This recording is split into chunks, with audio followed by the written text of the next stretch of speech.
breaking the law, asshole!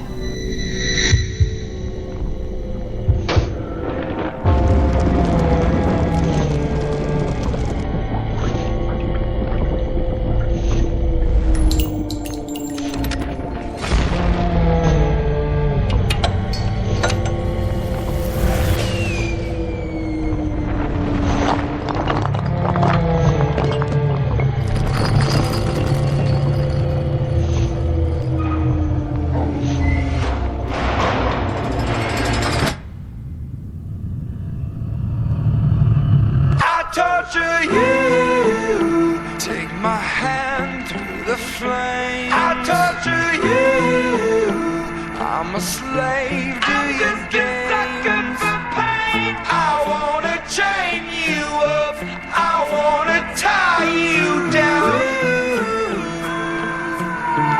I'm just a sucker for pain. I'm a sucker for pain. I got the squad tatted on me from my neck to my ankles. The pressure from the man got us all in rebellion. We gon' go to war, yeah, without failure.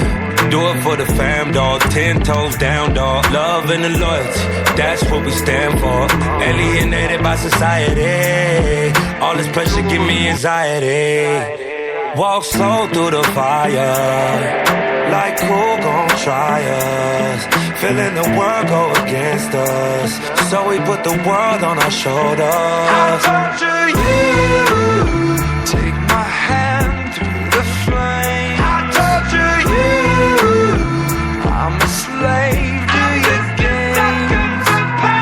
I wanna chain you up, I wanna tie you down. Alright, stop for a second. Oh, listen to the reverb. Hello, everybody. Hello, everybody. I gotta kill this reverb. Yeah. Thank you. What's going on, everybody? It's me, Debbie, here on a Friday night, exhausted from working all day and being with Happy Baby. Whew, man. You try taking care of a 6-month-old that doesn't sleep, or a 7-month-old, however old that little monster is. I mean, that little angel is. Whew, wow. So what's going on? Did everybody watch the Trump crap and all that kind of stuff? There was only one part of it that I thought was really weird. And that was something. I don't remember what part it was. So anyway, I'm here. I hope anybody else is here. I was talking to somebody on Skype. I was talking to a lot of people on Skype. Let's play a happy song so we can all be happy. Everybody's depressed about Trump. And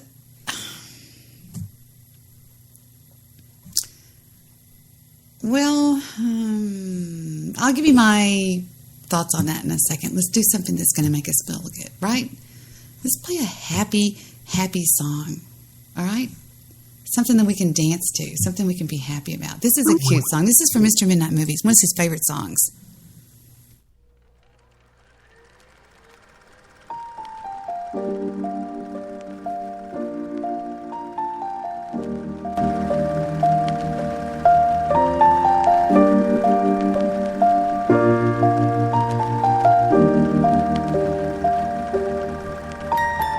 Once I was 7 years old, my mama told me, go make yourself some friends or you'll be lonely. Once I was 7 years old.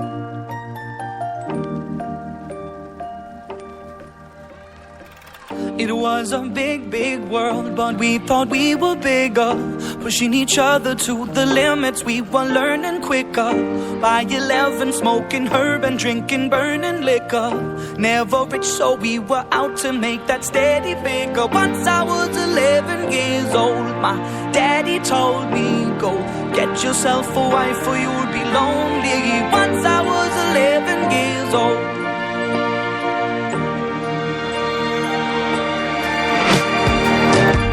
Always had that dream like my daddy before me. So I started writing songs, I started writing stories. Something about that glory just always seemed to bore me, cause only those I really love will ever really know me. Once I was 20 years old, my story got told before the morning sun when life was lonely. Once I was 20 years old.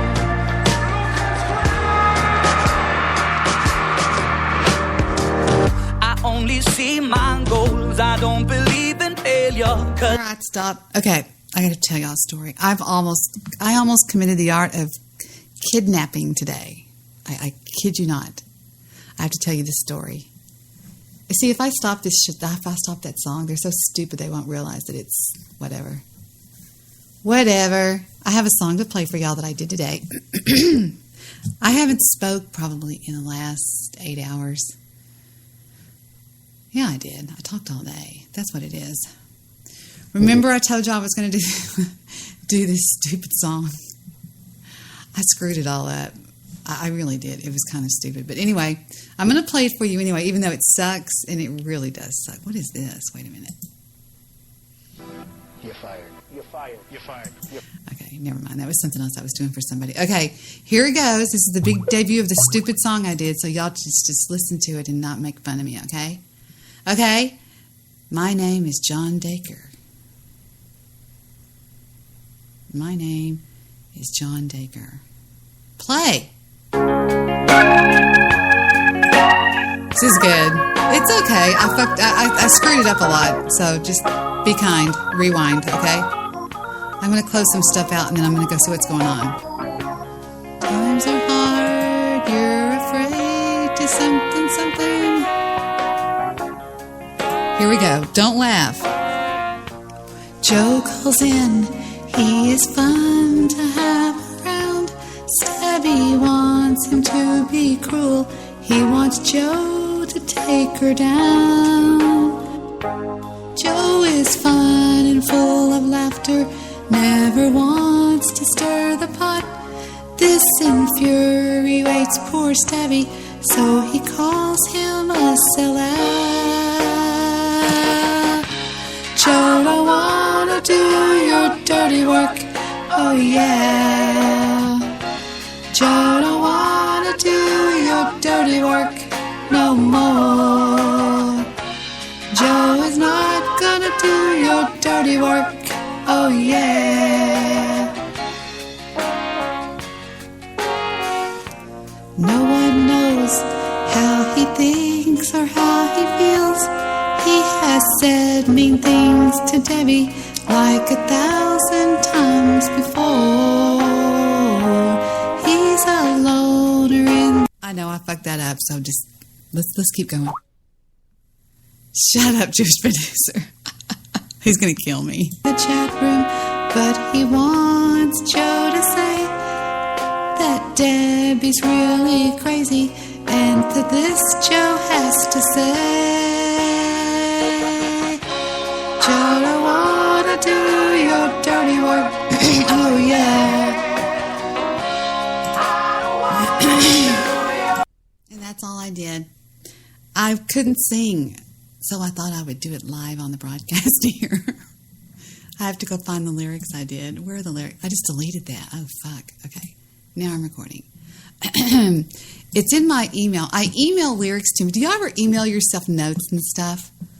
Is that really stupid? Where's my email? Hold on. Oh yeah, I made another Jeopardy game last night after I got off the air. I can do those things like that. Just like that. Well, maybe not like that, but anyway. All right, checking my email to see if I emailed the lyrics to myself. RD said to Vic the other night, he goes, does Debbie have like cancer or something? I was like, what the fuck? Shut it, it's in drafts. Drafts. Here it is.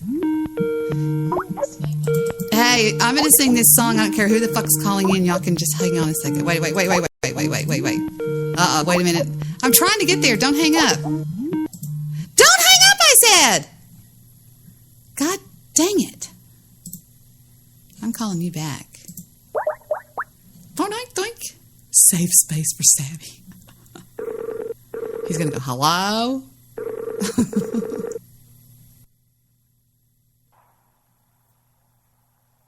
Hello? God, I am not listening to your answering service. It hurts my ears. No, you're not. You're doing a Kay Parker show? You're doing one right now? Damn it. No, you're not. Bet me I can get Kay Parker on the show. Hello? What's going on? Hello? You didn't say hello? Hey, Skype was acting all weird there. that song you sent me by Canada was fucking hysterical. That was good. Y'all are horrible. That was terrible. Yeah. It was very inflammatory. Would you agree? Yeah. Yeah, you're so stupid. Y'all know what he sent me? He sent me the following audio on Spreaker. I mean, on YouTube, and said, "Here." This song is dedicated to Apocalypse. It's pretty rough. Okay, I'm going on my history. I'm so sick of Obama. Okay, here we go. You ready? It's called "The War of 1812." Everybody, the Canada edition. It's great. Come back, proud Canadians, to before you had TV. No hockey night in Canada. There was no CBC. Oh my God! In 1812, Madison was mad. He was the president, you know. Well, he thought he'd tell the British where they ought to go. He thought he'd invade Canada. He thought that he was tough. Instead, we went to Washington and burned down all his stuff in the White House. Burn, burn, burn, and we're the ones that did it. It burned, burned, burned. The president ran and cried.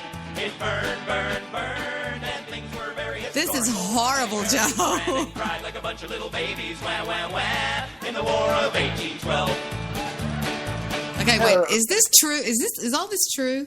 Yeah, you got to admit it's a real foot stomper, eh? It truly is. Isn't Hey, fucking Canadian. House hillbillies from Kentucky, dressed in green and red, left home to fight in Canada, but they returned home dead. dead. It's the only war the Yankees lost except for Vietnam.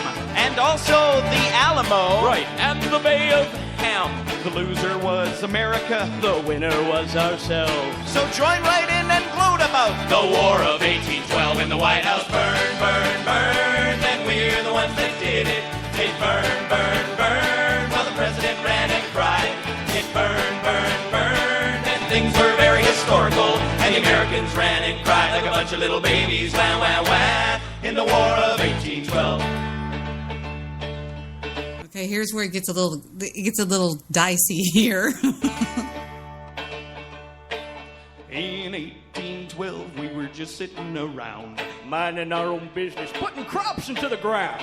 We heard the soldiers coming, and we didn't like that sound. So we took a boat to Washington and burned it to the ground. Oh, we fired our guns, but the Yankees kept it coming. There wasn't quite as many as there was a while ago. We fired once more, and the Yankees started running down the Mississippi to the Gulf of Mexico. Whoa, whoa, whoa, whoa, whoa. They ran through the snow and they ran through the forest. They ran through the bushes where the beavers wouldn't go. They ran so fast they forgot to take their culture back to America and Gulf and Texaco. Whoa, whoa.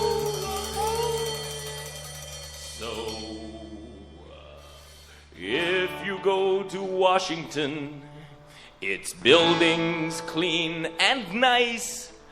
Bring a pack of matches, and we'll burn the White House twice in the White House. Burn, burn, burn, but the Americans won't admit it. It burned, burned, burned, it burned and burned and burned. It burned, burned, burned, now that made them mad. And the Americans ran and cried like a bunch of little babies. Wah, wah, wah.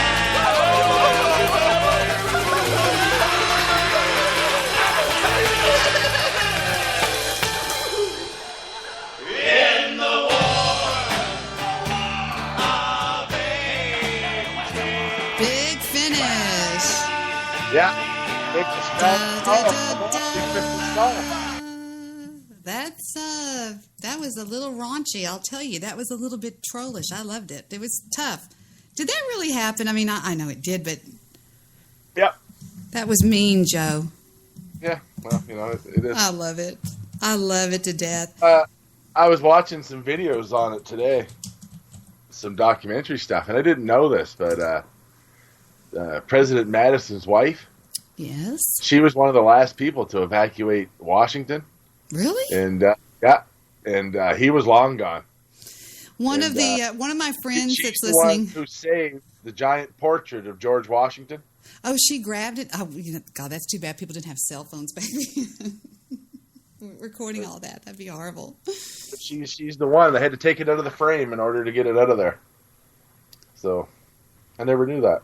Well, we're going to talk about that, but somebody wants me to play something for you now, okay?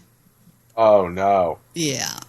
I didn't know I was going to be attacked. Hi, I want 6 tickets to Asses of Fire. This movie might not be appropriate for your little ones. Hey, he says this movie isn't appropriate for you. Look, Mr. Homeless Guy, if you don't want to buy us tickets and not get your $10 and not go buy yourself a bottle of vodka, then be my guest. 6 tickets, please. Let me have some candy, Cartman. Oh, let's see. Nope, I don't have any Jewish candy. Like you really need all that chocolate, fat boy. Shh, the movie's starting.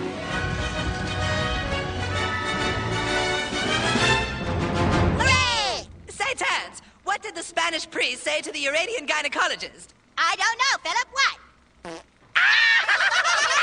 Where do they come up with this stuff? You're such a pig fucker, Philip. What did he say? Terrence, why would you call me a pig fucker? Well, let's see. First of all, you fuck pigs. Oh, yeah. Well, fuck my ass and call me a bitch. Oh, you shit-faced cockmaster. Wow. Shit-faced cockmaster. Listen, you donkey-raping shit-eater. Donkey-raping shit-eater. Dopey baby shit-eater. You'd fuck your uncle. You'd fuck your uncle.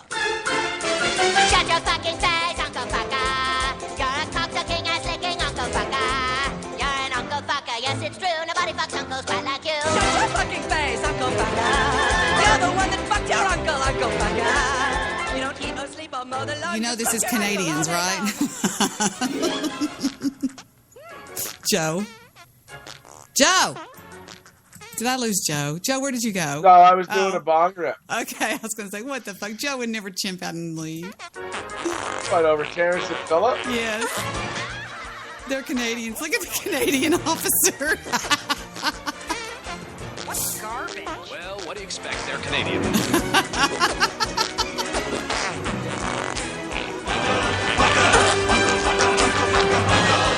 They've got these little Royal Canadian Mounted Police.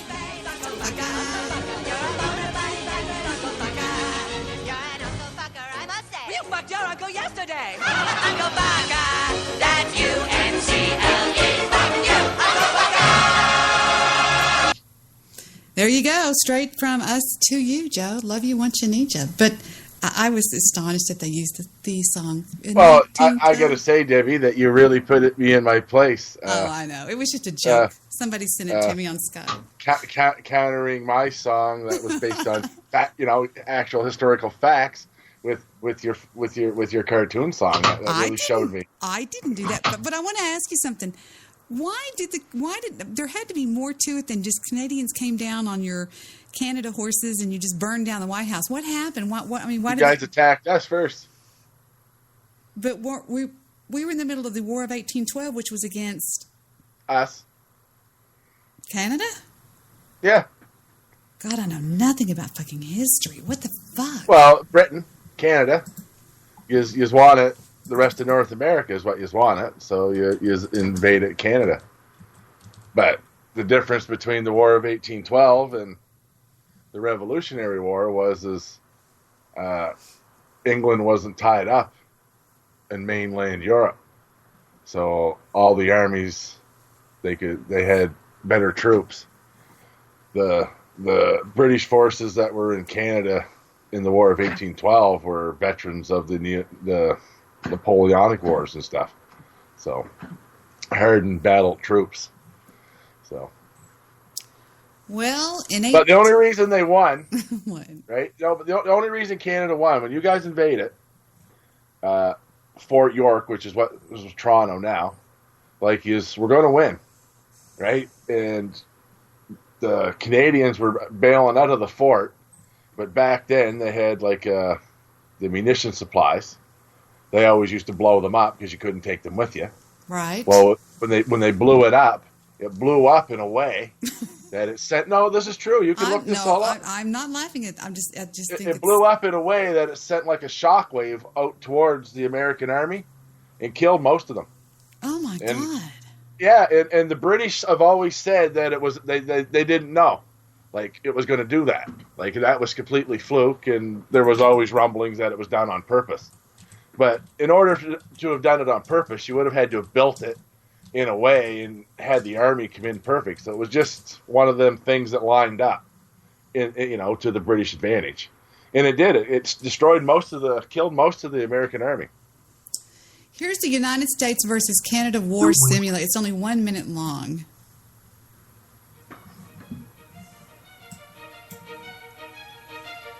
It says, the Canadians don't like this aggression from the United States, so they cut off all the resources. The population of the U.S. is furious because they cannot have access to the lifestyle they used to. The U.S. responds by declaring war against Canada. The U.S. starts taking the most important recourse, maple syrup, that the fatzos can have something on their pancakes. They also started bombardments on Toronto and Ottawa. The U.S. Army also encircles Toronto. The Canadian Special Forces invade Alaska to get the most of the United States recourses in their hands. Is this right? I think you're making something up. I don't know what you're. I don't looking know. At. It was just something I saw. I think that's something somebody made up, like for a YouTube video or something. It must be because they've got those glasses they put on when I don't even think Alaska was part of the United States then. No, I think you're right about that. I don't know what that is. Yeah, they bought the Alaska from the Russians. This says, what if the United States conquered Canada in the War of 1812? What if? Let's see what they say. What if the U.S. conquered Canada in the War of 1812? An often glossed over part of history is that in the War of 1812, the U.S. invaded British-owned Canada, and only due to the ineptness of the American generals and to the brave defense of the Canadian militia, the U.S. was driven out, and Canada began. Hold that up just there for a second. What, dear? I just want to point out to Apocalypse that it was the Canadian militia that drove back the American invasion. Right? He always says it was the British, but it was Canadians. It was red-blooded Canadians. Right? So I just wanted to point that out. How would a world with Canada wiped off the map in the early 19th century be different? What would the borders be like? What would life be like? That is a question of this alternate history. In this timeline, the U.S. commanders are not as inept, and due to the lack of British forces in Canada, the Americans conquer Canada. This would lead to a U.S. control of all of Canada west of the Maritimes, which the British were able to hold on to because the Royal Navy would prevent any American attacks on Halifax and Newfoundland. Due to cultural, religious, and lingual similarities, English-speaking Canada would fit into the U.S. pretty well. But Quebec, due to cultural, lingual, and religious differences... This is boring the you-know-what's off of me. Yeah, that's not very... That's like really somebody's... stupid. That's somebody's complete speculations. Right? Yeah, it's really dumb. Hey. The top 10 differences between Canadians and Americans. They fought battles here, though. There was about 20 minutes from where I live. Fort Cumberland, I believe it was called at the time. You guys come up and stole a supply ship out of the Allac River. No shit. Really? Yep. So was this... I need to buff up on my history. I'm horrible about history. I'm a history guy. I love history. I know. You always do that. History and geography were my two favorite subjects in school. I know. I hate it. You're always so good about that. So. And I learn a lot. I think a lot of stuff I know, I think I learn it from sleeping with the History Channel on in the background. Really? Yeah, because I say, how the fuck do I know that? Where the fuck? I don't remember watching that. But I fall asleep all the time with the History Channel playing. Or I used to. So I think I subconsciously burn a lot of shit in there that I didn't even realize I was absorbing. You know, I used to be a member of this site when Stephen was being homeschooled called Brain Pop. And it was where they just really take stuff and they make it very simple, very fast, and then you get this quiz over it. And I used to love Brain Pop for some reason. I don't know. I have no idea why I brought that up. But Remember, you're old enough to remember this. What? You remember Merlin? Merlin. Remember it looked like a big fucking cordless phone? And it played tic-tac-toe. It was like red. It was red. And it had like a number pad in the center. No. It wasn't called Merlin. It was called... Yes, it was. It was called Merlin. It looked like a cordless phone. It looked like a big cordless phone. Merlin. And it would play tic-tac-toe. It had all these different games that would play. And then there was I got Merlin, and my brother got Simon.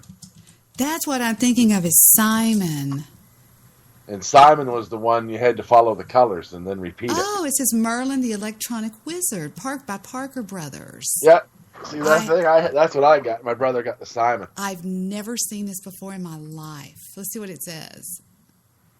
It says circa 1978. It says you can play tic-tac-toe. Hey, this is a video about a very old electronic game called Merlin, the Electronic Wizard. Was it made by Texas Instruments? I really don't know. Because if it wasn't made by Texas Instruments, chances are good that I never saw it. Because my dad used to buy us everything because he worked at Texas Instruments. He's got it all like free and stuff. Simon, were you good at Simon? Simon was kind of hard, don't you think? My brother was. I remember how there was 2 levels. Mm-hmm. Yeah. I could get the first one. I think it went to 14. Yeah. And then the second one went up to 35. I think I can't remember exactly, but I couldn't get the second one. But I could beat the first one. How did you beat it? I mean, I thought you had to have different players. No, I guess not. No, back then the one my brother had is different than the new one, but it had I felt 2 settings, 1 or 2. Yeah, I remember that. And then setting 1, it would go up to I think it was 14. And then once you get to 14, you'd win. Do you remember this? Let's see if I can make it talk to us. Play. Ready? And how do you do this? You say... Now spell range. Let's see. It's called, let me see, where's the R? R. Wait a minute. Well, anyway, that's what you do. You say, it's called Speak and Spell by Texas Instruments. Do you remember that? I think I never had it, but I think I do remember it. Really? You don't remember it? The same as the first video game that we got. Everybody else was getting like Atari and television. Me and my brother got an Odyssey 2 by Magnavox. Did you ever hear of an Odyssey 2? Odyssey 2. Why am I drawing a blank on this stuff? I think we talked about this the other night. Odyssey 2. By Magnavox, yeah. Was it a computer? It sort of looked like a Wait a minute. keyboard. Did it do Gnip? It had like Casey Munchkin was like a Pac-Man game, and had another game called UFO that was like Asteroids. It was actually better than Asteroids. What was the game that you played that had where you slid the little, went up and down and you just knocked it? Called was it called Pong? Pong? Yeah, I don't remember it having Pong, but it had another game that was like Berserk. Like they copied all the Atari games and made like fucking crappier versions of it. But UFO was better than Asteroids. UFO? Yeah, no, it was a game called UFO. No, nothing was better than Asteroids. Yeah, UFO was better than Asteroids. It really was. It did the exact same thing Asteroids did, only it's hard to explain, but you were in a spaceship that had a force field. And if you get hit, your force field would disappear, or if you run into anything. And then it would come back, I think, in 3 seconds. And you also had a gun that you could shoot shit. It was a pretty good game. I remember nobody could beat me in Galaga. I was a Galaga goddess.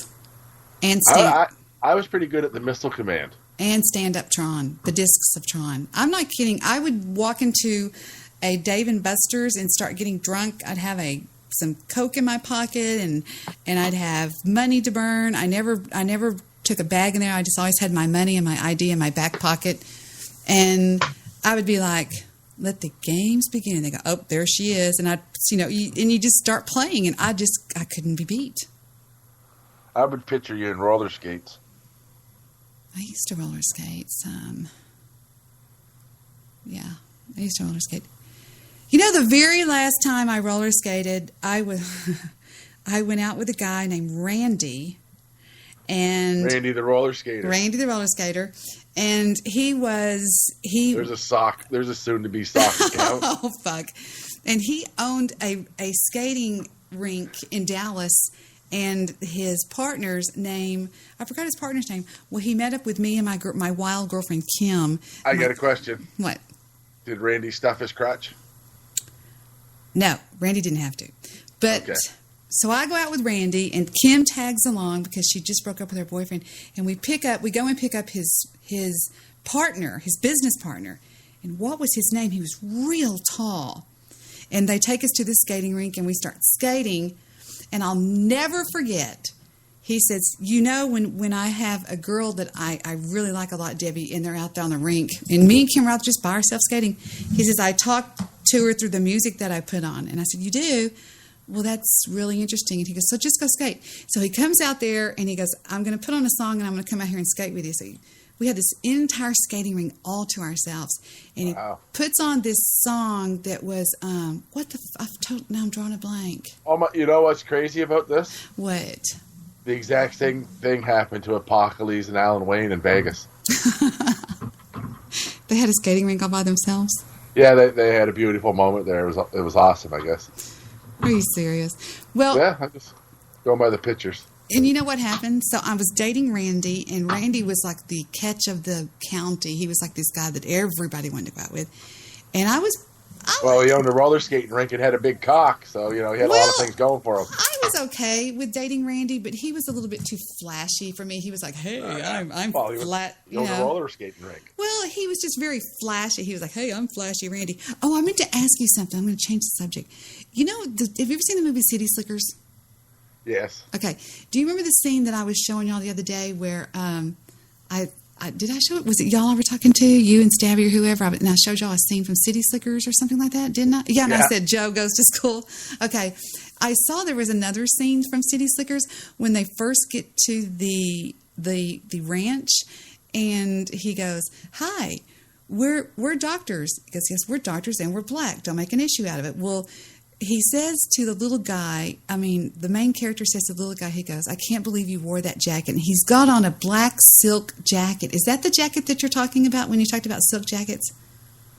No, satin. Don't you remember satin? Satin. I'm sorry, it's satin. Yeah. And I looked and I thought, I wonder if that's what because I could not think of what you were talking about when you said, did everybody have a satin jacket? Oh, fuck. I don't know. Like, they were just... I think they were big in the late 50s, early 60s, too. But they were big around the disco days. Disco days. They used to be, like, red, blue, black, and they'd have, like a white C on the tit of them. Some colored piping on the sleeves. Oh, and I showed y'all that clip that I said was Mr. Midnight Movie and Jewish producer. Yeah. Yeah, and then the one where they first get there, it says arriving at the ranch, and he says, they get there, and he says... Are you kidding? This is fantastic. And he's got on a black satin jacket, and I was wondering if that's what you were talking about. Where is Steve? He was going to call in. Is he in there? Is he in my chat room? Oh, my God. While we're waiting for Steve to call, we got to admit, Donald Trump is a horrible public speaker.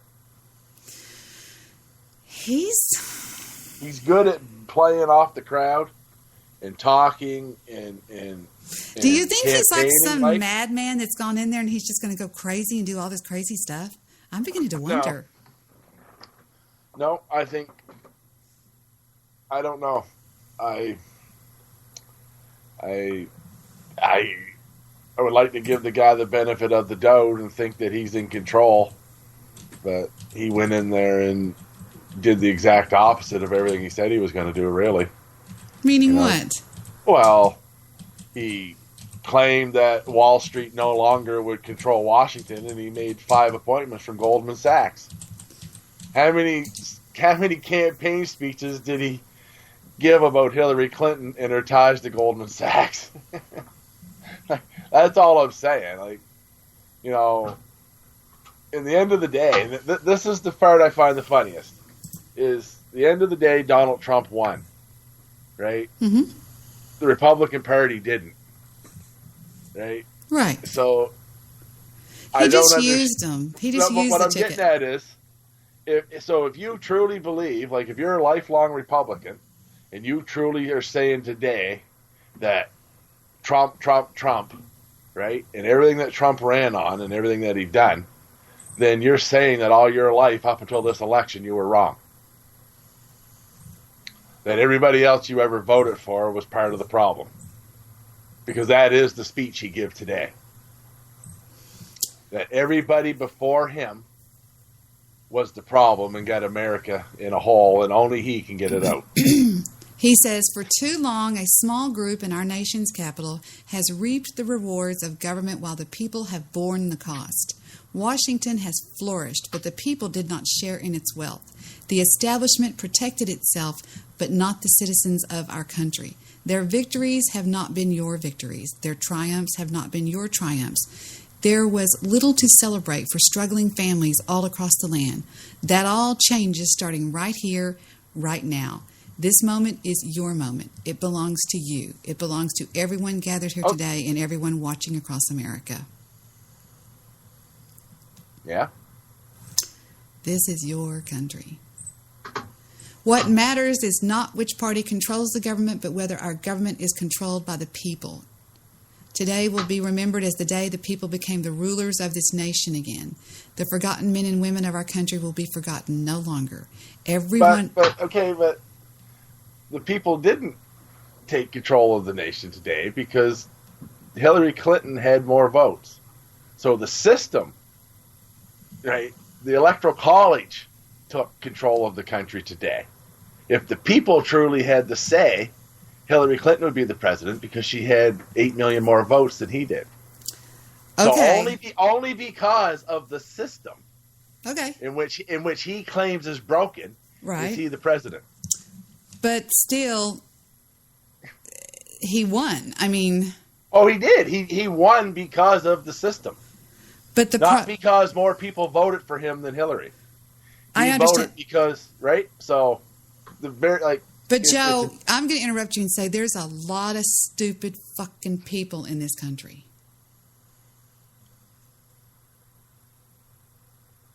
A lot. And anybody that would rally and support Hillary Clinton, in my opinion, and I have a right to this, I think there's something wrong with them. I mean, I almost feel the same way about Trump, but that was our only other choice. But she, in my opinion, is awful. After what I saw she did with Okay, so what was it about Trump that made him better than Hillary? He was the only option. But what about him made him a better option than Hillary? I don't know. I mean, I really don't know. I don't know what happened. Fair enough. That's fair enough. I liked Ben Carson. I liked a few other people, but I think this guy is a little bit eccentric, and he's got a big ego, and he thinks he's more popular and loved than he is. But to me, as far not to start a fight, and I'm not going to start a fight because I know better, because I'm the new Debbie. I don't believe that he's talking about the voting system. He's talking about what he's talking about when he says he's talking about the government. The government in the past several decades has not cared about this country. They don't. I don't, in my opinion. I don't agree. I don't believe that there's ever been a government elected of any country, right, that their purpose was to destroy their country. No, I didn't say that. You're putting words in my mouth. I didn't say he destroyed the country. And I just Donald said Trump, if America's broken, it's guys like Donald Trump that have benefited from it. Well, that's true. You're right. Right. You're probably right. But again, they didn't give us a hell of a lot of choice here. Truth of the matter is, you want a good president? Go someplace, find some guy that's been managing a home business for 20 years and barely keeping it afloat. Some guy that knows how to make hard decisions when it comes to staff and what to pay and taxes and everything. And that guy, put him in the chair, and he could probably be a good business. You know what I mean? Not some guy that's failed and been bailed out time and time again. Like some guy that's managed to make it. Like that's what I would think. Republican or Democrat or Libertarian. That's who I would think would make a good president. But that guy wouldn't have any knowledge at all on what to do when it comes to world affairs. Well, you know who I secretly liked for president? Ron Paul. Think about the libertarians. Why I have trouble taking the libertarian politicians seriously is this. It seems like they're pandering to both sides. They want to take what's good from both sides and sort of try to make a base. What's wrong with that? Well, it never seems to really work out that way. The libertarians always seem to turn out to be just conservatives that were trying to sneak in liberal votes. Okay, let's say that you accidentally tomorrow got voted in as president of the United States of America. What would you change? What would you do? What would you rearrange? What would you stop? What would you abolish? What would you vote into law? What would you do? Not vote, but you know what I'm saying. If I could pass one law, no, several. Well, fuck. Well, the first thing I would do is I would up the minimum wage. Okay, where do you take that from? What do you mean? Where do I take it? Where does it come? I mean, don't you have to have money to do that or something, or what? Well, the employers pay it. Oh, I couldn't agree with you more if that's what it is. Okay, I see what you're saying. I'm sorry, I was thinking something else. You up the wage because you give a tax break to a business owner. Okay, that's fine. The business owner, in theory, is going to share that amount. If that was the case, then businesses wouldn't move to Mexico. Businesses always make whatever decision is best for the business's pocket, never the employees. So, rather than give it to one guy, you share that tax break out amongst 10 guys or 100 guys. Okay? So that's the way I would do it. Hang on, guys. I got to call you in. Hang on. I got to hang up on you, then ring you in. I think it's Mr. Midnight Movie, and why not? It says join call. I can't. Okay, hold on, guys. I got to separately add you. Don't go anywhere. Just stay still. I'm gonna do Jewish producer, and then Mr. Midnight Flooves. You're gonna have to separate and come in. It says he can't join it because they need to do some shit with their Skype. What the fuck is Mr. Midnight Movie's deal with Skype? JP. What's up? Can you add Mr. Midnight Movie to your Skype? Oh boy, I don't think it's going to work. I know what's wrong with him. He can't come on anymore. I mean, or something. I talked to him last night on my show. I've got Joe Seeker on the line. Say hi to Joe. Hey, Joe. Hey. Who's the bloviator in the chat room called the bloviator? Who is that? Joe doesn't remember that I'm also Joe. Yeah, you are also Joe, sweetheart. Where is this son of a bitch? Who's this guy called the bloviator? Is that the Jew? I don't know. Apocalypse says Debbie has 3 requirements. She must have a big, large house with 5 bedrooms. A penis must be 7 inches or longer and tons of spare assets. Gold cash, stashes of drugs, collectible cars. No, I don't. I do not. You have got me all wrong, Apocalypse. You have got me all wrong. Dennis, I would never marry you because I think you are an abuser and I think you hate women. Ooh. I do. This means that Mr. Midnight Movie just never pays his Skype bill. I don't know what it is. I think that's maybe what it is. I mean, I've tried to add him several times. I don't know why. Now, Joe is of the opinion that, go ahead, Joe. What else were you talking about? Hey, Jewish producer, we've got to get Mr. Midnight Movie on the goddamn call. How are we going to do this? Because I have something to ask him. I've even saved it. We've got it bookmarked. I'm going to hang up and then maybe we'll figure this out somehow. I'm going to hang up and do the whole call over, Joe. Just stand still for 10 seconds. Here we go. Okay. All right, don't move. All right, I'm going to start off with Mr. Midnight Movie. Let me start off with him. Let me call him. All right, here he goes. He's ringing in. Hi, Pumpkin. Buenos nachos. Hi. Okay, I'm going to add in JP and somebody else. So hang on. Don't go anywhere. Okay, I'm going to add in. First person is. Add JP. I'm going to add JP and then hold on just a second. I got to scroll down. Here he is, Jewish producer. Okay, hold on. I'm doing it. Because we couldn't add you to our call. So I had to end the call and completely start a new call. Okay, there's JP, and let me add Joe. Add people, and Joe's name is, it starts with an A. Hi, Jewish producer. Where is Angry Bong? Angry Bong. There he is. Okay, and back to Joe. Okay, now we're all set. I don't know why we have to do it that way. Can y'all stand still while I go get a bottle of water, please? Sure. Okay. I'll be right back, okay? Don't anybody, y'all just carry on. I have to ask you something, Brian. So. That's fine. I have a pitch for your listening audience.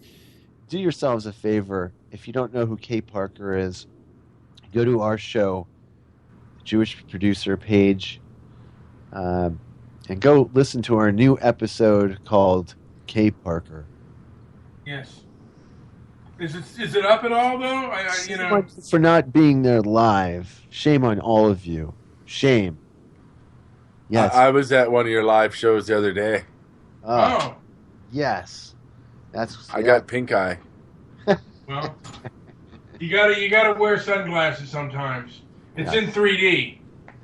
And, it's a good indication that somebody had poop on their hands. That's all. Yeah. Sometimes. Yeah. Sometimes there is a little bit of fecal matter. That's why you shouldn't fart on your friends. No. Sometimes the fecal matter does come out when you fart on your friends. Yeah. Now, I was looking at some of the classic porn stars of the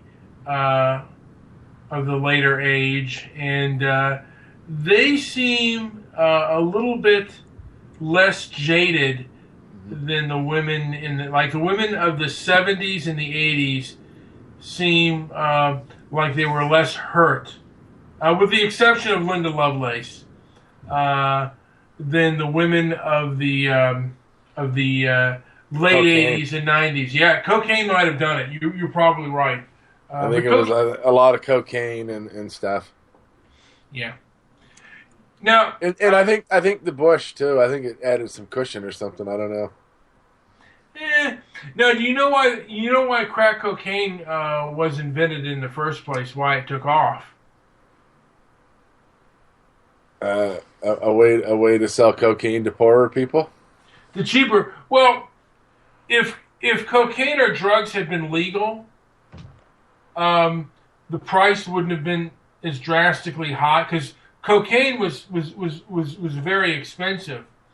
So if drugs had been legal, crack probably would never have been invented. Yeah, well, it was. Cocaine was like you say, it was like a richer man's drug. Yeah, but right? You know what? Yeah, well, like it was like a yuppie drug. So yeah. It wasn't done by street people. But you know, for a while, a lot more people used cocaine back. I mean, for a while, it was in Coca-Cola. That's why they called it Coke. Yeah, and and they used to put codeine and stuff and all kinds of things. Yeah. Right. But they developed crack as a way to make it, I guess, to get more of a market share. If you want to talk about it like in a sales sense, because their product was only was only reaching a certain percentage of the American public, and by getting crack, they were able to open up a larger market. That's true. Well, that's true. But from what I understand, crack is a more diluted thing of cocaine. Yeah, you use less cocaine to make it. Yeah, no, it's weird. It's real weird. I've actually cooked up crack, made coke from crack. Okay. And if it's really, really pure, coke, you get a pretty good return out of making it into crack. Yeah. It's only when it's all cut to fuck and you go to cook it into rock that you lose. So, you get what I'm saying? Yeah. And I wonder how, because now, did you see people who would use that crack and just did you see them slowly turn into just crack, fiends or crack whores or crack monsters? Yeah, sorta. I never ever seen anybody sucking any dicks or anything, but I seen a few people put their life down the fucking flusher. I went on a pretty good crack trip one time after my divorce. Spent up all my divorce money. It's always a good thing to do. Mm-hmm. Now, what did crack cocaine feel like? Like smoking lightning. Oh boy. Yeah, that's what it's all about. And you'll hear anybody that's ever done it tell you the same thing. It's all about that first fucking hit. That first one goes through you just like fucking lightning, man. Now, is it better than because I felt lightning when I first had sex. Was it better than that? Different. But they're both pleasures. Which was a better pleasure? Well, I don't know a crackhead that would put down a pipe to go fuck. Let's put it that way. Okay. Yeah. Now, how about heroin? Have you ever tried that? No, but I did pop some Oxycontins, which is pretty close, but I never ever was into any needles or anything, no. Okay. Because I've tried Vicodin, and it was okay, but it wasn't I didn't fall in love with it. But maybe I didn't try enough, or I didn't try I think I've tried Oxycontin. But yeah, they're pretty trippy. Yeah, but I guess it's not as good as crack. Different type of buzz altogether. Yeah. Crack's an intense, let's fucking break stuff type high, and fucking Oxycontins are like, let's just lay here and see if we can't turn it into like a puddle. Now, have you ever snorted cocaine? Yes. Now, what's the difference between snorting cocaine and smoking crack? A lot. It's hard to put into words, but crack's way more intense. It's just really a coke high revved up, really. So it gets to you faster. I'm a teeth grinder when I do coke. Have you ever done meth? No, but I had it's the only drug that I've ever had laid in front of me that I turned down ever in my adult life. Why? Because that was during the same time period when I was on the big coke trip after my divorce. And I was going to do it, and I was coming towards the end of my money and everything, and I was feeling shitty and everything, you know what I mean? Everything goes up, it's got to come down. And I was thinking about it, and I just said, nah, fuck it. My reasoning is, I've already got enough fucking problems right now. The last thing I need is another one. That was a good choice in during a bad time. So I was going through getting ready to fucking turn her around anyway, right? So good. Yeah.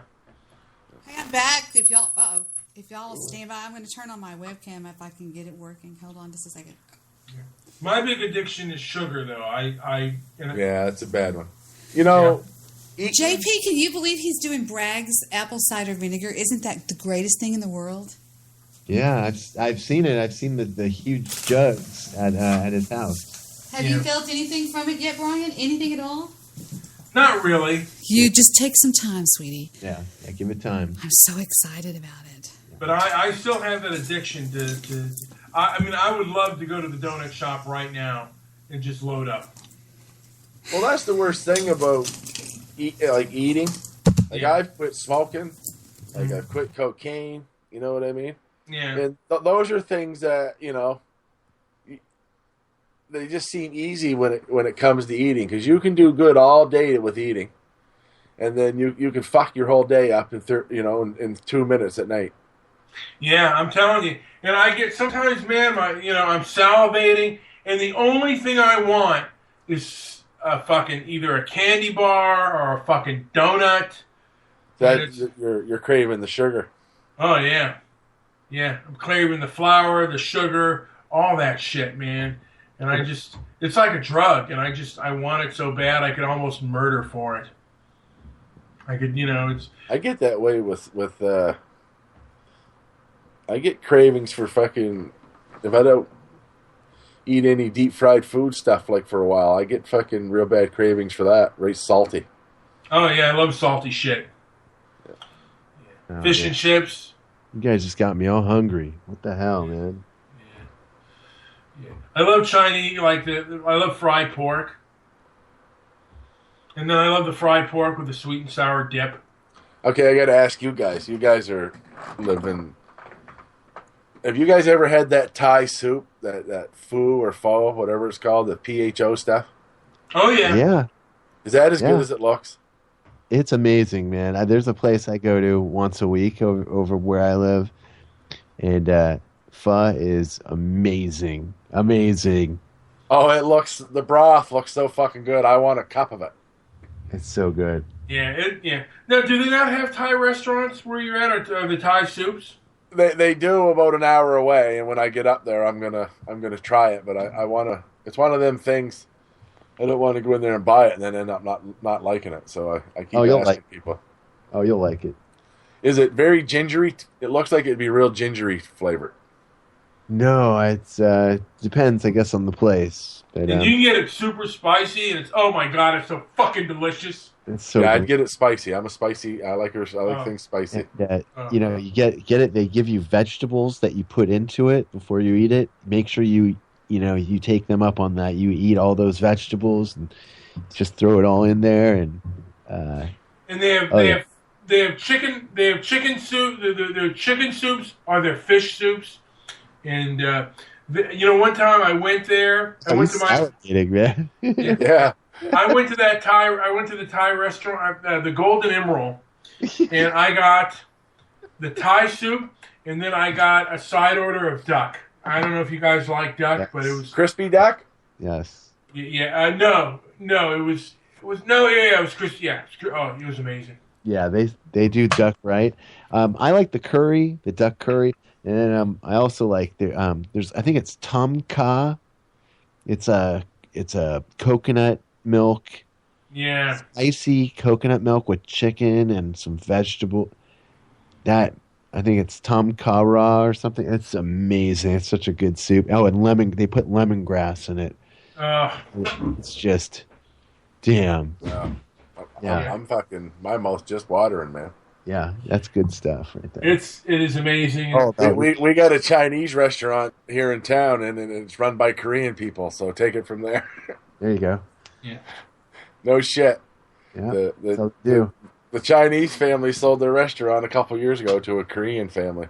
So now a lot out here. But I like the Thai food better than of all the Asian foods, Thai food is my favorite. In fact, it's healthier, isn't it, than Chinese food? Yeah. Well, yeah. Chinese food is a lot of deep fried stuff, eh? Yeah. Oil, yeah. Tons of oil. It's not authentic. It's actually not authentic Chinese food.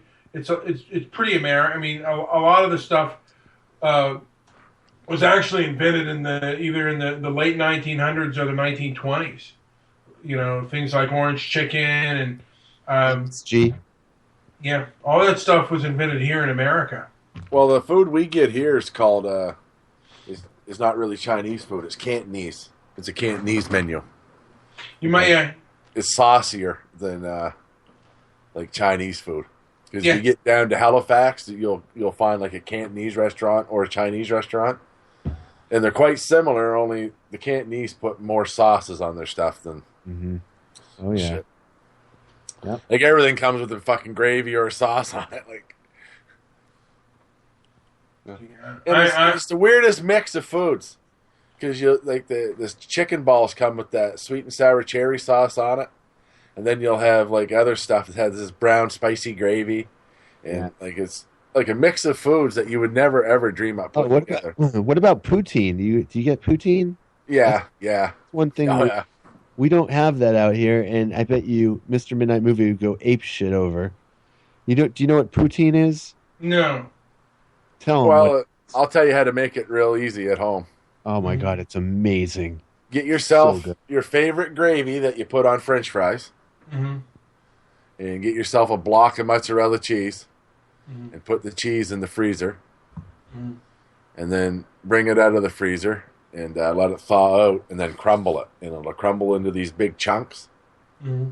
And you cook your fries, and you put those big chunks over the fries, and then you put the gravy on it. Oh yeah. Oh yeah. That sounds so good. Yeah, that's the shit. Now, Joe, do they have what kind of pizza do they have where you live? Like, is there a pizza spot that you? There's no good pizzas in my town. There's not really any good pizza around here. Anyway. But what we have, the pizza shops all sell here on the East Coast, and they're starting to spread, is something called a donair. Mm. And it's a lot like a Greek gyro. Mm-hmm. Only it's like a real spicy meatloaf on a pita bread, and it gets like a sweet sauce, Mm-hmm. and they're delicious. Yeah. I really enjoy spaghetti bolognese with extra meat sauce. Because I like, when I cook my own spaghetti bolognese, I like just, I put a large thing of hamburger in there and I just grind it up, the hamburger till it's like just small little things of hamburger. And then I pour my sauce in there, and like every bite of pasta, there is a taste of hamburger bolognese sauce, and that's just Well, my spaghetti sauce, and it's a bit of a Super Bowl favorite around here, is I go get hot Italian sausages. Ooh, okay, yeah. And I poke some holes in them, and I put them in the bottom of my crock pot. Mm-hmm. Then I pour in a couple bottles of ragu, Mm-hmm. spaghetti sauce, Mm-hmm. and I boil the sausages until they're cooked, and then I take them out, and I add mushrooms and onions to the boiling sauce. Okay. And I boil them soft, Mhm. and then I cut the sausages up into chunks, and I add them back in, and voila. Yeah. And Now, it's delicious. Have you ever had like stuffed peppers? Yes, very good. Yeah. I don't make a lot of that stuff myself, too hands-on-y. Yeah. I like stuff that I can make in the crock pot. Yeah, me too. I like crock pot cooking. But definitely right now I am having the craving for Thai soup. You see, if I ever got where you guys are, I'd want to go around and try like a bunch of Mexican food and all that stuff, right? You know what? California, the LA area is good for trying all kinds of food. Now, my favorite place, I've never been to New York, but my favorite foodie place is San Francisco. I was out there with my aunt, and me and her tried just about every kind of ethnic type of restaurant you can imagine, and just one day it was Chinese, the next day it was Italian, the other day I don't think we tried Indian, but and the fish there was amazing. The seafood was yeah, well, that's something we do have here is lots of seafood. Yeah, well, yeah, that's what I've heard. Yeah, just good. But you kind of get, like if you're eating it all the time, you kind of get sick of it. You want variety. Are there good steakhouses there? Yeah, there is, I guess. I don't get out to many steakhouses. They're usually pretty pricey. I eat most of my steaks in like pubs and stuff. Yeah. Like.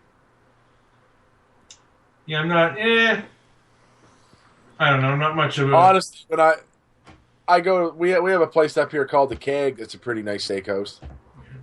I get there once a year or so, but usually if I'm going to cook steak, I try to buy it and make it myself.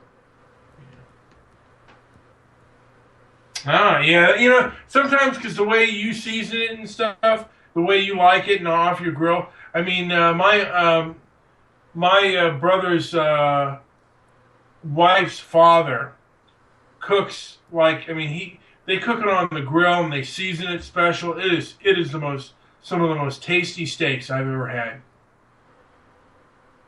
Just the way they marinate it, and you make it yourself. The same thing with hamburger. If you make it right yourself, it's fucking tasty. Sometimes you just get lazy, but a good hamburger, a good steak, you can cook all that yourself on a good grill. Deer chops, man. That's the best feed there is. I've never had deer. Yeah. You get the deer chops, and you cook a big feed of onions and mushrooms, and you cook a bunch of home fries. It's the best feed of them all. Eat them at the camp. Yeah. Oh shit, man! I gotta get my ass to bed, man. And here's the thing about deer chops Wait a too, minute. Mr. Midnight Movie. I'm coming back. Hold on, just 1 second. There's no calories in them. Yeah. No I've never fat in them or nothing. You can eat as many of them as you want. I might try that. I've never, but they don't serve venison out here and stuff, and that's more. That might be more something that's where it's more rural, where they have venison. I've never had venison before. Well, you guys are all going to come to Canada when it breaks bad here in a month down there when Trump fucking has the apocalypse go on, and we're all going to live. We're all going to live on the commune, on my blueberry farm. Hey, if that happens, hell, I'll do that. I doubt. As a living tribute to the soap opera Texas that was canceled in the 80s. Yeah. We're going to call it High Topa. Mm. You remember the sitcom or the soap opera Texas? Dallas, you mean? Or was it? No, it was called Texas. It was on before Another World. I was more of a Dallas fan to a degree. I liked, and I thought Larry Hagman was great in that. But Texas, I'm not as familiar with. Yep, they were searching ancient Indian burial caves in the Curse of High Topa. Oh shit! I went to Toronto with my grandmother and grandfather when Dallas was big. Yeah. It was the summer that somebody shot JR. I remember that. Finale. And all the way to Toronto and all the way back, my grandfather drove me crazy. And he'd say, Joe. And he keeps saying my name. And then I go, what? He go, who shot JR?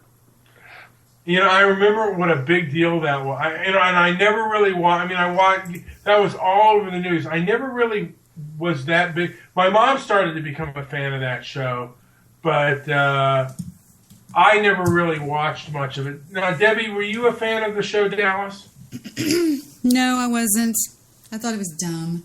Did you watch the soap opera Texas, Debbie? I don't remember that. I couldn't even tell you what it looked like. Can't believe you guys didn't watch Texas. No, I don't know what you're talking about. Texas. The occasionally, only years after, I would occasionally find myself watching the show Dallas, and it was kind of entertaining. There was entertainment factor to that. I found, Larry Hagman was amazing in that show, and it's really a fun show.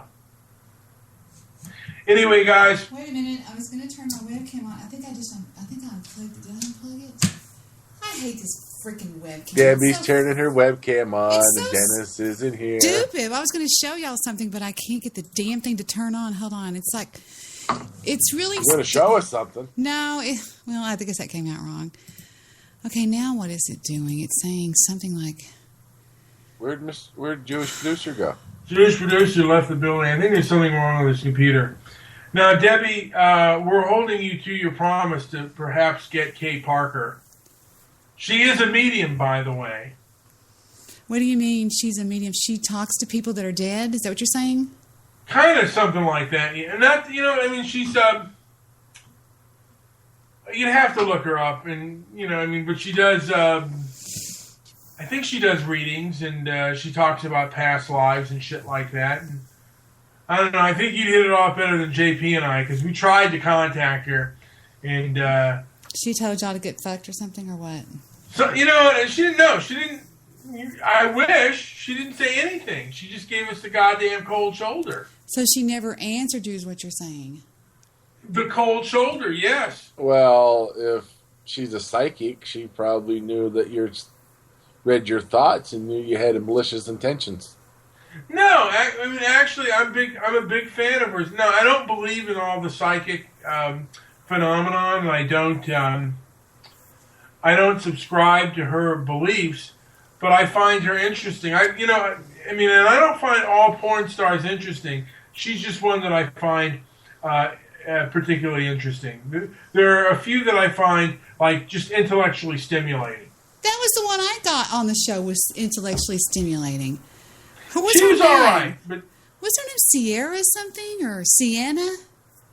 Yeah, I forget the name that I remember every guy on Spreaker came on that show just to talk to that girl that night. It was hysterical. You know what? I'll tell you, Debbie. If you get porn stars, I mean that's something that you will get listens. You'll get hits. But it's just not my. It's not my. I like the videos where the Russian girls put their legs behind their head and play with their woohoos. Yeah. Those are my favorite. I'm not a big fan of the Russian one. I mean, for some reason, their accents, it's just, for me, it's a turnoff. No, I just like the flexible ones. Yeah. They are funny. Yeah, a lot of the Russians are very flexible, by the way. I think it's the gymnastics. And oh, you look so sweet today. I saw your face, and then you turned it off. No, I didn't. Oh. Did my camera turn off? A little bit. A little bit? Oh, there she is. Look at that. Oh my God, Dennis, she's wearing baby dolls. And is it any clearer tonight?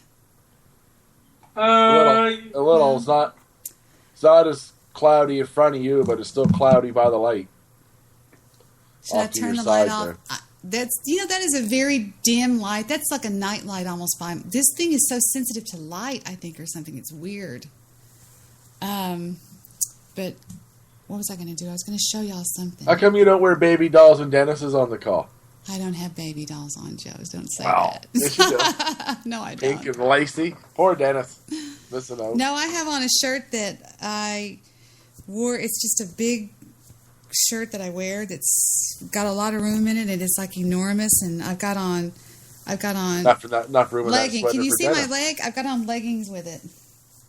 And boots up to my knees. That's what I wear all the time. No, so whatever. Yeah. But Dennis likes his women in boots. Yeah. Well, anyway, I don't have any idea what I look like on webcam because I can't see the webcam. All I can see is that the webcam's on, and I can't tell. But I'm trying to get it to where it's not. I took it apart and I tried to make it not fuzzy today. So I don't know if it worked. Yeah. Anyway, I was going to show y'all. Well, never mind. It's forget it. Never mind. What are you going to show us? Nothing. Show us before I go to bed, Debbie. Just go to bed. Go on to bed. I'll talk to you another time. Seriously. All right. Are you grouchy? No, I'm not grouchy at all. I'm in a good mood, actually. I was looking for questions and answers for the Jeopardy game that we did last night. I had fun doing that. And I found an entire category that was nothing but movies. Ooh. Wow. But it was It was older movies. Ooh. Yeah, and I was like, oh my God, I have to show that to Mr. Midnight Movie. You know, I have to get him on the call and you know, play with Mr. Midnight Movie, whatever, you know what I'm trying to say. Yeah. I still have it open. I think I've got it open. It's called, which one is it? It's one of these. Yeah, I think this is it. It's called, okay. The categories were food and drink, television, books, history, arts, sports, gardening, movies. Ooh. And the first one says, let me blow it up for a second. Let me turn down this light. This light is killing me. It's too bright. Okay, let me blow it up, which is right here. Okay, it says, name the actor who starred in 142 films, including The Quiet Man.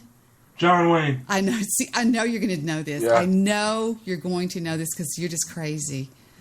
I lost it. I blew it up so big, it just jumped up too big. Okay, hold on just a second. Let me find it again. Okay. It says, John Wayne's the answer. Okay. Name the film actress who starred in I Married a Witch, The Glass Key. Veronica Lake. Veronica Lake. What is the oldest film ever made, and when was it made? The Great Train Robbery, 1903. How do you know this stuff? Which He's a actress? movie buff. Which actress has won the most Oscars? Katharine Hepburn. Katharine Hepburn. Oh, I just gave you the answer. I'm sorry. No, I already knew that. But Which actress said, "Fasten your seatbelts"? It's going to be Betty Davis. Oh my God! Name the director of Lord of the Rings. Peter Jackson. Peter Jackson. Who played Neo in The Matrix? Oh, that was Lawrence Fishburne. No. Lawrence Fishburne. That's sign language for a K. K-E-A. Oh, Keanu Reeves. Keanu Reeves. It was. I don't know if you knew that one. Okay, you ready? I got their names mixed up. The characters. Yeah. Who began their career at age of 3 and topped it off with Silence of the Lambs? Jodie Foster. Yeah. Did you ever see Taxi Driver, Joe? Yeah, it's a pretty good one. Liked it. Bray Studios near Windsor in Berkshire was home to which famous brand of horror films? Oh. Hammer. Okay. In Who's calling you? Beverly Hills, California is calling me. Area code. Let me answer it on the phone. Hold on. I don't know who Beverly Hills is.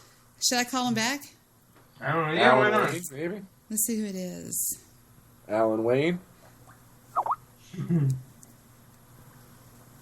see who it is. Turn it up.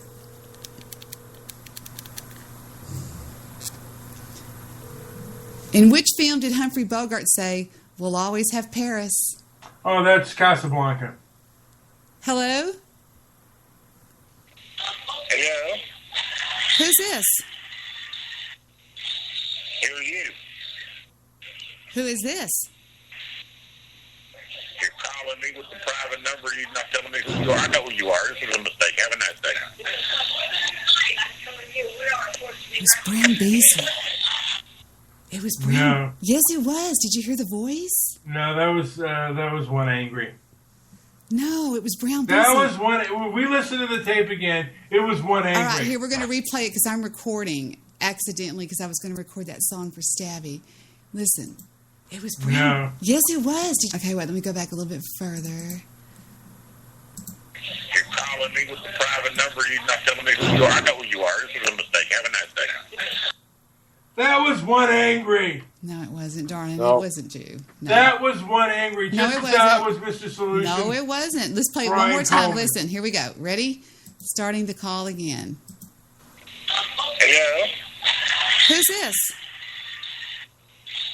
Who are you? Who is this? You're calling calling me with the private number. You're not telling me who you are. I know who you are. This is a mistake. Have a nice day. No, that is a Jew. Mm-mm. That is a Jew. I know that voice. He's wrong. The Bloviator, because the Bloviator is also one angry. That is one angry. I'm sorry. I don't want to out you, but no, that was one angry. Yeah. Who's this? Who are you? Who is this? I think it's Apocalypse. Private number. You're not telling me who you are. I know who you are. This is a mistake. It sounds like Brown Beasley because he goes, not telling me, I know who you are. You know how Brown Beasley talks real quick like that? Okay, I think it was Apocalypse. If you do a voice alternator, and you do one angry's voice, and what you think is Brown Beasley's voice that just called in, it'll show similarities. I'm telling you. You're not telling me who you are. I know who you are. Private number. You're not telling me who you are. I know who you are. Private number. You're not telling me who you are. I know who Call you him are. back, Debbie. Call him back. Call these bitches back. Call him back. I'll talk to him. It says it's Beverly Hills, California, and here we go. They called twice, and let's call them again. Want me to do the talking? It's not a private number. Well, it's on my set. They can't hear. Well, they might could hear you. Well, just tell him who your name is. Hello? I haven't answered.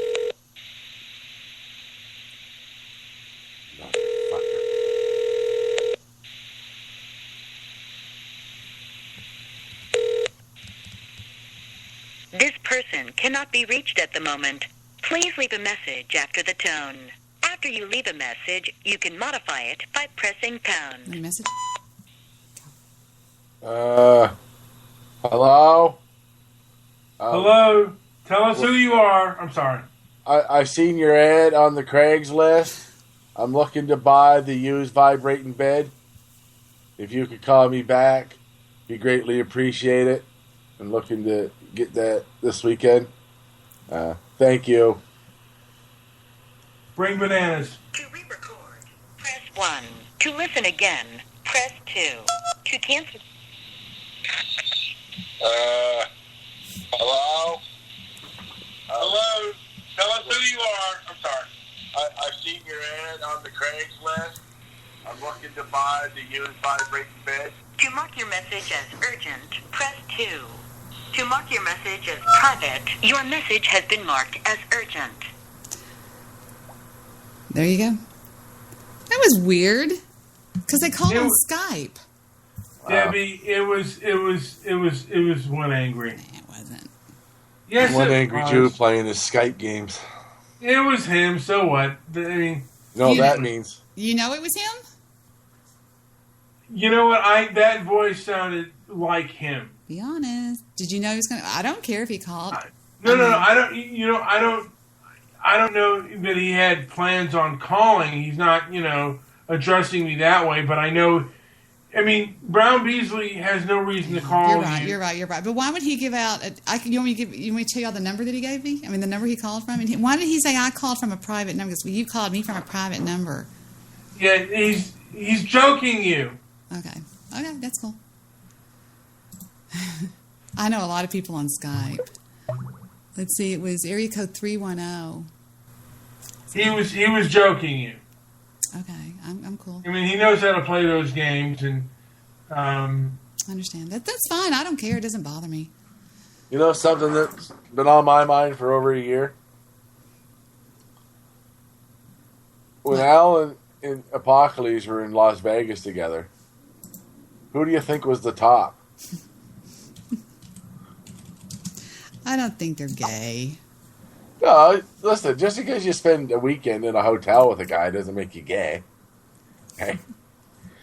Yeah. Circumstances are circumstances. Nah, they thought everybody else was going to come. So, not me. Not me. I was going to go, but I what was it? Oh, yeah, I was broke. Yeah. the reason why I don't do anything. I didn't want to go because, I mean, I was going to go, but then I didn't think anybody else was going to go. So, and I was right, I guess, apparently. Hairs in my eyes. I think I'll meet you out in Vegas sometime, Debbie. We'd have a blast. I make a ton of fucking money. We're going to go to Reno where Stabby's at and stay at his house. Hey, I'm game. I can go. I've got credit cards and... We'll stay at Stabby's place. I have nothing to hide. I'd love to have a good time with people I know. I've met a lot of people off the internet. You know, more than most people. Have you ever well, you knew Jewish Producer. Did you know Jewish Producer in real life first or on the internet first? Oh, I knew him in real life first. Okay. How did you know him? We met through a mutual person, and we both liked each other more than this other person. Oh, was it the San Francisco, the Jew from San Francisco? You know what? We have suspicions on who the Jew from San Francisco is, and maybe at some point we'll reveal that. But it wasn't him; it was another person. Was it Vincent DeBay? No, Vincent DeBay. You know, JP was on talk radio long before I was, and he knew Vincent DeBay. He knew shit. He knew. He didn't like me. You know what? I don't give a fuck what you. He did not like me. Who, Vince? No, JP. No, Vince always liked me. JP hated my guts when he first hung. I'm looking over here because you're coming out of my right speaker. There was a time though that you didn't like me. That was for one day. Oh, really? Well, I can't relate because everybody always likes me. That might be true. I have that type of personality. But, you know, you get on the internet and it's your first time doing this stuff, and sometimes, you know, you don't think you're going to take it personally, but you end up... For me, I ended up doing things that I hadn't done since I was, like, in high school. Well, you know what got to me when I first started podcasting? Yeah, what? I was hit out of left field. That doesn't make sense. It came out of left field at me, the hate. I was like, I had never heard words. I had never been called a cunt in my life. I mean, not that I'm not one. I'm just saying, it was bizarre how it hit me. I would answer the call. Hi, hello, how did we answer our blog? How did I answer my Blog Talk Radio show? What did I say? Oh, I would say 214. You're on the air. I always said you're on the air, and somebody would go, "Hey, you," and they would just be like this really evil, mean person. I'd go, and it would just go right through me. I'd be like, "Oh my god!" It just freaked me out. You know, those trolls and stuff. It was really weird. You know, I had never seen anyone talk to somebody like that ever in my life. I never had either, ever. Yeah, it's very unique. And when they're saying it to you, the worst one that came at me was Jane Dormer, that chick, Jane Dormer. You know, her I don't remember. I remember, I remember some of the chicks out there that came. You know, like I remember more of the men that came in. I mean, I remember Dr. Herpington, and he was like one of the most vicious human beings. I've never seen it, Joe. You'd never seen anything like this kid in your life. He was, for all practical purposes, you could have made a movie out of this guy. He was that messed up in the head. I mean, he wanted to kill me, and he wasn't trolling. I mean, it went way beyond trolling. Zeki got involved. Ralph O'Rama got involved. People were trying to talk to this kid and going, "What are you doing?" He was out of control. Victor ended up having to call. With all the problems I had with the BWC in the beginning, well, it was the new fags in the BWC. Nothing against, I'm not saying they're gay, but that's what they called them, was new fags. When the new fags came in, because I was pretty much friends with the old group, with the original BWC. And when Moxie came in, that's when everything went nuts and went crazy. But anyway, that's beside the point. The point is, I had been through the ringer with some of these people, and I'd never heard hate like this in my life. I mean, and he got into my personal life. He came over into the personal end of it. He took it offline.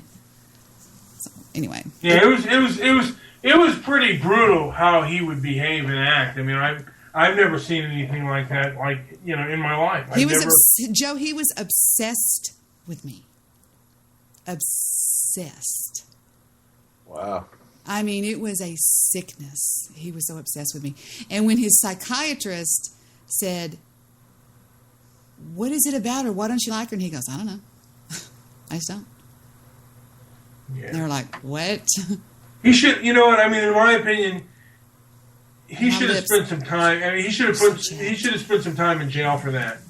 Well, a lot of people. I mean, no, Joe. We're playing it down. We're not even telling you how brutal it really was.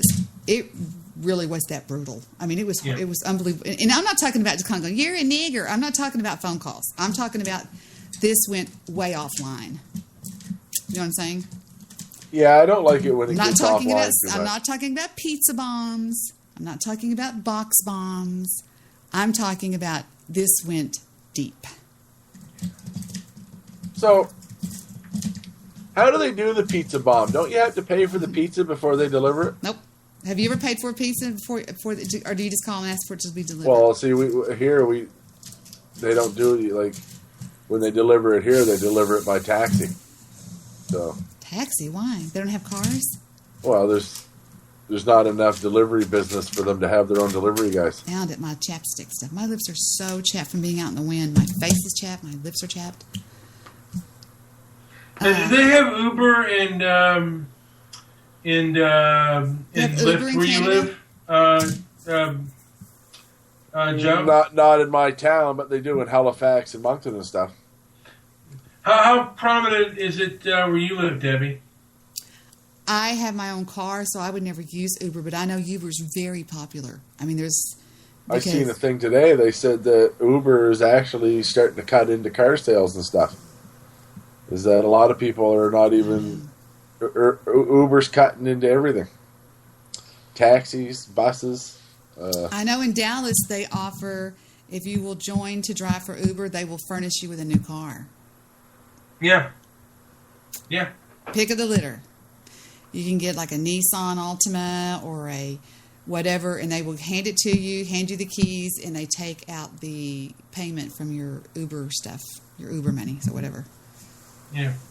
So, but you have to qualify for that or something like that. That's what a girlfriend of mine was trying to do. But see, I would feel unsafe driving. I mean, what if some drunk guys got in, and well, it's same thing with owning a liquor store or something like that. They're coming into your store. You're gonna run the risk of getting with people who are unsafe. It just. I don't know. It just doesn't seem safe to me. I mean, it's like picking up hitchhikers. Yeah, but you know what? The thing of it is, you have all their information. You have a lot of their information. Well, how do you know it's really them? You know what? You take a risk with anything that you do. Yeah, like. Yeah, but that sounds a little. Here's the thing: you can't play the world with what ifs if you're going to make a profit.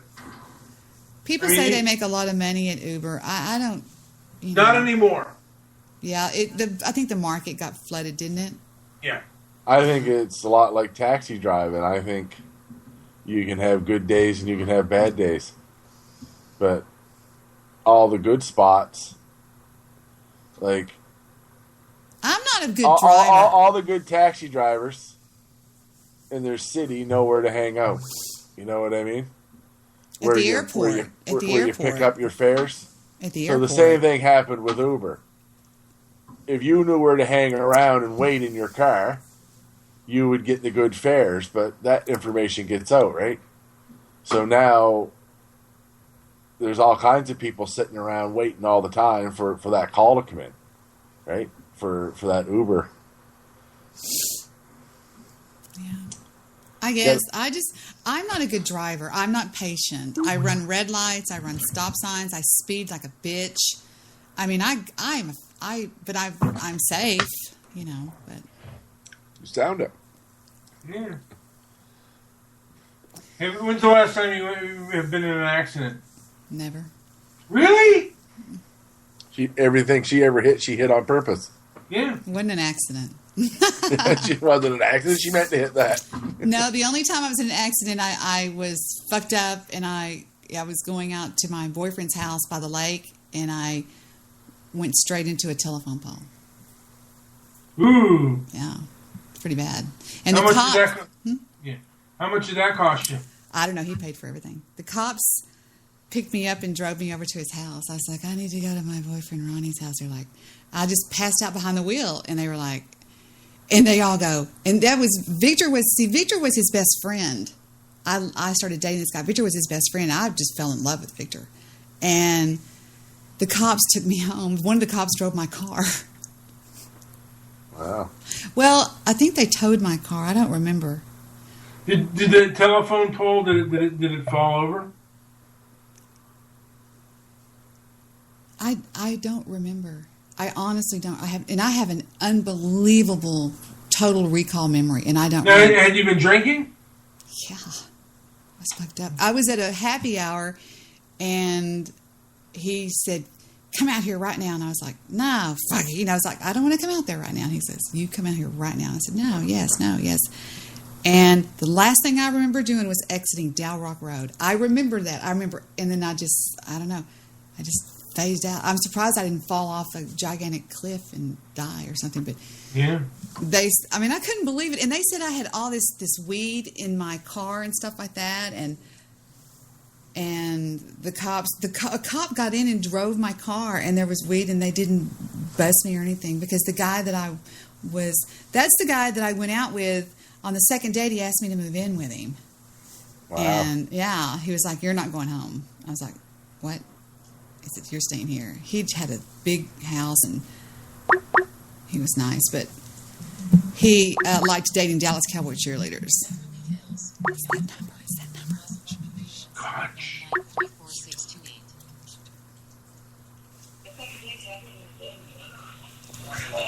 Hello? Hello? Buenos nachos. Hello? Okay, fuck you. Answer me, goddammit. I'm going to lose my boner. They're playing my show in the background or some shit like that. Their number is... Should I give out the number? No, don't do that. All right already. I won't. Unless he's harassing you. You're going to make me lose my boner. But I don't... I honestly think, and if you do the voice alternator thing, just as Mr. Solution was Brian Coleman, that was one angry. I'm absolutely convinced of that. You want me to add him to the call? Is he calling? No, this guy is calling. It says Beverly Hills. It's one angry. But if you spoof a number, it usually won't... people, I remember one time these guys were joking around, and they pretended, they called in as my supervisor at work and falsified the number and said they were somebody else. Yeah, it's easy to do. It's called spoofyournumber.com. So, I'm going to add him to the call. Whoever this is, I'm going to add him in. Oh, there I am. I'm still on webcam. Let me turn this off for a second, because I don't want whoever it is to see. If I don't know them, hold on just a second. Add people. I just named him Jew ? Let's see. Hold on. Let me see what I can see here. Okay, and we'll just, because he's obviously... I'm going to give the Jew the benefit of the doubt. I think he's at the pool. Do you think that's where the noise was coming from? But how would he be... I don't know. It's interesting to me. All right, here we go. We're going to add him in and add. This is who's calling me.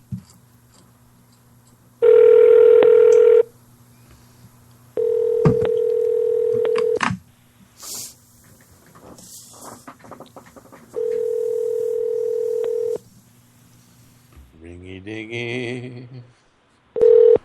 Yeah, very good.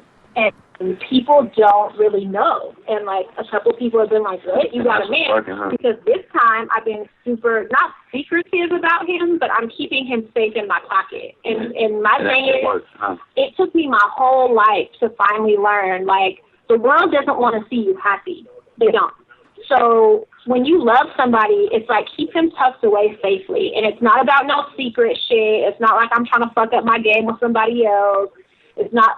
I don't have dirty motives. It's just I want to keep them safe, and I don't want no drama. I feel the same way. Yeah, and it's like, honestly, I posted a picture of me and him like maybe once, and he instantly got a phone call from a nigga I don't even like. Like, "Oh, you know her, bruh? Like, get the fuck out my business, nigga. Like, for real. And it just made me really realize.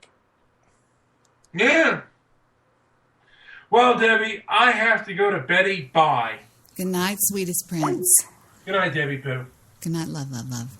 Yes, yes. He's Good night, so Joe. nice. Good night. Good night, buddy. All right, later on. It's just me and you now, Deb. It's just the two of us.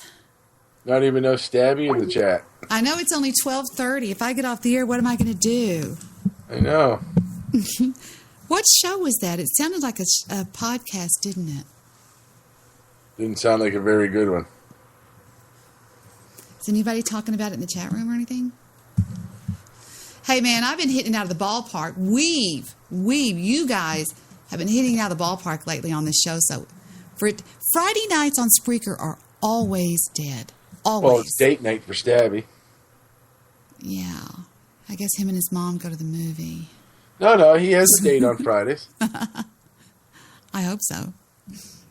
He does. I'm going to stop being so hard on Stabby because... I saw what you put in the chat room later on in the day, and it was really funny. You said, I hope that Stabby's mom gives him a ookie gookie...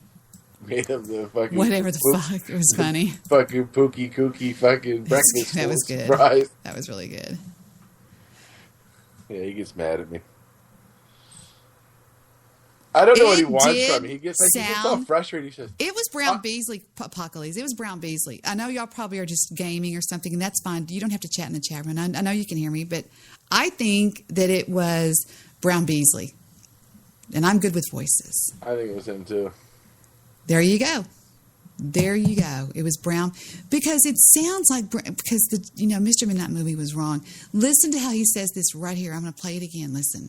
Private number, you're not telling me who you are. I know who you are. That's Brown Beasley. Private number, you're not telling me who you are. I know who you are. I know who you are.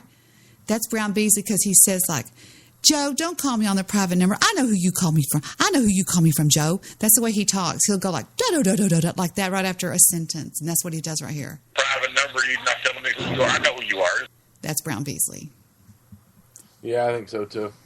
It could have been the Jew playing. I mean, God, if he went through that much trouble to make a clip of Brown Beasley saying that, that's desperation, in my opinion. That's like when the Jew went on the internet to find stuff about Canada to try to prove me wrong. Like, Jew, you're dedicating time out of your life, God, to counter something I just say to you stoned.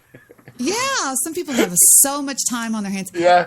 Even if I had time to do that, I wouldn't waste my time on stuff like that. I've never even doxed anybody. Oh, fuck. Like, Jesus, man. This hacker told me tonight, he says, he goes, my dick is so big, I've got your docs on it. I'm sorry. It just cracks me up or something. I've seen a video of a guy today that's got a 19-inch penis. That sounds like a horse, doesn't it? And he's complaining. It's too big. He can't have sex. He's got to wrap it all with fucking stuff. Just fucking dangles between his legs like another leg. I'm not going to say anything. What? That'd be horrible, just hanging there. Well, maybe when he walked down the beach, he had to sling it over his shoulder. Well, he could. It was an amazing thing. That's I don't know. Did you ever see Boogie Nights? Did you believe that guy's penis was that big? That's ridiculous. It was a good movie.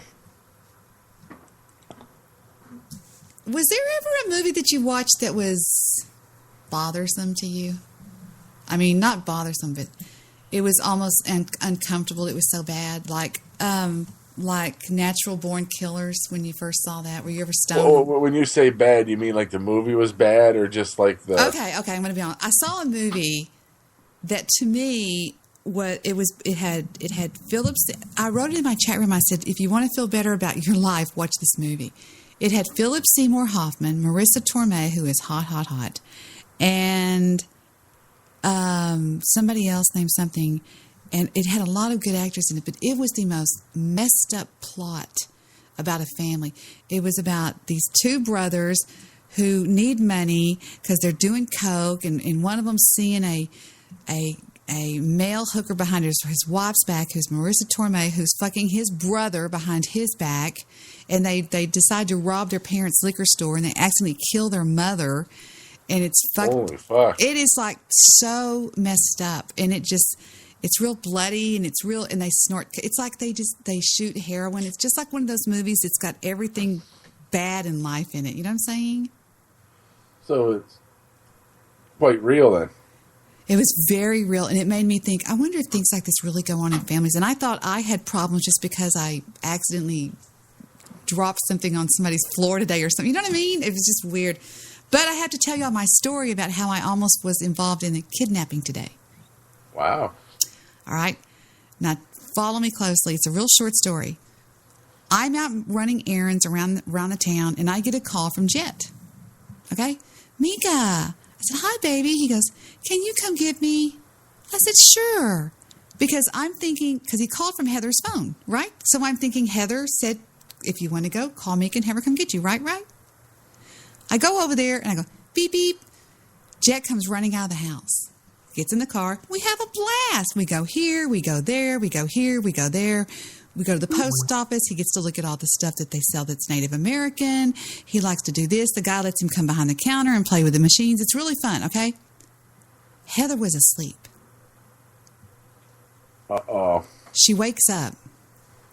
Jet's gone. She has no fucking clue where Jet is. She panics. Now, why did Jet call me? To this day, to this moment, no, what is it, buddy? Nobody knows. He just was sitting there going, I think I'll call Mika. Now, Heather wasn't in bed asleep. She had been out there she had just put the baby to bed for a nap. She was out there on the sofa, and Jet was doing something, and she just kind of dozed off a little bit. And I was like, Heather's like, Mom, have you seen or heard from Jet? Heather, he's right here with me. She goes, and she was just beside herself. I was like, what? What's wrong? And I said, you didn't know? And she's like, and I had to beg her not to get mad at Jet. I was like, don't, because I thought she was going to get upset. Isn't that the weirdest thing, though? Isn't that weird? Well, kids. It's sort of, I looked at him after I said, Jet, you didn't tell Mommy? He goes, well, she was asleep. But he was just thinking that it was Mika. So, no big deal, right? It was, I said, you didn't even tell Mommy at all. I think he thought maybe we would get back before Mom woke up or something. I'm not sure what he thought. I thought it was precious, though. You probably didn't think it that far through. Well, one time my little brother was a sleepwalker. He was a horrible sleepwalker, and he would sleepwalk, and he would get in my dad's car in the back seat and go to sleep. He would sleepwalk here. We had to lock him inside. And one time he went across the street in his sleep and fell asleep on the school ground. He just went over there and laid down on the bench and went to sleep. And my mom and dad get up, and they don't know where he's at. I mean, they think he's gone, and they call the cops. I remember the cops came over the house. I remember the flashing lights and everything. And all of a sudden they look up and they see Jay come walking across the street, real sleepy looking, kind of staggering. And they were like, are you okay? He'd gone over there and gone to sleep. And they woke him up because the water sprinklers came on, and, it was like the ones go tick, tick, tick, tick, tick, tick, tick. Isn't that funny? Wow. Have you ever seen a sleepwalker? I don't know if I have or not. I don't either. Yeah, there's not many people around tonight, is there? No, Friday nights are like this. I knew tonight being the inauguration would be really slow. That's why I was tempted not to come on the air, but I did. But Barco's got a show going on, too. Is he still on? Let me take a look and see. Here comes Steve. Hang up, Steve. I have to ring you in. Let me see what else is going on. Stand by. Let me ring Steve in first and see what he wants to talk about. Maybe he knows something that we don't know. He sent me this drop. Listen to this drop. No rush. Anyway, hi, Steve, or he's ringing in right now. You need to get that dog picture off of here. Leave my dog alone. He's got a big old tongue on him. That's a real dog right there. That's a German Shepherd certified lovable dog. What do you have to say to this dog, Gunner? Blow me. Lunch. Gunner said blow me. Let's see. I just called in to say hi, guys. How you doing? Hi. Been listening to the show. Don't you think Quite- that was quite Brown entertaining. Beasley that was prank calling me? Oh, I put it in the chat room. That was definitely Brown Beasley, and he's at one of those shows, and that's what you heard in the background. He accidentally dialed you. But That's why. But when I called back, he said I called from a blocked number. When I call from Skype, does it say blocked number? Yeah. It does? I'm gonna guess. That's the only thing I could think. That's why it would happen like that. Let me call my cell phone and see what it says. But first of all, I want to see who's live on Spreaker. Apocalypse says, hi, Steve. Okay. Hey, buddy, what's up, Apoc? Let's see, live now. We have, of course, Radio Immaculata. We have Reservoir Dogs. We are there, and we're up at the very top. I always have to say that just because people have been so mean to me on this network. I'm like, grr. Okay. I'm like, grr. Sir DJ Renzi's on. Wolfman Mike is on. The Plastic People. He always talks about really weird stuff, though. We have Breaking the Law. They follow me. Let's see. Who else do we have on? What's Barco talking about? Do you know? A little bit. I was there. He was talking about me and Deflex. Oh. About how we're both no good. What's his name? Free Stabby? Because I don't see him on live now. Yeah, he's not. I don't see him on anymore. Oh, okay. He's gonna turn me into the RCMP, I guess. Why? I don't know. No, wait a minute. Are you being funny? No. He says he's gonna turn me in for stealing $1,000 from him. Did he send you the $1,000? Yeah. Then how could he say that you stole it? That's what I was wondering, but He's it's got to be smarter. It's his trolley game, so you'll have to go ask him, I guess. I'm just telling you what he said. Do y'all still have the Free Stabby account? I think he does. Because I don't even see it showing up when I do a search on Free Stabby. Well, he was saying that his show title was named something about fucking Goodbye Spreaker or something. So, Forgive me if I'm wrong, but how do you steal a gift? You don't. Well, at the end of the day, he can tell it whatever way he wants, I guess. All right. Free Stabby's gone. There he goes. He deleted it. It's all over. Let me see if I got it on the download on my iTunes. What's going on with you tonight, Steve? Anything? Bockley says he don't see it either. It's gone. You know who else is gone? Is Bathtub Girl. Thank you, Jesus. Yeah. Good riddance. Oh.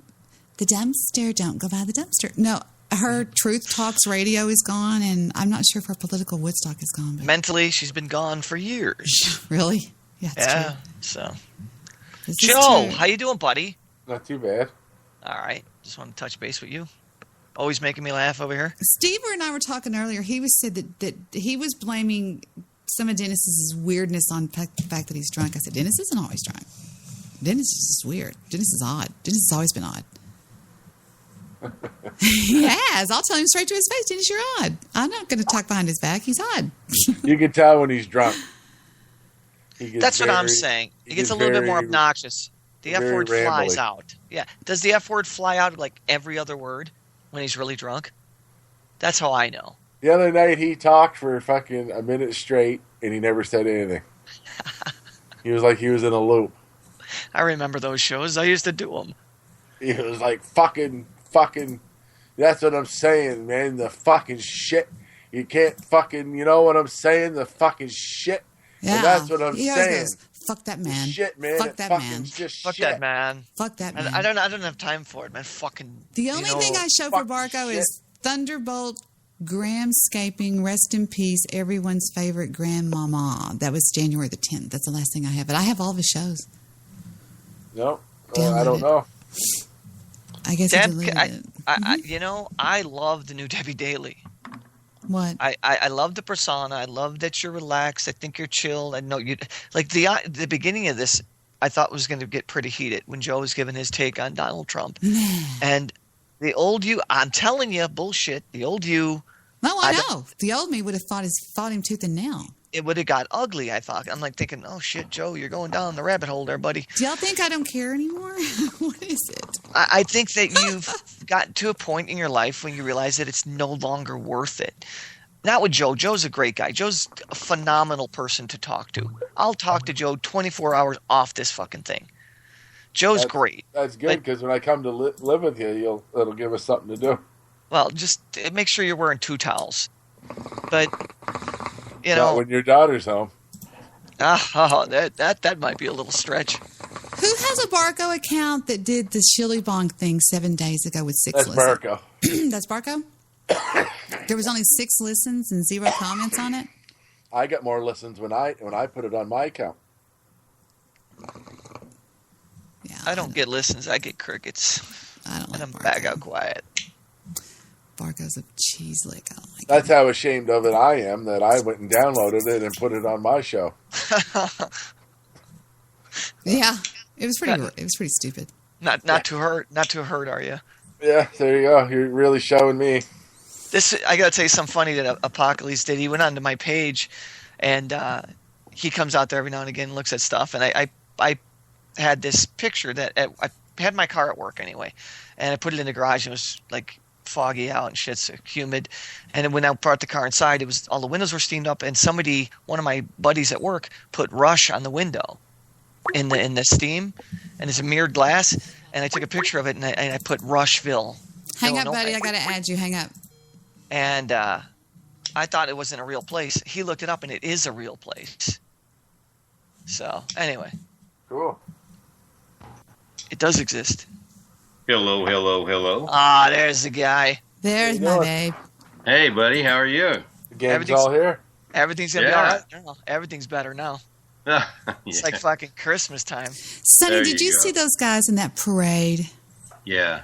That's why I sent you a text message. Are you watching this? Oh my God, it's so sad. It was sad. I know. You know, guys go over they go overseas. They've got to have at some point some feeling of excitement. They think their dad's going to be happy or something, and they go over there and they just get all fucked up. Excuse my language. Yeah. So sad. They had them in the parade. What were they called, son? Was it the paralyzed veterans? Oh, they were in their wheelchairs. It was so sad. I was like, oh my horrible. gosh. What do? They step on landmines or what? I mean, Lots of things. Landmines. IEDs. IEDs, yeah, exactly.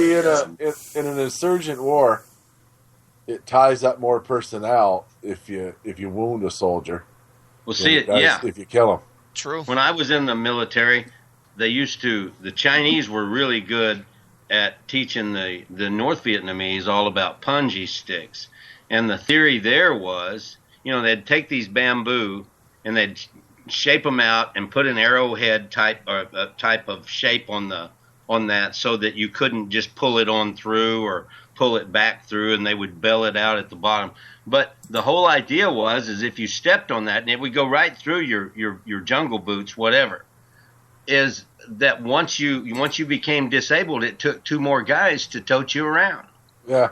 Where if you're dead, they could just leave you on the ground till later. Absolutely. So that's another reason why they use full metal jackets and not lead ammunition, isn't it? I'm sorry?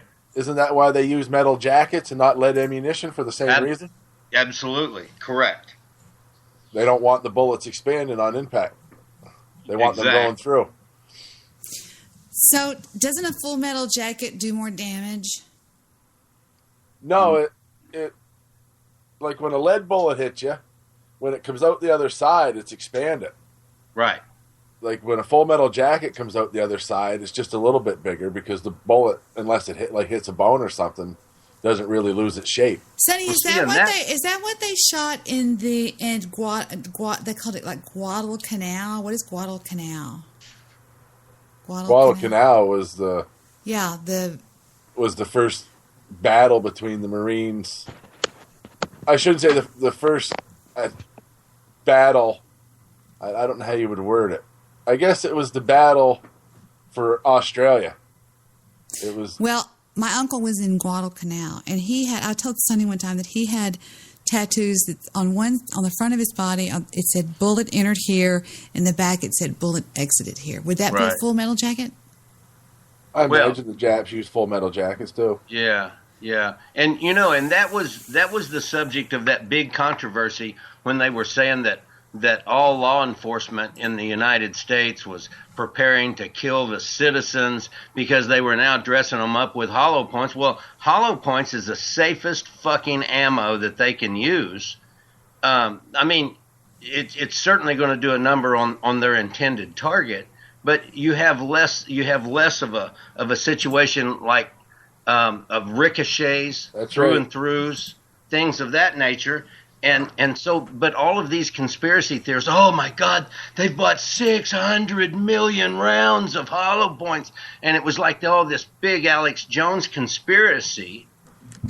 And it's the most efficient way to stop any type of collateral damage if you have to shoot somebody. The bullet more than likely will start to mushroom out and fragment, hopefully. And there won't be a lot of pass-through.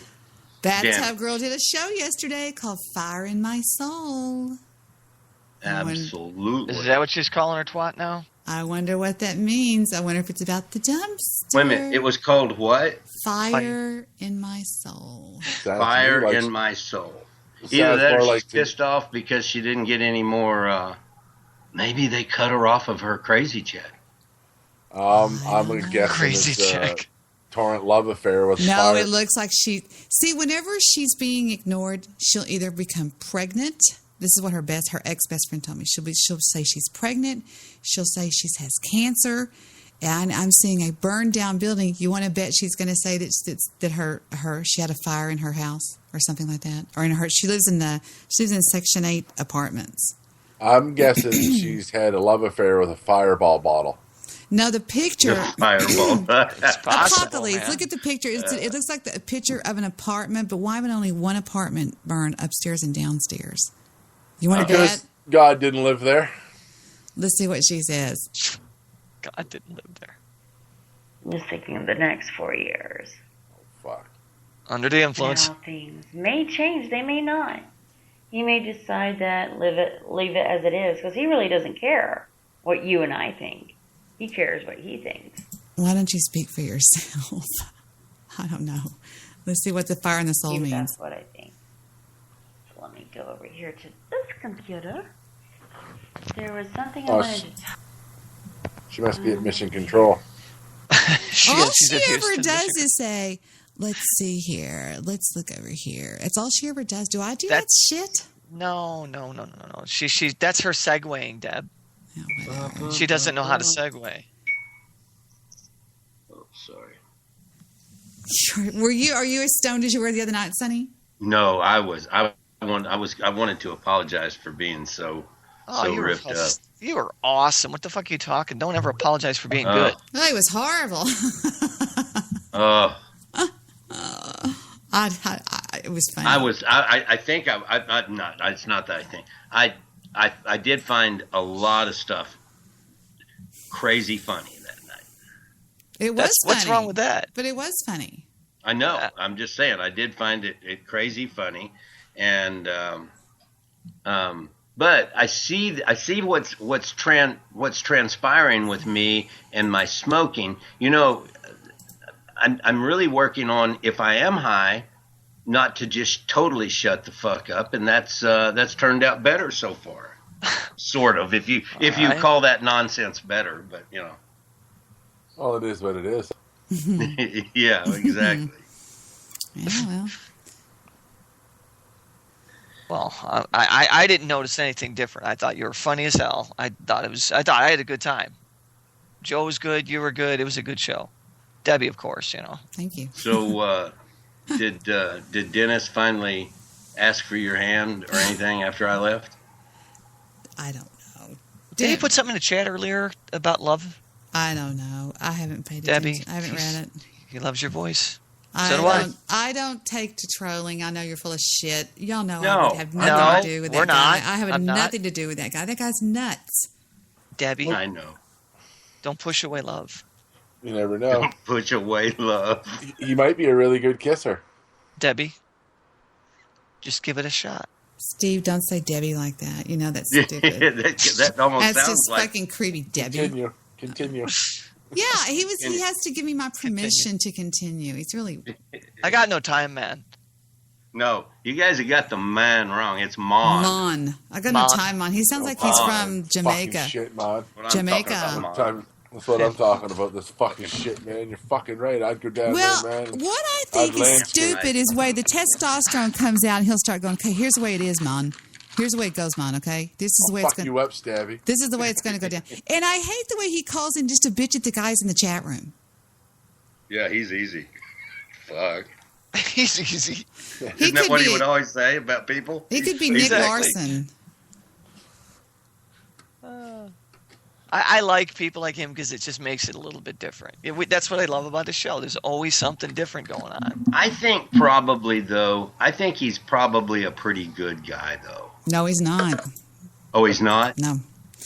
Did y'all know that on January the 3rd, I had 400 live listens, 2,670 on demand, with 29 downloads? What the fuck happened on January the 3rd? I don't know. Was I here? I don't know. I'm assuming you've been here for a while. Let's go take a look. What happened on January the 3rd? Let's see. Where are we? Yes, he was on the call. Episodes. Let's see. January the 3rd. 2,670 down. January the 5th. January. It says your daily rush if Steve calls in, and it was Cuddle Puppy. Yeah. Hold on just a second. It was the one where I had the Cuddle Puppies picture. Yeah, that was fun. Who was on the show? It was me and you, and then I think we had random callers as usual. Let me see. Like Let's take open a listen. forum. Got my attention across the street, and I was like going, hello. I guess it's a double-edged sword. Yeah, it is a double-edged sword. All honest and serious, and because one night, I think it was just me and you. Yeah. Maybe you Facebooked it, and all those crazy people came from your Facebook. I don't Facebook anything out here. I don't even Facebook my shows that I do with my 6 listeners. Well, you should Facebook the goddamn show. It might help with the listening audience, okay? I tweet it, my love. I tweet it. Yeah, but tweet is tweet. I mean, Facebook is where you get the money. If you want me to, I will. Please do. Don't you want people to listen to you? No. Why? Not really. You do. Come on. I swear to God. You're not doing the show any service. Well, no, I tweet it. I put it to my Twitter. That's got a lot of followers. I got 5,000 on Facebook, too. So, yeah, I guess I could do it there, too. I would. You got 5,000 Facebook friends? Look. But do you know all those people? Can you name some of them? I could name any of them. I could probably name about 100 of them. That's it. Who are they? They're business mostly. What business? Photography. Throughout the years, got to meet them. Man, I keep my list short. I clean it out all the time. I don't want people knowing my shit. Right, but the thing is, I can't, because if I don't take somebody in, then that's an insult. And if I have a further job with them in the future, it's like, you wouldn't even acknowledge me on your social media, so you're being a dick. And I can't be a dick to people that make me money. So that's why I keep this separate from that. Yeah, I guess. I don't know. You should have a business account and then a personal account, maybe. I don't know. You know Who what? the fuck am I to say? What the fuck do I know? Facebook came to me because I always have 5,000 and I have 10,000 in queue. And what do you mean 10,000 in queue? That means I have at least 10,000 people will request to be my friend, and they were going to give me a celebrity page. What? Yeah, wow. Swear to God, for free. And I never took them up on it. Why is it always just 5,000? 5,000 is all you're allowed. Maxed out at 5. Wait so a minute. Now, I have know 5, a lot of people that have a lot more than that. Well, then they have a celebrity page. But an average account, you can't. Like, you can get 5,000, you get 5,001, they won't accept it. Well, but you can get more than that in followers. Yeah, that's what I'm saying. Yeah, you can followers. I'm talking. Yes, right. That's you can get 100,000 or millions following them. Yeah, because like the Kardashians have millions. Well, they're celebrities, so they get a different type of deal. Of course they do, right? They're the Kardashians. But no, you're only allowed 5,000 followers. Damn it! Chad asked me to. You're only allowed 5,000 followers. Nah, 5,000 friends. I'm sorry, 5,000 friends. I misspoke. Oh, okay, yeah, because I'm certain of that. I cleaned out a whole bunch last year, and I've got, mine was past 5,000 followers, but I'm now down to 4,000 something in followers, and I don't know, 800 and something friends. I realized that wasn't the way to go. Yeah, it's just, I don't know. I just use social media for this podcast, to be honest with you. That's all I use it for. The only good thing it's for is, like, let's say you do have like something you're really passionate about and you put it out there and you don't post a lot of stuff. When you do, those people are going to be like, wow, this is from Steve Rush. This guy never posts anything. It must be, and he's a pretty decent guy. Let's check it out. That's the only time I think that it has any validation in your life. Otherwise, it really doesn't. It's just fun. Well, I mean, where did they all come from? If you're not posting stuff a lot, how do you get these people? I'm just curious. I'm not looking to go do something different with mine. I'm just curious as to how that happens. Well, number one, I go to events. I shoot. I meet people. I meet people that have companies. I do staff. I do vehicles, people who own vehicles, dealerships, all kinds of different people. And right.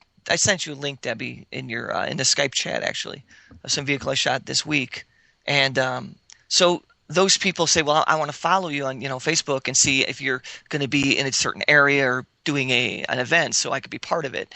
So they send me, they're like, accept my friend request, please. So I do. I accept their friend request. Before you know it, it's out of freaking control. And I don't even have any room. So I've got to dump like 400 out so I have room. Because the events I go to, sometimes there's 1,000 people there. I'm giving out business cards. People contact me back. So it adds up really, really fast if you're not looking. I'm a very social person. I'm out there every day. There isn't a day I'm out there 5 days a week for sure, and then sometimes on the weekends. If I actually check my Facebook once a month, I'm pretty lucky on mine. Right. The only thing I do is post my shows. On my Facebook, though, like when I go into, and I don't think you guys could see this, but if I go into my menu on the sidebar, I've got a bunch of different little businesses in there that are mine. Okay, under different aliases.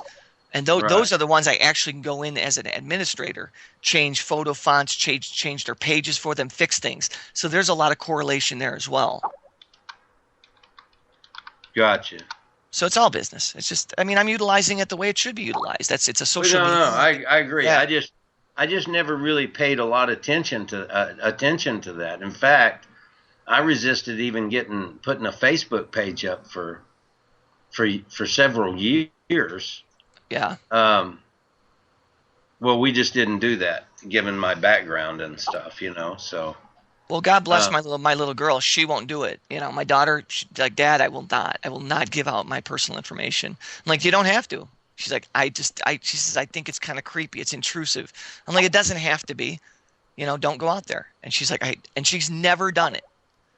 So. Right. She knows why I do it. Now they're telling you on Facebook you should make arrangements with a family member or a friend so that if anything happens to you, they can turn your Facebook profile into a legacy page. Nice. No shit. You look it up. Is that like a RIP page where it's lol, you died? Well, no, like basically your page will stay up and they do some changes to it so nobody can take it over, but like your post will come back. It's sort of like a fucking reminder for people. Wow, a memorial? Yeah, like I don't know if I'd like that or not. Well, Goose was saying one time when we were talking about being under attack by Russia. I said, right. I said, if it hits here, Goose, it'll get both of us. And he goes, well, Debbie, I'm kind of hoping it gets you first so that I can do a lol, you died page for you. That sounds like him. He's crazy as fuck. Where is he been? He is. He has been tweeting this, so I feel okay saying it. He's in rehab. Oh man. Yeah. So there you go. Wish him luck. If he hadn't tweeted it and talked about it on Twitter, I wouldn't. Of course, I wouldn't fucking say that. Right. It's already out there. Yeah. Yeah. Exactly. Joe, you were gonna say what about Apocalypse? I cut you off. I'm sorry, man.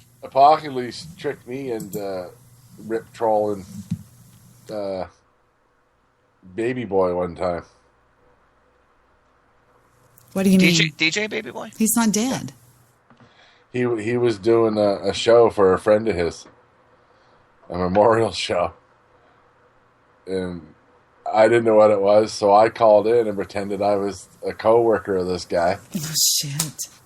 And said that I worked with him at this hotel and we used to do cocaine and everything.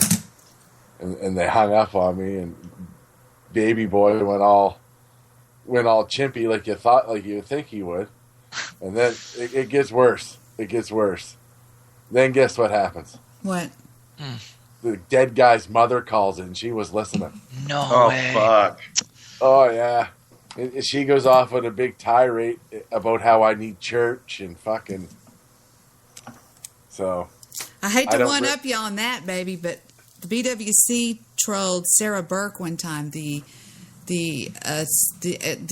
Canadian ski Olympic star. She got killed in an accident, and they trolled her page as Debbie Daly. I got called by her family. Ouch. And it wasn't me. And after convincing, they said some pretty rotten things. And after convincing these people that, in fact, it wasn't me, Victor and I donated to the Sarah Burke Foundation. $1,000. Well, that's a classy way to handle it. That's what Vic said. Why am I doing this? What? I was going to say, you had mentioned somebody earlier, and I don't want to go back to it at all. I'm just saying, my least favorite person in my history of podcasting, you had mentioned her today, Dormer. Oh, yeah, Jane Dormer. Least favorite people. You think of all the hundreds of people that we've talked to or I've talked to throughout this thing. She is my least favorite person. She hated you. Oh, it was I wanted to punch her in her fat dyke face. She was a woman that just randomly called my show one time and just went every third man to the south wall up against me. Called me every name of the book. I didn't know who the fuck she was. I thought, who is this? And there were people saying, Debbie, get away from her, named this, that, and the other. Well, she was part of what got me 404'd off of Blog Talk Radio, and then she wanted to brand me the next day, which was very suspicious to me that she had gotten me 404'd, and she was the one that wanted to take me higher and higher. You know what I'm saying? Yeah, yeah. She wanted to ride your coattails a little bit, didn't she? She thought I had all this talent and that I could be branded. She did. She made a Twitter page. She hired a photo shoot thing. I mean, it was unbelievable what all this woman did for me. And I was just like, okay. And created my network, my private network that I had. I had my own private Shoutcast network going. Actually, it was more than Shoutcast. It was my own. I had my own server. I didn't have my own server, but she put me on a server called Small Orange, and she had administrative abilities on it. And she was going to try to take me to, up with the big guys. Mm-hmm. Yeah. She was trying to train. She was sending me all these people to get trained on how to rise above. And she was the one that tore me off of Blog Talk Radio. Yeah. I didn't mean to bring her up for any negative thing. I'm just saying, man, because you mentioned her, and I'm like, wow, we've met some pieces of shit out here. People tell me I could write a book. There's the clip there, Debbie. What? I just put it in the Skype chat. Oh, I'm in the middle of a game. Hold on, let me get out of this game. So am I. Hold on, let me get out of this game. And last but not least, okay, I'm out of it. All right, let's go. Let's get out. Exit to lobby. Okay, leave game? Yes, that's why I said leave game. I said to somebody one time, wouldn't it be funny if your life asked you questions like, you go to open your car door and it went, Sonny, are you sure you want to open the car door? Right. Yes. Sonny, are you sure you want to fry that bacon? Yes. It's just like, I hate the way... okay, let me see what you got, Joe. Hold on. Let's go over here and get the Skype chat. It says... All right, I'd like to surprise people. Do you want to accept this file? Yes, I'll accept it. One of the funniest things on the show last night was when Jimmy goes, bleach! Yeah. Oh, man, he raged out that word. That was so... No, it was the name of Nirvana's... Of the album, yeah. Yeah, anyway. He just screamed it, yeah. Well, he knew it. That's what killed me. It was funny because those McDonald's questions were so hard. I finally just started making them up. What is their flagship breakfast thing? And he goes, And I said, no. And Joe goes, the Egg McMuffin. All right, let's see what we have here. You ready? The McRiddle. It's opening up in iTunes. It takes a minute for it to open. So, but yeah, I made a meme today of, oh wow, this is 8 minutes long. Is that right? What is this, Joe? Can you set us up here? Tell us what this is, maybe? Oh, just listen. Okay. All right, and that indeed was Evanescence with My Immortal. Well, ladies and gentlemen, we have somebody else on the phone lines, and his name is Jimmy. Jimmy, how you doing today? I'm doing very good. I'm doing pretty good. All right. I knew Jared. I don't know Jared as well as the rest of you do. I knew him a little bit at the Sheraton. Okay. Me and him had some dealings. He used to get a lot of cocaine, and we'd get a room, and we'd get a lot of black men up there, and he'd fuck cocks, and then we'd listen to the radio show, and he'd say, "Fuck you, bro." All right. You know what? All right. Okay, you know what? Okay, now first of all, let me stop the music. Lol, you died, Joe. Wow. Lol, you died. Rip trolling. You see, you know what? It gets better. Okay. It gets better. That right there just got me really angry, just upset just now. And you know what? That's exactly what I'm talking about. See, first of all, I'm trying to keep myself together. But you know what? We're not here. All y'all trolls that's trying to play around, we're not here for that. Today, we're here to celebrate a young man that was worthy and better than almost any of you trolls out there. So, how I look at it is this. If people... I'm sorry. Yes, Deborah is back on the line, people. Yes, hello? This is Miss Man. Yes, this is everybody. Miss Mans is back on the phone lines, and yes, ma'am. I just wanted to call because that person who just called to sully my son's name, I want him to understand that he cannot do that based on the character and the way I raised him. So I don't know who Jimmy is, but Jimmy needs to go to church and find the Lord, because what he just did was out of line and unnecessary, and we all know. And those of Jared's friends, his real friends, the people who love him and who knew him best, know that is not the type of man he is and was. So, Jimmy, you just need to go somewhere and sit down. Well, thank you. Miss Mans, for actually calling in. And now another person that would like to say something is my co-host for Real Talk. You guys know her, and she is Dark Angel. And looks like Dark Angel has some words of her own. So go ahead. See, when Jimmy called the first time to say that he wanted to say something, I had a feeling it was suspicious, and I kept telling Baby Boy, like, I have a weird feeling about the whole situation. And you know what? For this guy to come on air and say what he said is very disrespectful to someone who has passed away. And if you are that disrespectful when it comes to someone who has passed away, then you should, you know what? Like Miss Meehan said, you need to go to church. It's really. not just, well, first of all, I just want to reiterate to not just Miss Mans, but to everyone that is listening. First of all, let me just remind each and every one of you that I take this show, not just this particular episode, but I take every show very, very seriously. And for this guy to call in and not only make a mockery out of this young man who is with the Almighty God right now, and to make a mockery of this show, it is beyond me. And I want to let... Okay, you know what they should have said? Troll. Next caller, please. Yeah, really. I mean, I'll be right. I'll be right back. Let everybody here know that that is not me. That is not the people that I represent, and it is not the people who represent me. And at the end of the Man, I never went off like this on a troll call. That was just a lol you died call. Yeah. The best, you know. Do you had call we back? known his mother wasn't there, had we known, we didn't know. Like, we just thought it was a crappy fucking bunch of people sitting around doing a feel sorry for each other fucking memorial Podcast, show. yeah, 'Cause right. The guy was dead for like 2 months. Oh, really? Yeah.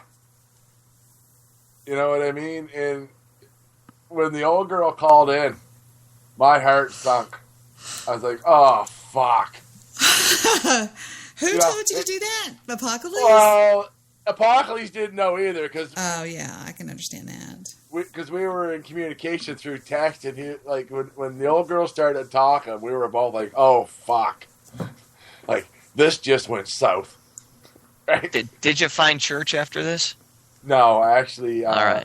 I got to be quite honest. My hurt or my fucking my guilty feelings calloused over, and I really don't feel as bad about it now as I used to. Wow, look at you. Time heals all wounds. I was going to say something I can't say. Well, the reason I don't mind sometimes rip trolling is because I think it's pathetic that people die, they have accidents, and all of a sudden everybody has all this nice stuff. He was an hero to everybody. Oh my God. I mean, why didn't you say that before they were dead? I mean, if you love, all they're doing is they're just doing this to get their guilt out that they neglected the person, they never called the person, maybe the parents let the child or the younger kid, you know, whatever, you know what I'm saying? And I just think that, I don't think that they deserve to be made fun of, but I think it's stupid what they do. I mean, if anybody makes a rip page to me, I'll haunt you. You know, it better be for lulz. That's all it better be for. Because the one I like is on Facebook, you'll always see people all the time, the same people will write a post about how they missed their mother. Or, you know, like, or they missed their dead father. Like, yeah, and they're always fishing for that, well, you know, hugs or... Well, there's a girl also on Facebook I know. She always posts these pictures of herself, and it looks like she spent 5 hours putting on makeup, 6 hours doing her hair, and then all the guys will go, "Oh, you're so beautiful." She'll go, "Oh, thank you. Thank you. Thank you so much." And I'm like, I married her. Do what? I married her. Okay. I met a chick on a dating site, and she's got cancer. And she went and got her fucking portrait done, like, with her fucking chemo hair and stuff. Ugh. And she's got that as her fucking dating profile pictures and shit. Why would somebody do that? Exactly. I just chalked it up to everybody deals with stressful things different, right? Now, this is what we're talking about, the people that would vote on Hillary. I'm telling you, half the freaking people that I have encountered in my life are batshit crazy. Well, just so you know, the liberals all say that too, and they're saying that about the people that voted for Trump. The bottom line is pretty well right up the middle. People are divided between, you know, conservatism and liberalism. Oh, whatever. I wasn't going to vote a criminal in. What's that? I wasn't going to vote a criminal into office. Leave it. Leave it. How about them Cubs, everybody? Really? Yeah. I'm sure Donald Trump broke no laws and got to where he is today. I don't think he killed people and lied to the public. How many murders can you prove? None that I've done. I have the bodies all burned. How many murders can they prove on Hillary Clinton? Well, I think it's circumstantial evidence, but it's pretty circumstantial. You piss off the Democrats, you get killed. Or you all of a sudden commit suicide. Yeah. You cross Hillary, you have this unnatural need to commit suicide about 2 weeks later with a shotgun blast to the back of your head. You tell me. Where were all the Trump supporters at today? You didn't How answer. come they weren't at the inauguration? I don't know. I didn't. Were they not there? No, fuck. There was empty space everywhere. I don't know. It was I good to don't see know. Three Doors Down get a gig, though. You know, it's been a slow fucking decade for them. And the river dancers, I thought that was kind of cheesy. Yeah. You know what I mean? It was really. You know where the Rockettes did perform today? On the Daily Show. What do you mean the Rockettes? Well, the Rockettes were going to perform, and then they pulled out. And they performed on the Daily Show and did a number with the host of the Daily Show. Well, no, the Rockettes were on one of his dinners tonight. They were? Yeah. What do you mean one of his dinners? One of his inaugural balls or something? Whatever they call Yeah, it? they were at the very first ball. And it was boring as piss. If they went and compared... They all are, though, for every president. That's just They how went they and are. compared the pictures from 2008 on the White House lawn there, or the mall, you know what I mean? Where they hold the inauguration. Well, they found out that was a bunch of bull crap about the bikers that were going to form this wall of meat. Yeah. That was all bull crap because the pictures that were tweeted they said, look, here they come. And it was like springtime in the pictures. That was The only thing I hope for is that he does well. That's it. Done. Do I like him? Nope. Don't have to. You know, He's my president. I hope he does well. I kept saying nothing's going to change. I'm beginning to think they said that he's already gotten rid of Obamacare. He couldn't have. It's impossible because he has no replacement for it yet, so you can't get rid of it. He did don't know. sign an amendment Saying for what? an action to, but you could do that all you want. Unless you have something to replace it with, you just can't take away all the health care from all the people because people would just die. So they're working on a replacement for it, which they don't have yet. But he has already started the process by signing the first presidential move, which his very first signature was that. What else did he sign? He signed into all his appointments. He signed all those in, verifying them as his appointments in Congress. So Apocalypse is showing a picture there now, but today, when they were showing the live feeds while the speech was going on, there was empty space. But you know, in the still photos of the internet, I guess the live feeds were all wrong. They had 400,000 people at the inauguration concert for Obama. They had 10,000 there yesterday for Trump. But sorry about that. The excuse given today was that all the Weather? Trump supporters all have jobs. So, and I found that interesting because I thought that was the reason they all voted for Trump, is that they didn't. So, I don't know.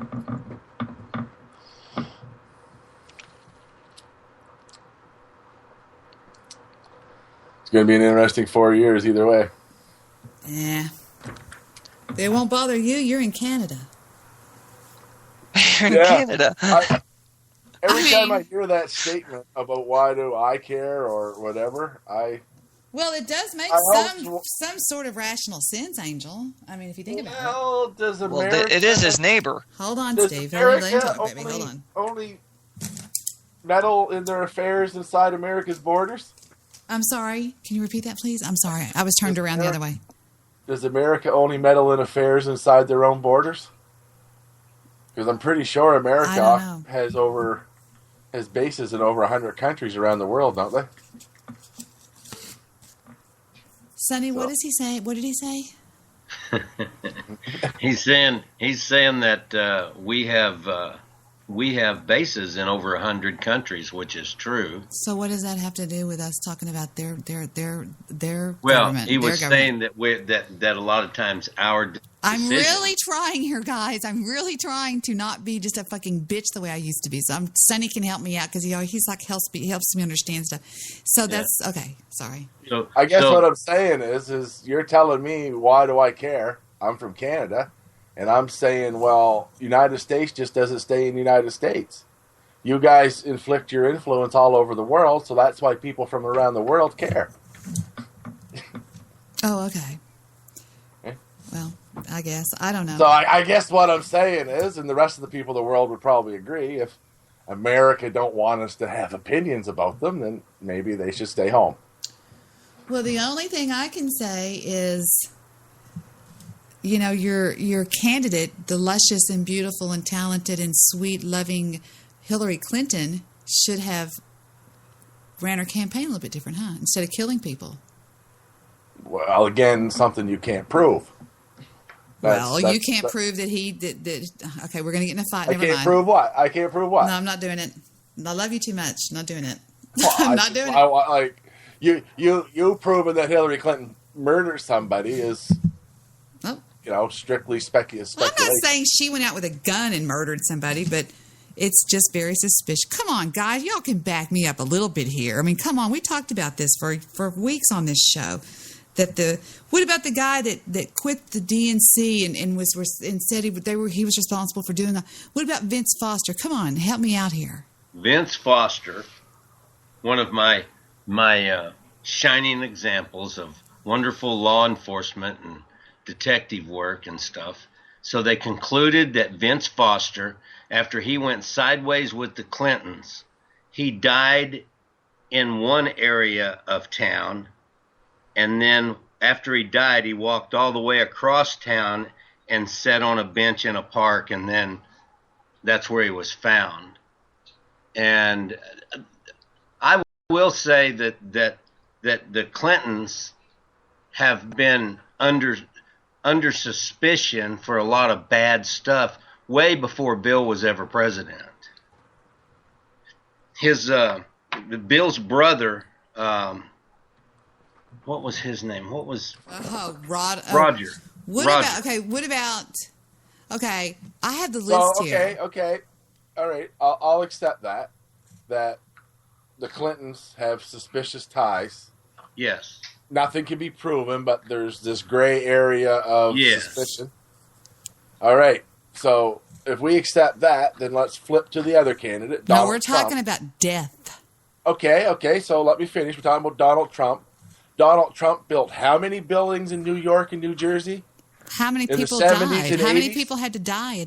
No, wait a minute, Debbie. We're talking about death. How many buildings? Who controls the cement industry in those states? The mob? The mob, yeah. Who controls construction unions? So if somebody got in his way, he had them killed? All the real estate, construction dealings Donald Trump did, all the dealings he would have had to do with all them, and he never dealt with suspicious characters that had ties to meetings that would have put a gray area where you could easily draw these same gray area speculations. Can you name one person that crossed Donald Trump that got killed? Well, no. Okay, but there also hasn't been a microscope. No further questions, Your Honor. There also hasn't been a magnifying glass on Donald Trump by the what? Not a magnifying glass on 30 years. Well, hey, now come on, Joe. For 30 years they tried to nail the Clintons. Joe, and they never convicted them once. They've tried. Once. Hillary Clinton did everything in her power to she was making. Let me talk now. She was making shit up about Donald Trump.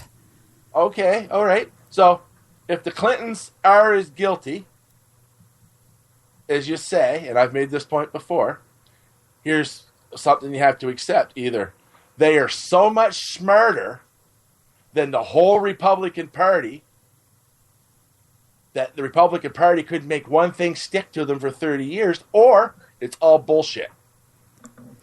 Larry Guerin was killed. You can't have it both ways. Joe, let me talk just for 1 second. Larry Guerin killed in 1987 while investigating the Inslaw. Okay. You're not letting me talk. I'm accepting that, Debbie. I've already you can go down the list. I'm accepting there's a gray area. How many convictions? But see, that's many convictions? Joe, let me answer you. When you have circumstantial evidence, they're not stupid. They're not going to have anything that's okay. He's not going to let me talk. I get what you're saying. It's circumstantial evidence, and I've conceded that there is a gray area of suspicion. Okay, but there is no convictions. So if there's no convictions and they've done all this stuff, that means they're so much smarter and better than the Republicans. Or it's all bullshit. You can't have it both ways. Ken Starr spent how much money trying to nail them? how much effort come from out of the Republican side of the party against the Clintons? And of all these speculations and stuff, there's any merit to them, how come they couldn't get one conviction? Not one.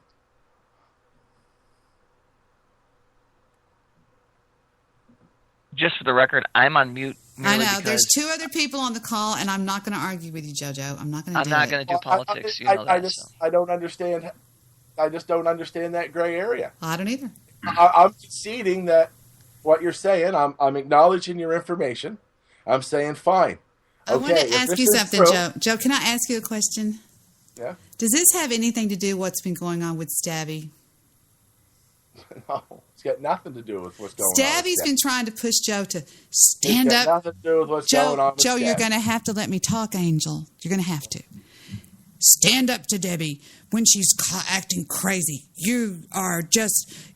I'm not going to talk to you. You're not the kind of person I thought you were. Stand up to her. Tell her she's crazy. Tell her she's this. And now all of a sudden, just hold on. Wait.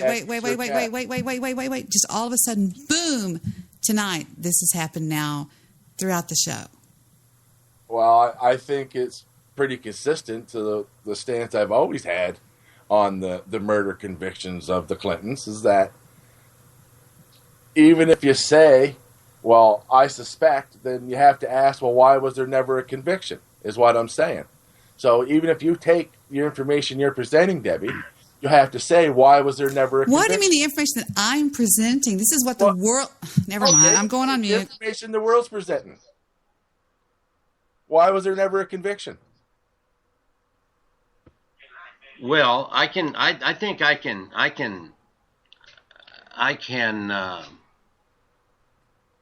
can lend in something about that. I think maybe that there wasn't any kind of a conviction because anybody with half a brain's going to look down and see about 65 people that just fell dead out of the blue, which is, I would even say that the deaths of a lot of these people was even more amazing than the deaths of a lot of the people on the grassy knoll. And I don't know how many people would stand up to that kind of power, even if it was right, because I don't know, in my whole life, I know 3 people that's willing to give their life for their country. So I don't think anybody's going to give their life for right and wrong either. So what I'm trying to understand here is that you're saying that perhaps the Clintons were so powerful that the entire Republican Party was scared of them. Absolutely. I 100% believe that most of these little wimps like Paul Ryan and a lot of those people, I think they were absolutely petrified of the Clintons. So much so that a lot of them were willing to just So was the mainstream media. Think about that. I don't think the mainstream media is all that bad as Trump puts out that they are, but I will say that they are putting out a lot of positive stuff in his corner right now. But with regard to their power, the Clintons' power, I believe that the Clintons are the most well, maybe they've lost a few notches in this election process, but prior to that, I believe that they wielded more power than any 2 individuals anywhere in the world, and I don't know why. I can't tell you why, but I truly believe that. I mean, the fact that Bill Clinton, before he was even president of the United States, could walk into Arkansas Power and Light, a big, huge utility, one of the largest utility corporations in the United States, and it really is because they own so much of the power grids. But he walked in there and turned a secretary into a senior vice president in a 1-hour meeting because he had been fucking her, and it was the way to keep her mouth shut without wasting her. I think Bill Clinton's extremely powerful. I think getting somebody put down that might pose a threat to maybe some of the scams that they've pulled. I can't point out to you exactly what they've done, but it's kind of like that whole deal. You'll concede that about them, and I'll concede this about whoever. But the truth is, when it's just nasty, you know it. And I just feel like I know that about them.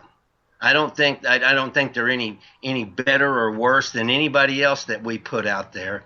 I mean, we are a group of people, a country that will go pick on some woman like the Octomom who makes not one shit to me or anybody else. But we've got people that will spend their whole goddamn time, even risk their freedom, by sending her death threats because she's drawing $4,000 or $5,000 a month. Yet they'll go out and check the box for somebody running for office that's never had any type of a job other than government service their entire life, and somehow they magically retire with $25 million.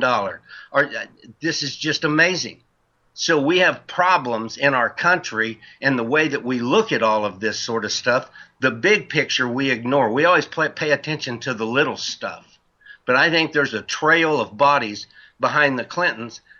And you know what, Joe, if even 75% of those bodies are bullshit, if somebody in some way could put together enough information to make me believe any of that stuff, and I don't fall for any of that conspiracy shit, but I do believe that they're evil people.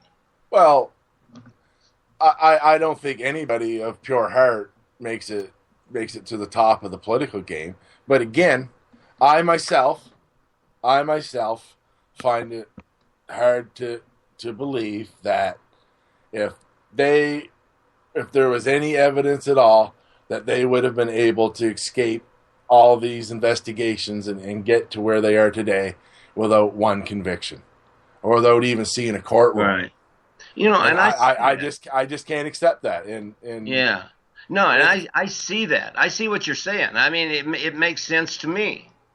And, you know, I've been a pretty black and white guy my whole life. I can see where, but for some reason, there's just, every time I think about those people, I just get a nasty taste in my mouth. I don't know what it is. I think that is the process of 30 years. I think it's death by 1,000 cuts. You could be right about that, because I would say that Hillary Clinton is the most investigated person in American history. I think they have delved into her life longer and on a more consistent basis than any other person in our history. Yeah. I really believe that. And so that could tarnish my view of her, I guess. You know, I mean, because look, I make no bones about the fact that I'm sort of glad Trump won. And when I say sort of glad, I've made it known I'm not a big, but I not for 1 minute do I believe that Donald Trump is a conservative. Not one fucking. In fact, I think a lot of the liberals are going to be glad he's in there when he gets done finally getting through the things that he really stood for a lot of years. And I just do not believe that he all of a sudden in the past 4 years has turned his whole thinking around and is some kind of political conservative. Not one. I don't believe that. But I still think he was less dangerous than Hillary Clinton. That's just my opinion. And I respect your opinion too, Joe, because I'll concede the fact that maybe 30, you're right, maybe 30 years of hearing what a fucking low-down piece of shit crook she is, maybe I just finally bought off into it. I don't know. But I just really believe that there's something wrong with those people. Well, and again, and I would never try to say that I think anybody that makes it to that platform, you know, to even be like, you know, one of the candidates for your party. You know what I mean? You don't do that without, you know, being a cocksucker and stepping on people. I'm certain of that. You just don't, right? Yeah, I truly am. I'm certain of that. But I don't know what the deal is. I think Trump truly never expected to win. Everybody can grunt, oh, he's full of shit. Look, he was already making all the excuses with the crooked media and the crooked and the rigged elections, and then all of a sudden this happens and he's going, oh, fuck. Now when people are saying, okay, well, let's check out this crooked deal, I'm open enough to sit back and say, let's do that, if that's what you guys want to do. But I don't think he thought he was going to win either, Sonny.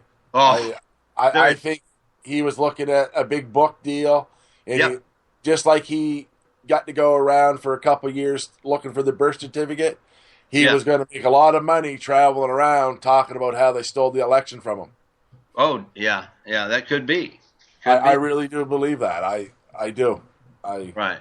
Because when he's sitting there in that chair that night and he's looking at the results coming in, that's not the face of a man that thought, And the biggest one was he only booked a small venue for his election night celebration. Like he didn't have a big thing planned. Oh yeah. It was small in comparison. You know what I mean? And Donald Trump, there's nothing small about Donald Trump. Had he thought he was going to win that election, that would have been the biggest party New York ever seen. Oh, no, yeah, I agree.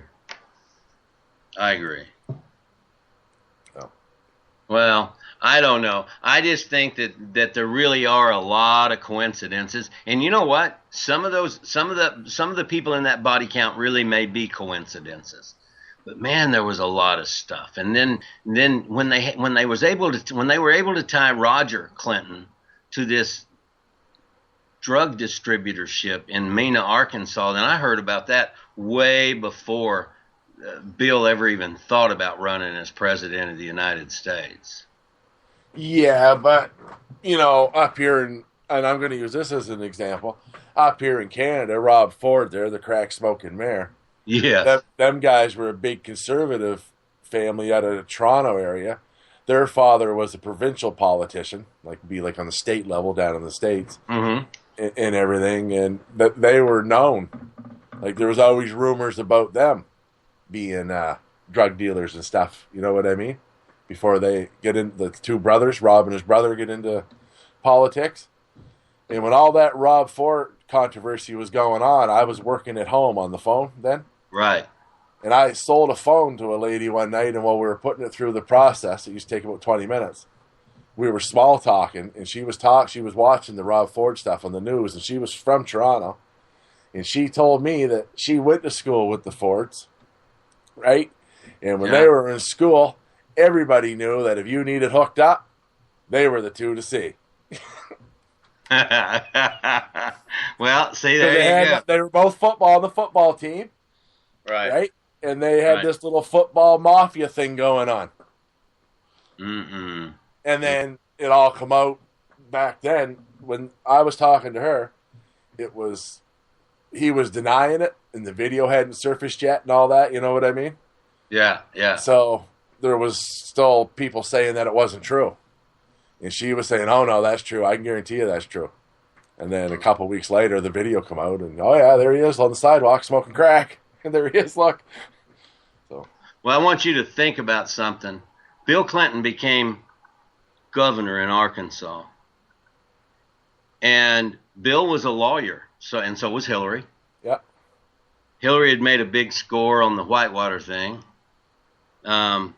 She invested a little over $1,000 to make $100,000, and of course there was no insider trading on that deal. Wow.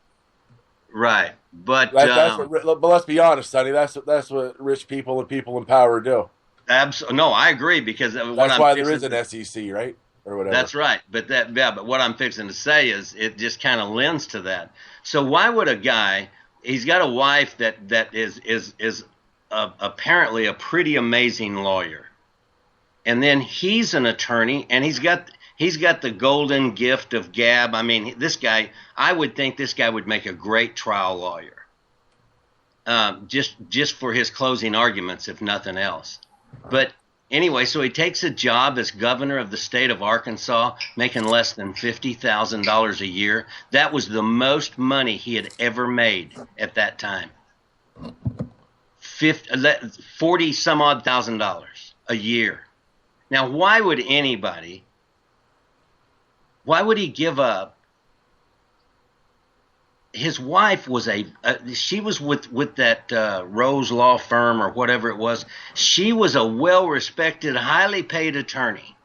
And so that would open the door for Bill to make some real money. And yet he took a job making $42,000, whatever it was, $43,000 a year, whatever it was. It was just, but it was peanuts compared to the way that they lived.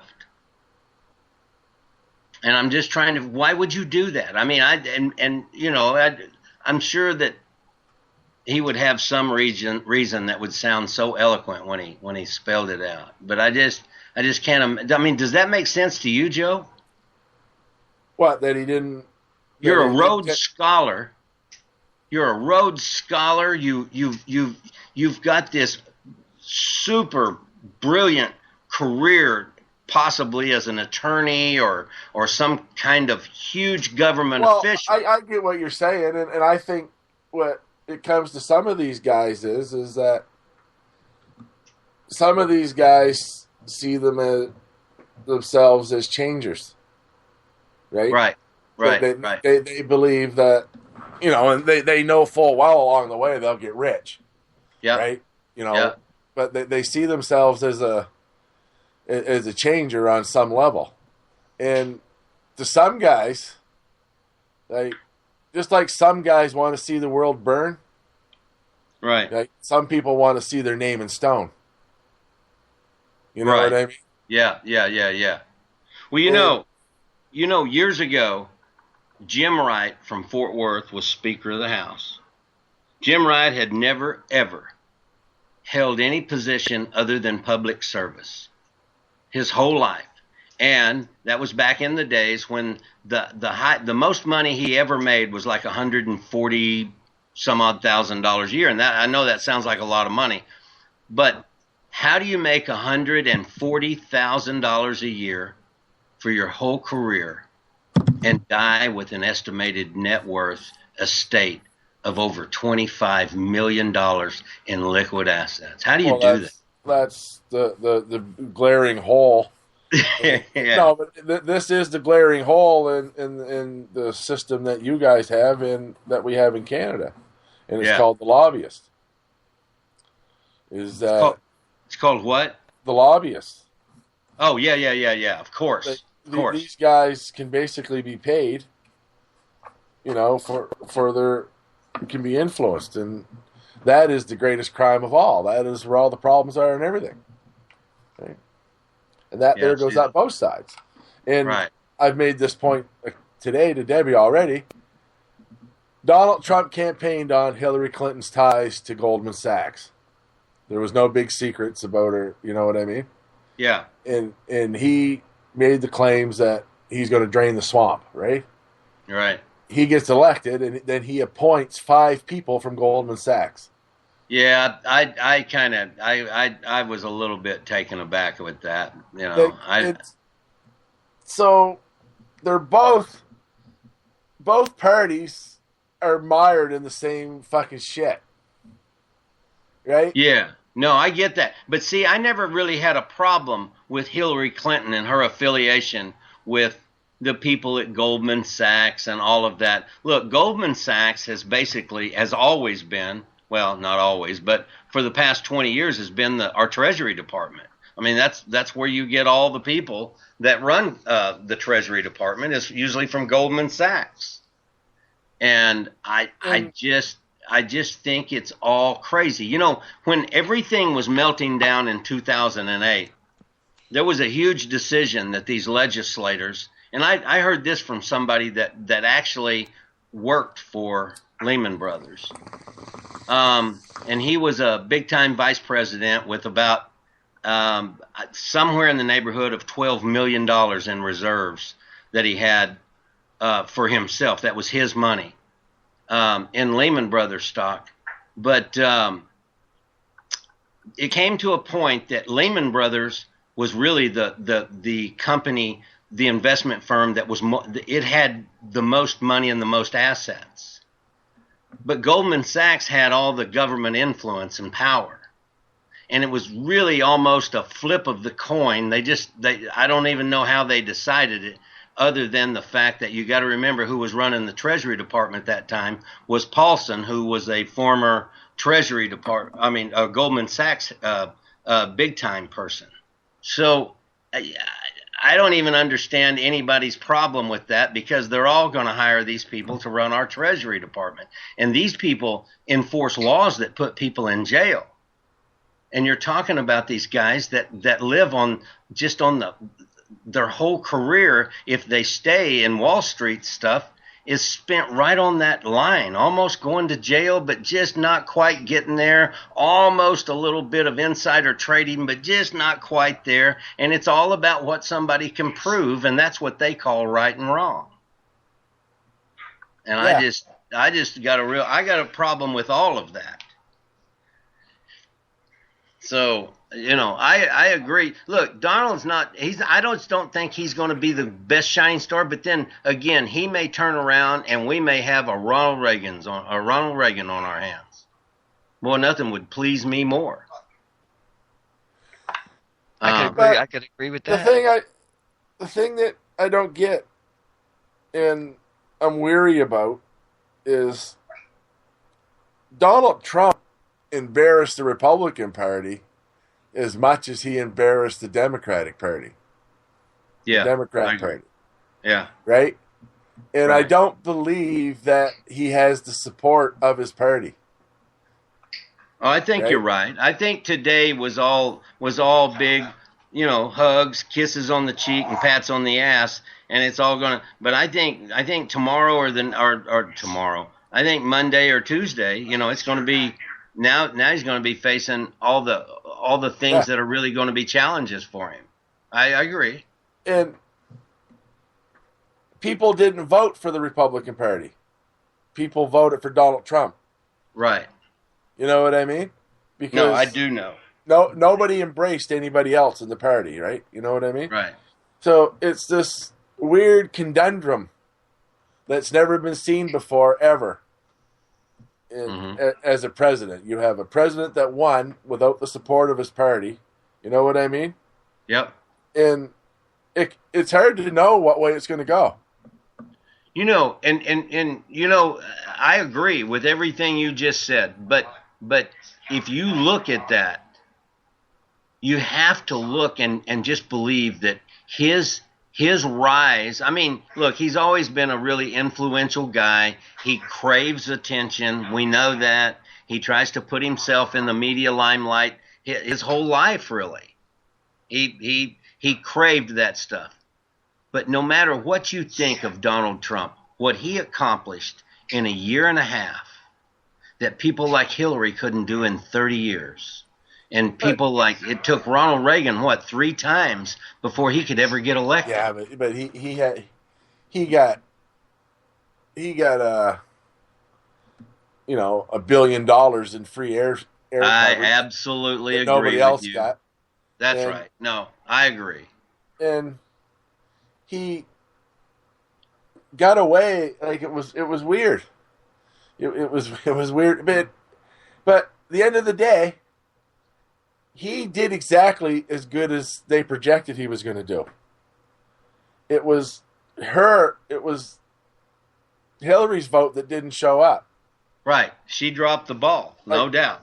Like John McCain and Mitt Romney both lost their elections and got more votes than Donald Trump did. Did you know that? No. Yeah, if you go look at how many votes Mitt Romney got and how many votes John McCain got, they both received more votes than Donald Trump got. I wasn't aware of that. Huh. So it was a disenchanted.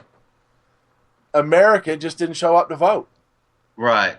Like millions of people. I get that. So, and here's what always happens in elections is the conservative vote. There's a certain, I know this from Canada too. There's a certain percentage of the population that will always vote conservative, no matter what. Right. And they show up every election. And that's why conservatives are always hard to beat all around the world, is because there is that conservative base that show up every election. They get, like here in Canada, the Conservatives get 35% of the vote every election, no matter what. Sometimes they'll get more, but they always get 35%. Gotcha. And that doesn't sound like much, but when you're talking about a 3-party election, that's a pretty good slice. Yeah, it is. Right. So yeah, it is. And that's what happened in this election is that the Democrat. It wasn't that he did so great and won, is that they did absolutely everything they could do to lose. Yeah. No, and I get that. I totally get that. But at the end of the day, Donald Trump is president of the United States. Oh, he is. I agree. And so I can only hope that people will drop all their hate for this guy for a little bit. Let's give him a shot, and let's see what's up. And I really think that there's a few people in his cabinet that I question. Rick Perry, are you fucking kidding me? Oh my God, that guy's so stupid. Oh, but I couldn't remember 3 branches of government. If I get elected, I'll remove 3 branches of government, and he can only remember 2.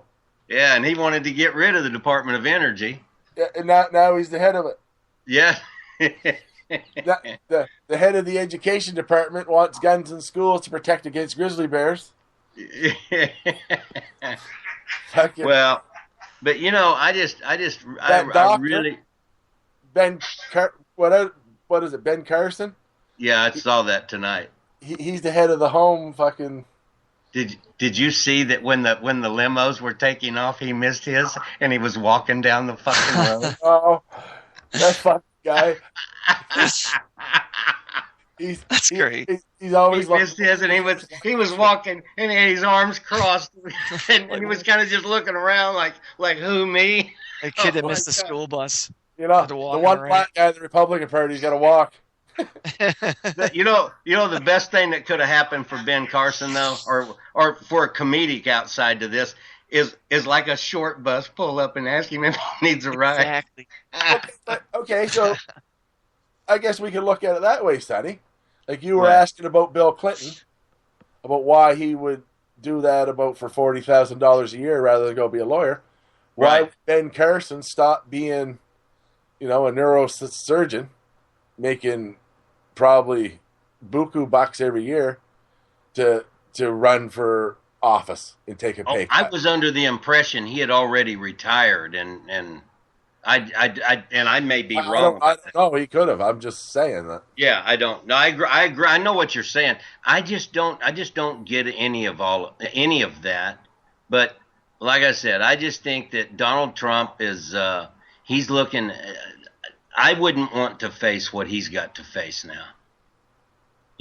I really wouldn't. I think there is so much hinging on this, and and some of it does frighten me a little bit.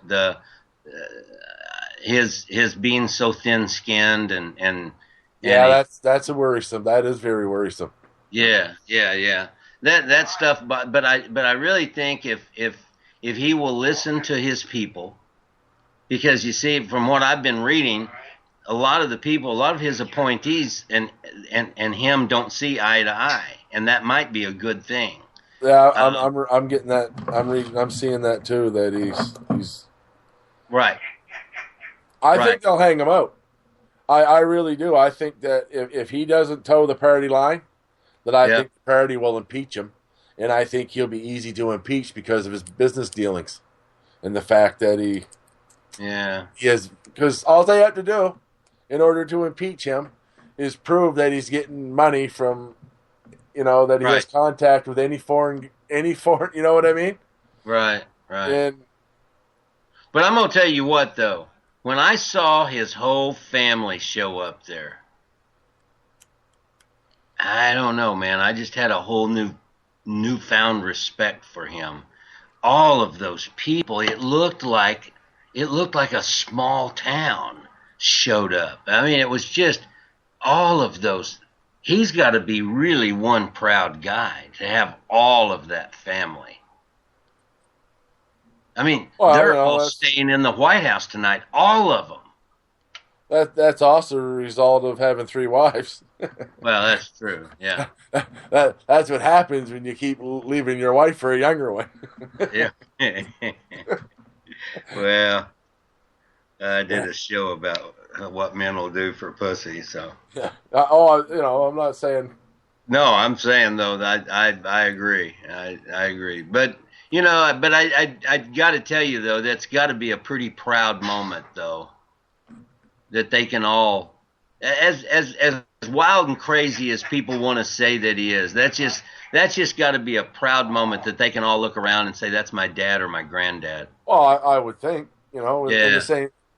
the same thing again, I guess, could have been said for the Obamas. Sure. Right? No, absolutely. I agree. I think Barack Obama, in the age of social media, I think the guy spent 8 years there that were pretty scandal free in comparison. He's the first guy to ever really have to face social media like that. Like George Bush had to a bit, but the whole, you know what I mean? Yeah. And Trump will be even more under the microscope of social media because he embraces it so openly. But yeah. Well, I mean, who knows? I heard on television tonight he's now got 2 Twitter accounts. Yeah, he's got Trump. He's got the @RealDonaldTrump and what's the name of the other one? I've seen that too. Debbie. I am cracking up at Bailey. You ready to go to bed? Oh, yeah. You mean Bailey? Yeah. Yeah, Bailey. What? Yeah. I love politics so much. The bird was more entertaining than you two. What's up? Did you say Debbie for a reason? Yeah, no. I was trying to find out where you were at. Just sitting here. Sitting here. Yeah, I'm not trying to be disrespectful. I'm just not going to chime in because we know you don't do politics. Okay. You said it 1,000 times, so shut the I fuck don't up. want No, I'm to- joking. I expose why you don't do politics. Well, I have my view, and my view may not be yours, so I'm not going to try to push it on you. That's all. But it doesn't matter. Joe and I had opposite ends of the deal, and we were fine. Yeah. Okay. Because you guys want to go there. I don't. But I expose why you never talk politics, though, Steve. I already said who I liked. I'm an Obama guy, and I bet you in about a few months, it won't be long before people are saying, man, I miss the black guy. Don't be so fucking surprised What you did don't you hear that. expose, Joe? I'm the guy that when Steve was playing Hawkeye, I said, well, I listened to you, Steve, and I think you're a liberal. I think, and he pretty well admitted to it since then. So. Well, I think if nothing else, we're in for interesting kind of an interesting ride over the next 10 months, and I think at that point we'll be able to see where this is going to settle in at. I hope. Me too, and I only wish the best for this country because I love it. Donald Trump likes campaigning. Boy, you ain't kidding, because if you noticed, he's still campaigning. He's got his catchphrase for his re-election. Yeah, yeah. That's where his mind's at. I don't know. This guy could live to 100 doing this. I mean, you're right. It just oozes in his pores and keeps him alive. Yeah, I imagine that there's a big rush to it out there and people chanting and stuff, but can you imagine him addressing all of those people at the oh my God. I mean, he had never seen a get together like that one. I can promise you that. Oh my gosh, can you imagine? And you got to admit that Barron to be 10 years old, that is a well-behaved young man. They were right somewhere on somebody on there was saying he was autistic, and they had a big fucking shit show going on there today about That's horrible. I think if he had been, I don't know. I don't know enough about being autistic though. To me, he just looks like he's been out of control. I think he just looked like a kid that was told what to do, and he was minding his parents, and he looked as awkward and as tired and didn't want to be there as any other 10-year-old would be. That's right. And as tall as he is for 10 years old, I think you look at him and think he understands a whole lot more than probably what he does. That's Yeah, not I a think you expect something 10-year-old's more, probably. place to be. That's a completely unusual, foreign place for a 10-year-old to be. How many 10-year-olds could say they lived that? He can. That's about it. You know what? He is going to be a pussy magnet. That kid is just, I mean, think about it. He is going to be the John John. Maybe. Maybe. Yeah, he's got Trump's approval ratings lower than George Bush's was after Katrina. Yeah, yeah. He needs him a 9/11 to get his approval rating up there. Yeah. Hey, you know what?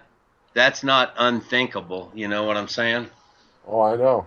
We seem to in this country get ourselves into a shitstorm every time there's some kind of a perception problem. Yeah. I wonder why that is. And well, what's your thoughts on Russia, Sonny? Like, I've myself now.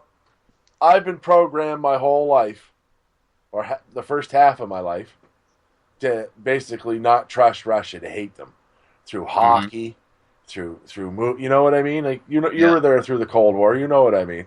Right. And then when I was 20 years old, that all went away, right? All of a sudden, the Russians weren't so bad, right? You know, right? And it was Here's what I know.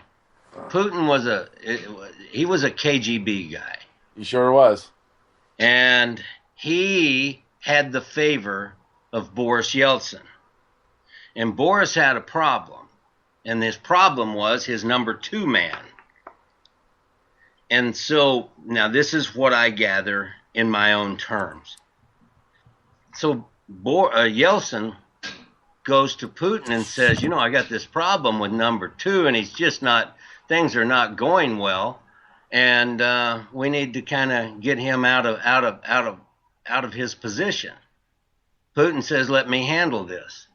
So they sent this number 2 guy to this big falderall in Moscow or wherever, and so they had him set up to stay in this real nice hotel. The problem is Putin and his boys had already been there and installed cameras all over the deal, and then filmed him with all the whores. So it wasn't enough to just talk about it. Putin put it on national television, the uncut raw tapes. And of course, then it was over for that guy. And when it came time for Putin or Yeltsin to walk away, he handed the keys to Putin, and now Putin's changed the law so he can run as many times as he wants to. He is.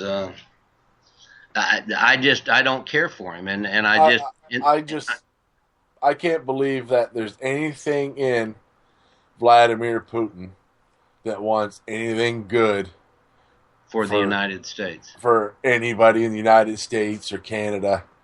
Well, see, and I'm probably the wrong one to look at this in a unbiased manner, because you got to remember that Russia and China basically funded the North Vietnamese during that war, and then there was a whole lot of speculation, and I don't know where it all went with that, but that a lot of the 2,000 that maybe lived of the MIA were turned into Russian forced labor.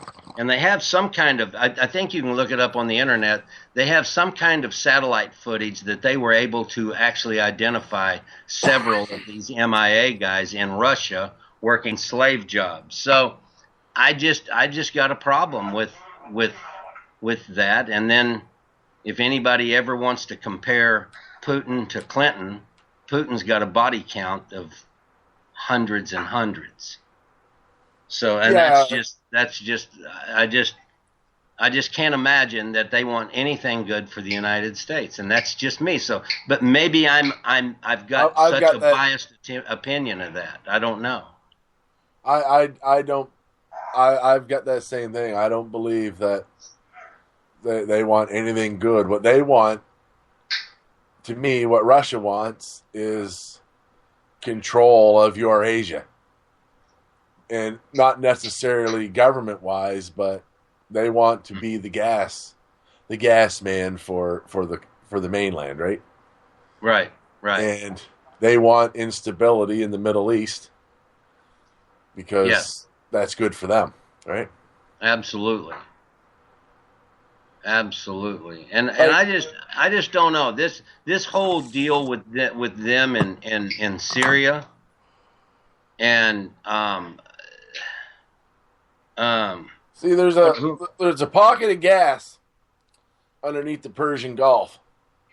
Okay. That's big enough that could supply Europe, because Europe gets all their gas from Russia, and it basically, like, that's what the Ukraine's all about. You know what I mean? Right. And the pipeline to get that gas from the Persian Gulf to Europe either has to go through Turkey. I got to think of the map here, but Syria, like, there's three proposed routes. One of them involves Iraq and Syria. The other one involves Turkey, and the other one's Saudi Arabia. You know what I mean? Mm-hmm. So Putin waited till Syria was just about kaput, right? Then Putin comes in and props up Syed, you know, the ruler of Syria. So even now, Putin controls the Ukraine, and Putin is not in power in Syria, but the only reason Syed's in power is because of Putin. If he pulls out, Syed's done.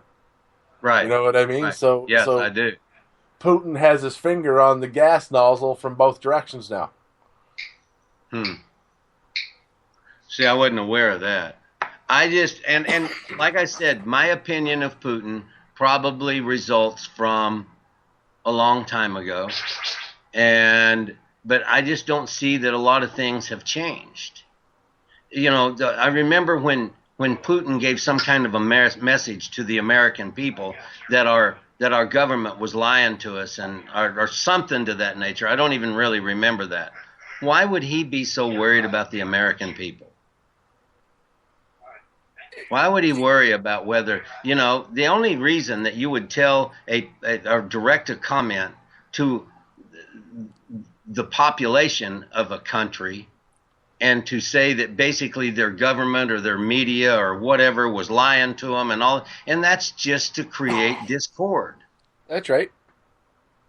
There can't be any other reason, in my opinion. And who knows? This guy may be just ready to wear a pink tutu, and he may just be, I don't know. He may just be the most friendly guy in the world. I don't know, but I really think that we ought to really pay attention to who's getting in the ear of our officials. I do too. I don't know if you remember this, but a few years ago at the G8 summit, Stephen Harper, he was the prime minister then, when he shook Putin's hand, he told him to get out of the Ukraine. You remember that? Yeah, I do. Now, let's be honest. He was obviously told to say that, you know, by Obama or whoever. Right. Like, you know what I mean? But, like, so this isn't nothing new. Like, this whole posturing thing with Russia has been going on for a long time. This is the whole reason Putin came to power, right? Against Boris Yeltsin, was because Putin felt, and his hardliners felt, that Boris Yeltsin was selling out Russia to the West.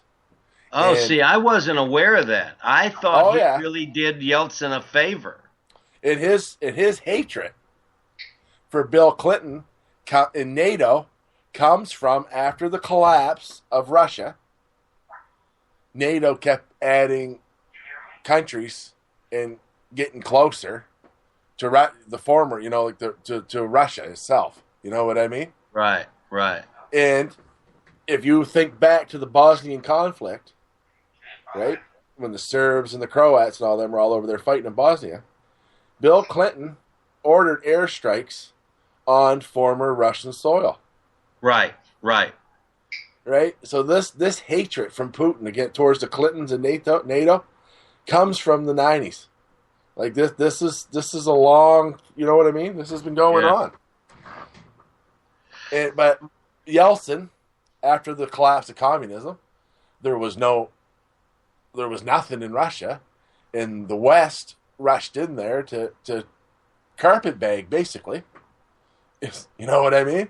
Yeah. With that carpetbagger mentality, and fucking it united those, the Putin hardliners, and that's where that power struggle come from, right? Well, and then on top of that, I don't remember where I read it, and I marked it somewhere, but Joe. Yep. Do you really? Hold What's on. that? Hold on a second. What's it stands for?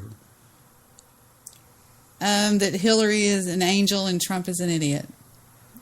Everybody thinks that's a nut. You want to talk to Vic, Joe? Dude, I thought we progressed long past that, but sure. Hold on. I'll see if this is a fake call. Apologize for what you said to my brother. I'm going to hang up on you. I'm sorry. Do what? I'm sorry. What's the problem? I'm sorry when he does that goddamn voice. Nice. I want to hate you so fucking bad. Why can't I hate you? Yesterday I created a new voice. It was after a British woman that started cursing me out at the pool. And I started talking like her. All right, hang up and I'll add you. You're on the iPhone. Oh, really? Okay. Here he comes.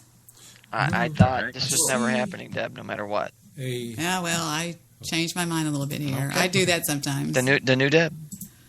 What? Hold on, everybody. Okay, Victor, don't talk. Sonny, don't talk. Hold on, everybody. Oh. Let's give him a chance. That's the way I do business with everybody, right?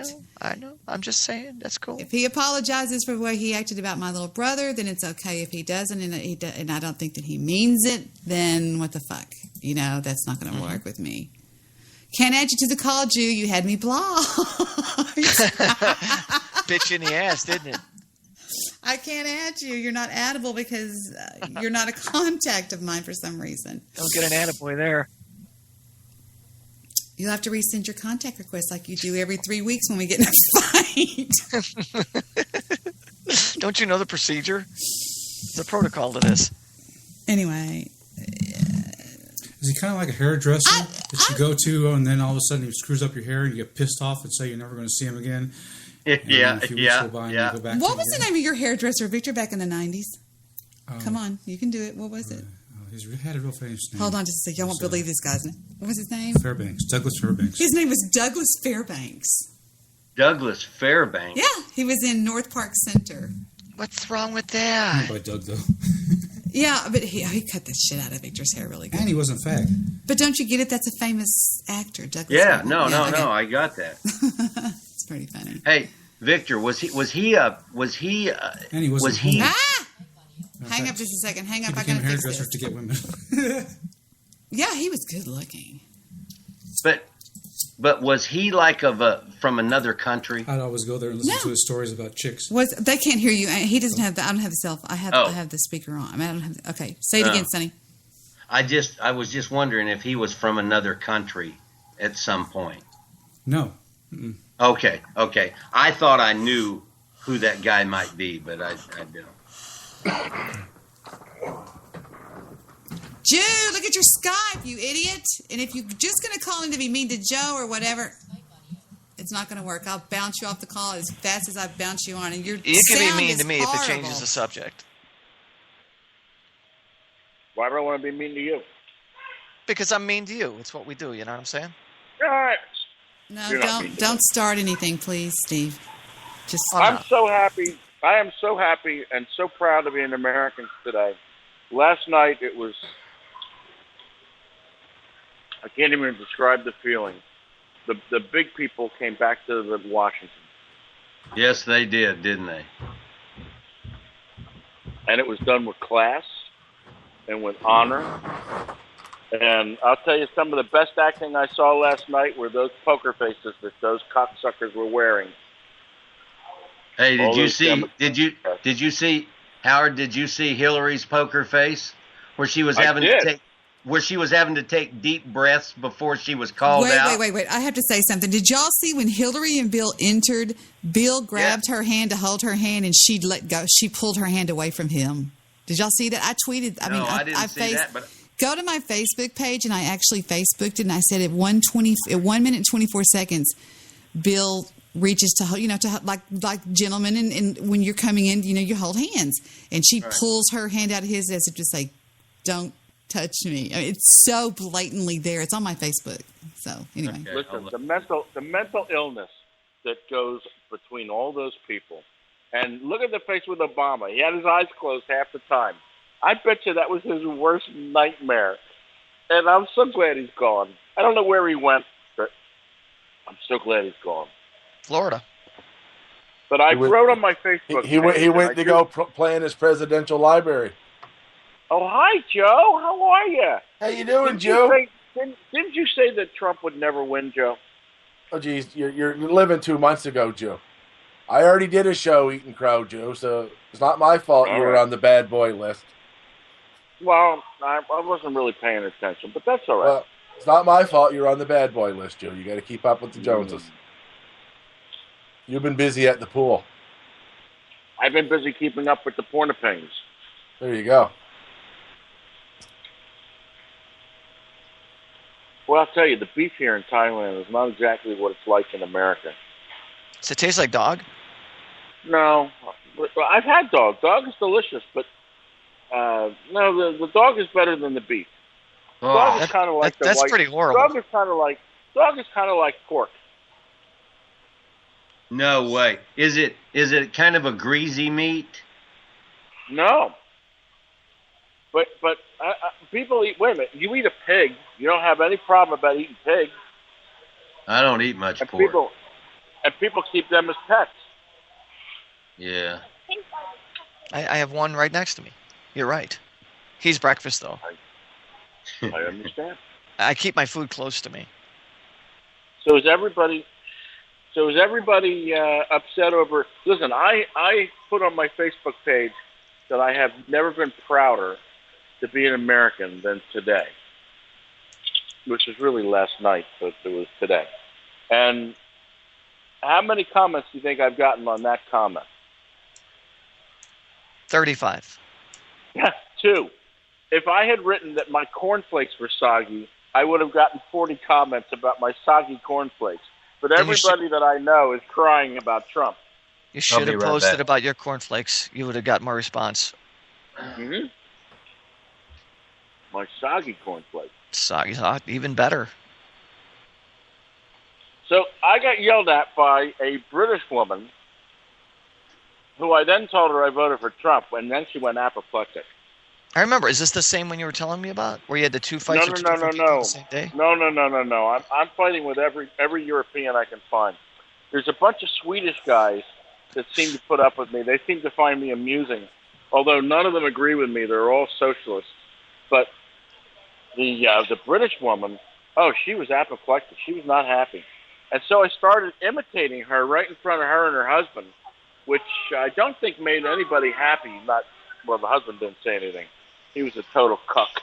But let me see if I can channel my British woman imitation. No, I'm not ready. It'll come to me. I'm still attacking this beef salad. So, spicy beef salad. Really good. I got to ask you, what exactly was he supposed to do? Who? Her husband. Oh, well, I think he should have come to her defense, but he just... In what, though? What's he supposed to do? He could have yelled at me. So, you're 50-some years old at the pool, openly mocking his wife, and he's supposed to stoop to your level? 54 years old, and that 3 years makes a big difference, Joe. I'm just saying, Joe, like, I don't know what you wanted the guy to do. Well, if I'm standing there doing a British woman's accent, a shrill-sounding British woman yelling about whatever, you would think that you as the husband would say, "Stop mocking my wife." He didn't say a word. I would think maybe in the back of his mind he thought you were doing a pretty good job yourself.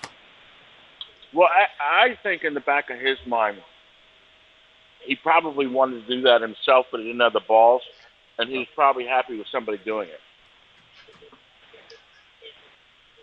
I think in the back of his mind he was saying, let's step away from the crazy man. Yeah. Well, that's what I believe he was thinking, in all seriousness. When they find out that I voted for Trump, they do seem to run in another direction. Well, there you go. Always. Well, are you a permanent resident of Thailand now, Joe? I'm not a permanent resident of anywhere, but I'm not going anywhere in the near future, if that's your question. So, you've immigrated there? Hey, guys. I'm going to call timeout. Damn, that hurt my ears. I'm going to call timeout just for a second and mute all of y'all for 1 second. I need to address something in the chat room. Okay? Cool. Stabby. It's me, Pumpkinhead. Here's the thing. We're not fooling anybody. You're not, and I'm not. We say the same thing, sweetie, every night. Here's the bottom line. I adore you. I can't help it. I just do. That's probably never going to change. I've always adored you, okay? I happen to think you're pretty fond of me too. So why don't we just agree that this is what we do? It's just like the movie said when she goes, "We're already fighting," and he goes, "Because that's what we do. We fight." I'm going to play that right now. This is my show, and I'm going to play that. Y'all been talking for hours. There's a scene out of this sappy frickin' Notebook movie.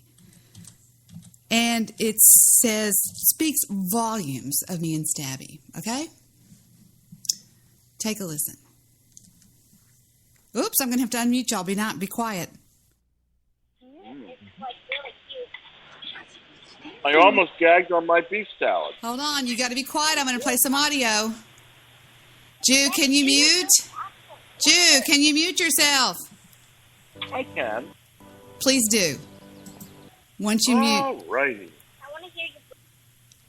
Anybody else not muted? All right, this is me and Stabby. Take a listen. Interesting morning. Yeah. Lon's here in town. He's here? Yeah, we saw his car on the way to the hotel.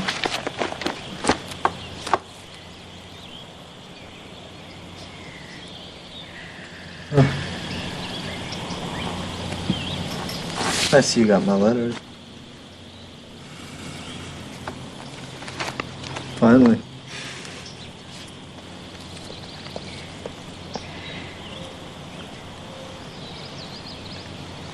What are you going to do, Al?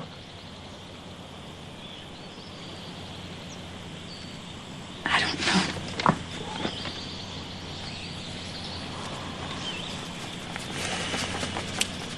Now, I want to interrupt this and say this is not the situation that Stabby and I are in. I have salad in my mouth. But it's definitely a different topic, but the same structure that happens every night. Listen. We're back to that. Are we back there? What about the past couple of days? They happened, you know? I know that they happened and they were wonderful, but they were also very irresponsible. I have a fiance waiting for me at a hotel who's going to be crushed when he finds out So you make what I love did. to me, and then you go back to your husband? Was that your plan? Was that a test that I didn't pass? I made a promise to a man. He gave me a ring and I gave him my word. And your word is shot to hell now, don't you think? I don't know. I'll find out when I talk to him. This is not about keeping your promise, and it's not about following your heart. It's about security. What is that supposed to mean? Money! What are you talking? He's got a lot of money. Now I hate you, you Well, I slow hate bastard. you. If you leave here, I hate you. What Hate you have if you you ever leave paid here. attention to anything that's been happening? I to guess me? not. I think I must have misread all of those I signals. guess you did. You're bored. You're bored and you know it. You wouldn't be here if there wasn't something missing. Arrogant son of a bitch. Would you just stay with me? Stay with you. What for? Look at us. We're already fighting. Well, that's what we do. We fight. You tell me when I'm being an arrogant son of a bitch, and I tell you when you're being a pain in the ass. Which you are, 99% of the time. I'm not afraid to hurt your feelings. They have like a 2-second rebound rate, and you're back doing the next pain in the ass thing. So what? So it's not gonna be easy. It's gonna be really hard. And we're gonna have to work at this every day, but I wanna do that because I want you. I want all of you forever. The rest of it doesn't really apply. But when he says in there, that's what we do. I tell you when you're being a like a psychotic bitch or whatever he said, I'm not afraid to hurt your feelings. That's what Stabby does. And he does hurt my little baby feelings. And he's an asshole and I don't love him anymore. So there, that's all. Y'all can talk now about your stupid politics and your brandy and cigars. All right. The lines are open, guys. Continue to barter. Hello. Can you hear me now? Hello? Oh, please, for Christ's sake, just talk, Steve. You don't need everybody else. We don't need to I validate have you. nothing to say. I'm sitting here enjoying my life. Really? Isn't that a good thing? Your life. My wife left me, Steve. What do you think? I'm sorry to hear that, really. No, I'm not. I have Thai takeout coming tomorrow. It happens to the best of us, Joe. Oh, couldn't happen sooner. I have takeout coming tomorrow. All right. Some of the local flavor like coming in to give the Jew a little exercise. A little, about 5 hours worth. You must have What's paid that? a What's lot. that run you? About $12? Well, Yes. I wouldn't like to say. Jonathan's sitting here, but Jonathan's going to a birthday party tomorrow. Yay, Jonathan! Yay! Right on, Jonathan. Good job, buddy. Have fun.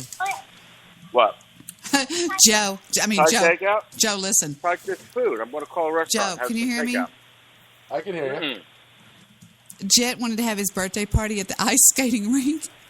Awesome. And nobody but 2 people showed because most of the kids in the school are black because they don't know how to ice skate. It was so sad. That's terrible. He goes, Mommy, nobody's here. And I said, Victor, you and Philip run down the street to Toys R Us, buy some Find stuff. some white kids. No, I said, buy some stuff and wrap it up. He had 2 presents sitting there on the table. It was so sad. Yeah. Oh my God, that is a great story. I'm going to put a bit together. Lester is going to do that.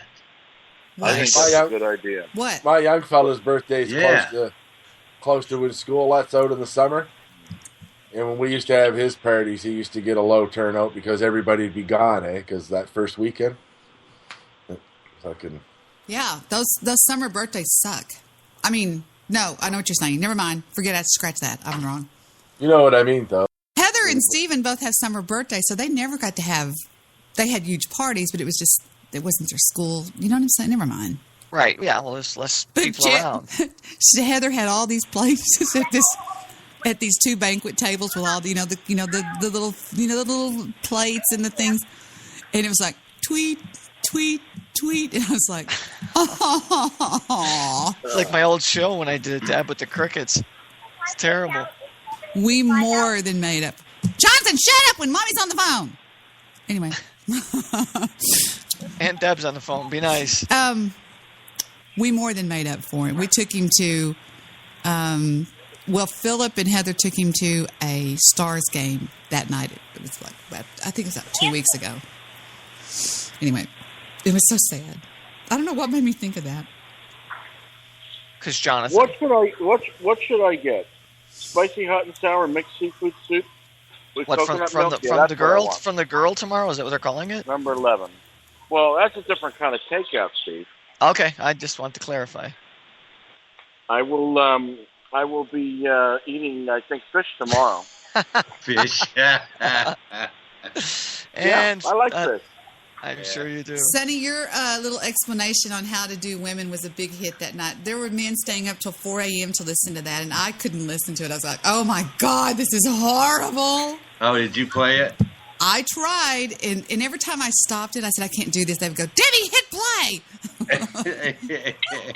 Yeah, well, let me I was- ask you I was all, one of those.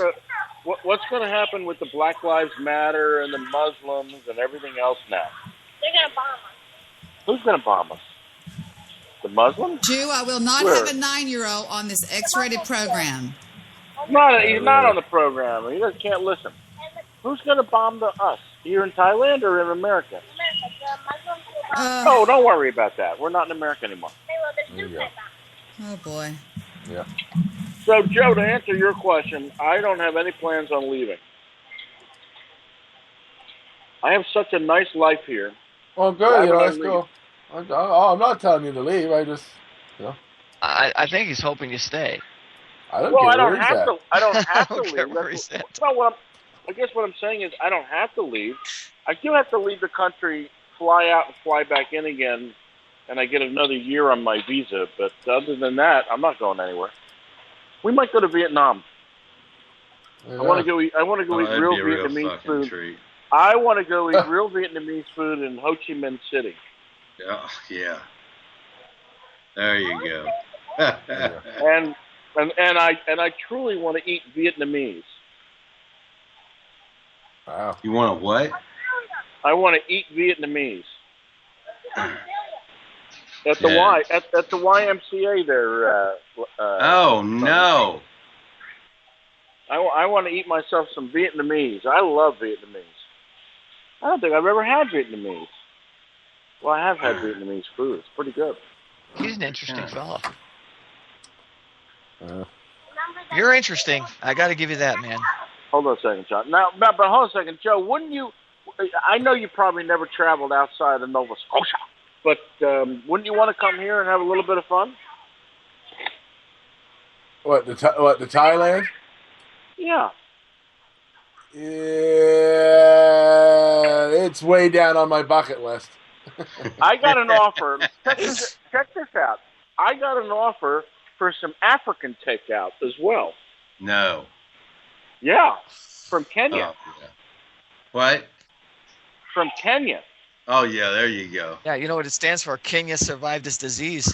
Yeah. I'm no. not even sure, but yeah, I was a little bit leery of that. But as I said, I have some very perfectly good Thai takeout coming tomorrow, so I had to pass on the Kenyan.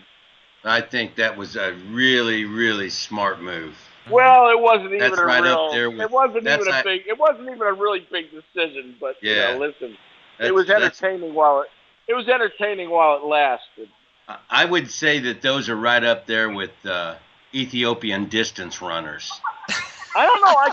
I kind of figured it was a bit of a scam, but it sort of turned into it sort of turned into less and less of a scam as the conversation went on.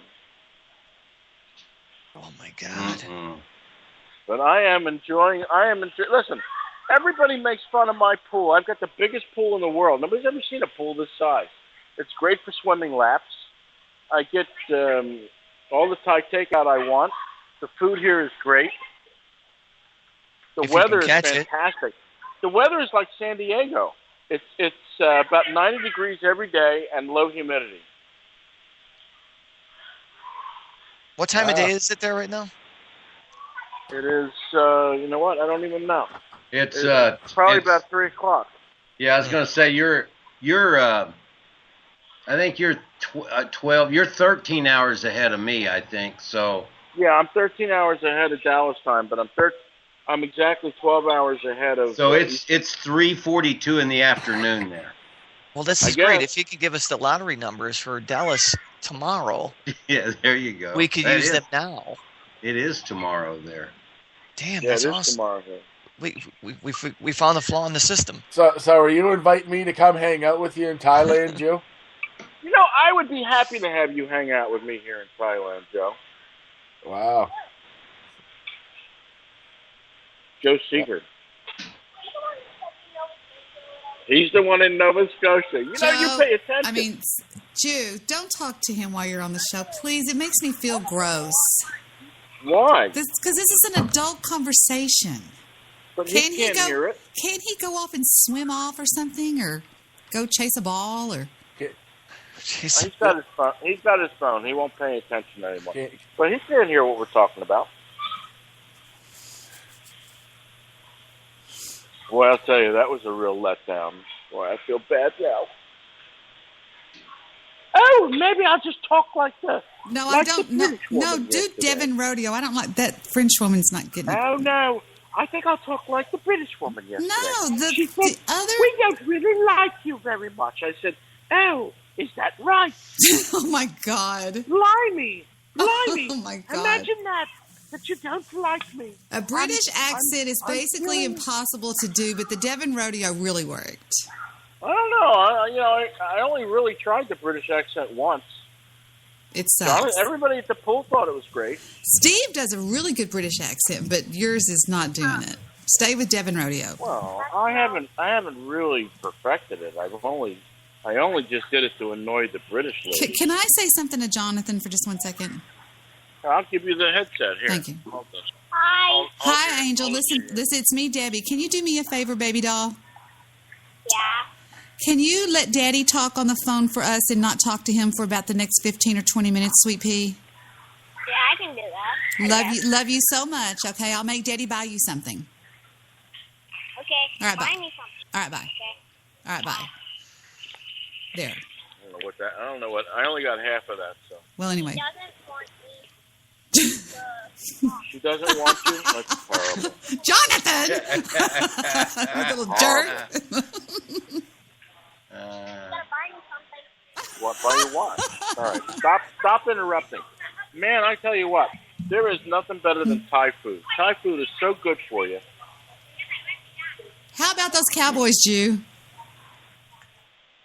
I don't know anything about the Cowboys. It's Dallas's NFL team. All I can tell you is, I will tell you that I am going to start investigating some of the islands, because I think I want to live on one of the islands. As long as the internet is good and the electricity is okay. Because the last time I was on one of the islands, it was 15 years ago. I have to the electricity wasn't great. ask you something. Where did she go? Did she go home with that crazy mother of hers, or what? Well, you want the whole story? It won't take that long. You have 3 minutes. Go. Really? Okay. She lost her job because the guy that runs the school finally decided that paying 200,000 baht a month with no business and no customers and no anything was a waste of money. So he closed the school. Then she was home all the time. But even though she's bipolar, so even when she was home, she wasn't home, because I don't know where she was. Her body was there, but she wasn't. So we got rid of her mother, and the baby went with her mother up to Nong Khai. And then I complained to her 3 days ago that the apartment was not as clean as I'd like it. And her response was, "I can't live with you anymore. I have to leave." And I said, "Okay." And so she left. Go to bed. Good night, baby. Good night.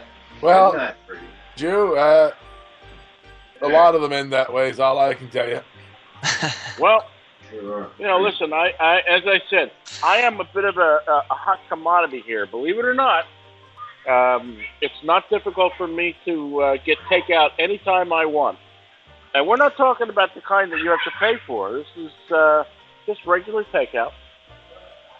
Aw, Mike just didn't. That's good, Jew. Cool story, bro.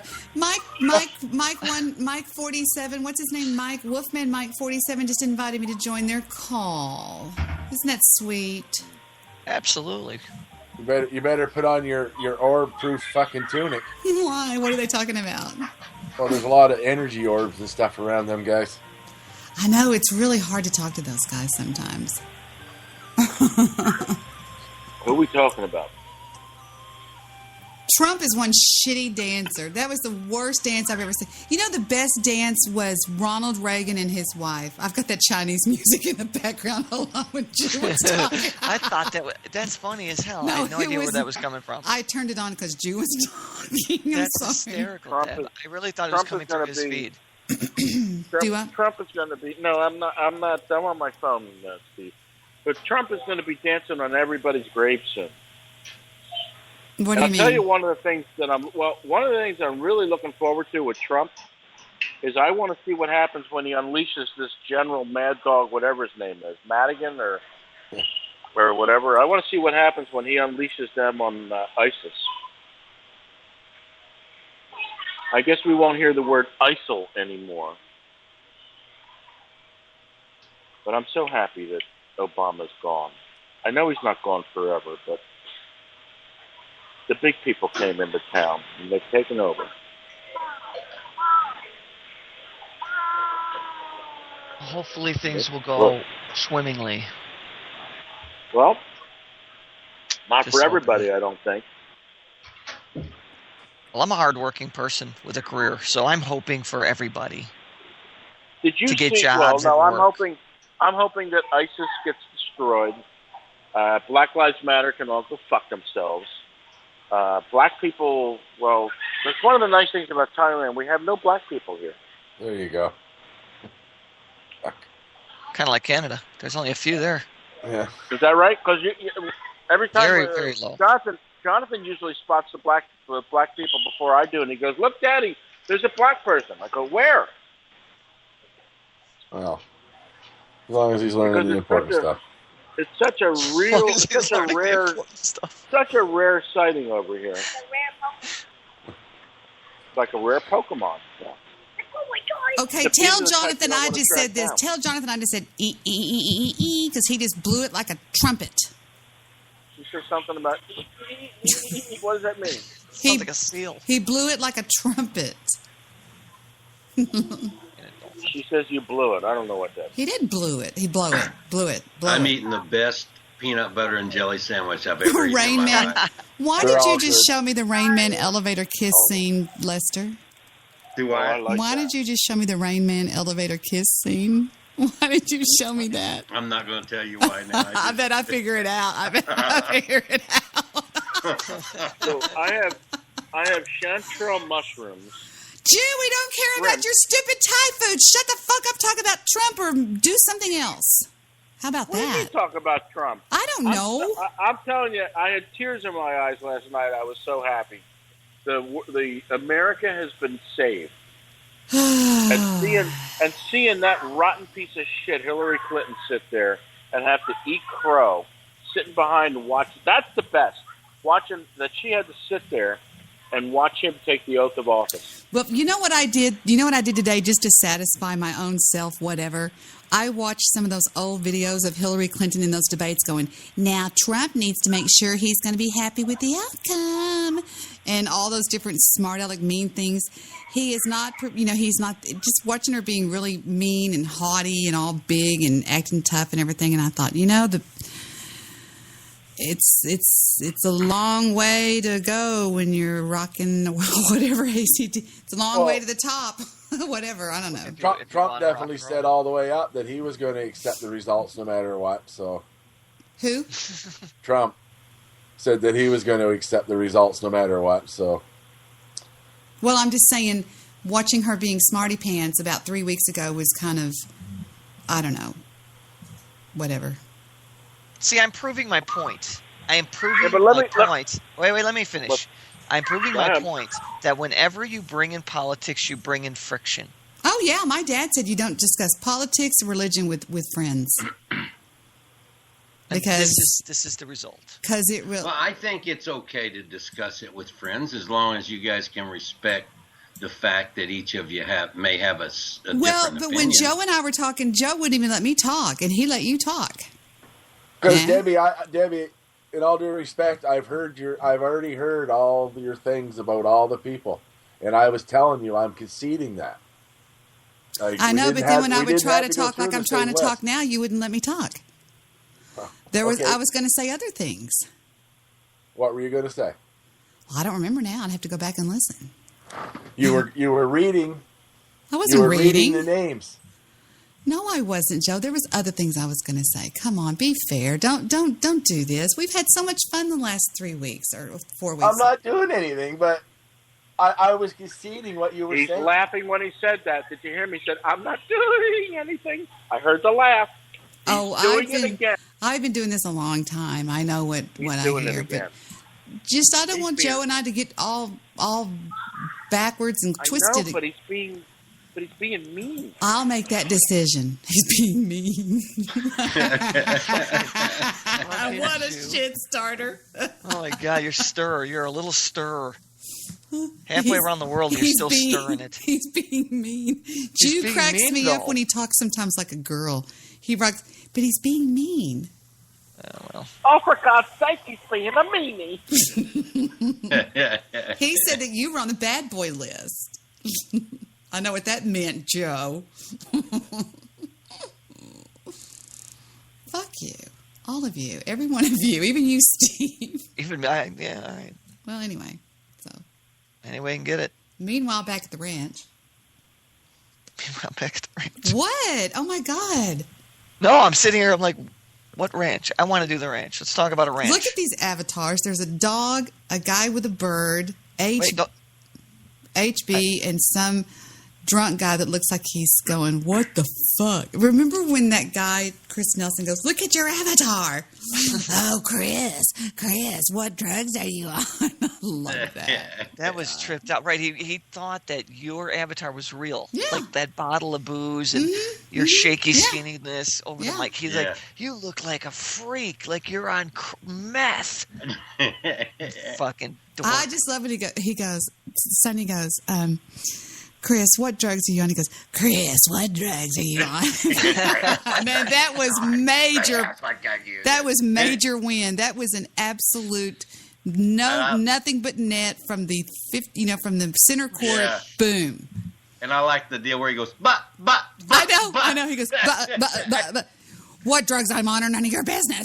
I was going, oh my God, that was absolutely the most major win I'd ever seen anybody. But you could have taken a bow. That was a great one. The response you got out of that twerp that night was amazing. And yes, you are a twerp, Chris. You're acting like a twerp lately. I'm not saying anything that I won't say straight to his face. I told him that night, I said, you're an asshole. Nobody else would say it. I said it. I said, you're an asshole, Chris. That's why no girls ever stay with you, because you're probably an asshole in real life. I think your real personality truly does come out here. Why is there a picture of some stupid soup in the chat room? What is in? Oh my Howard, God! What is in that glass? Is that dog? The glass up ahead of the deal to the right. It looks like something green's in there. What is that? It looks like a big thing with roots. Well, it's just that's just a bottle of water. Oh, there must be something on the other side of it then. I got you. Okay. Do you drink that water over there? Don't they bathe in that stuff? The water, the municipal water is supposed to be safe to drink, but nobody drinks it. You either filter it or you drink bottled water. A bottle of water here costs about 10 baht, which is about 30 cents. That plate looks dirty. Oh, it's used. Okay. No, he already parted the Red Sea in it. Hey, Jew, do you know of anybody over there that kills dogs to eat or rounds them up to eat? Because there's some horrible propaganda on about that. Well, I don't know of anybody that does that, but I know that my wife's father, who's now dead, cooked dogs twice a year. But that was up in Nong Khai, so they're kind of up there in the wilderness.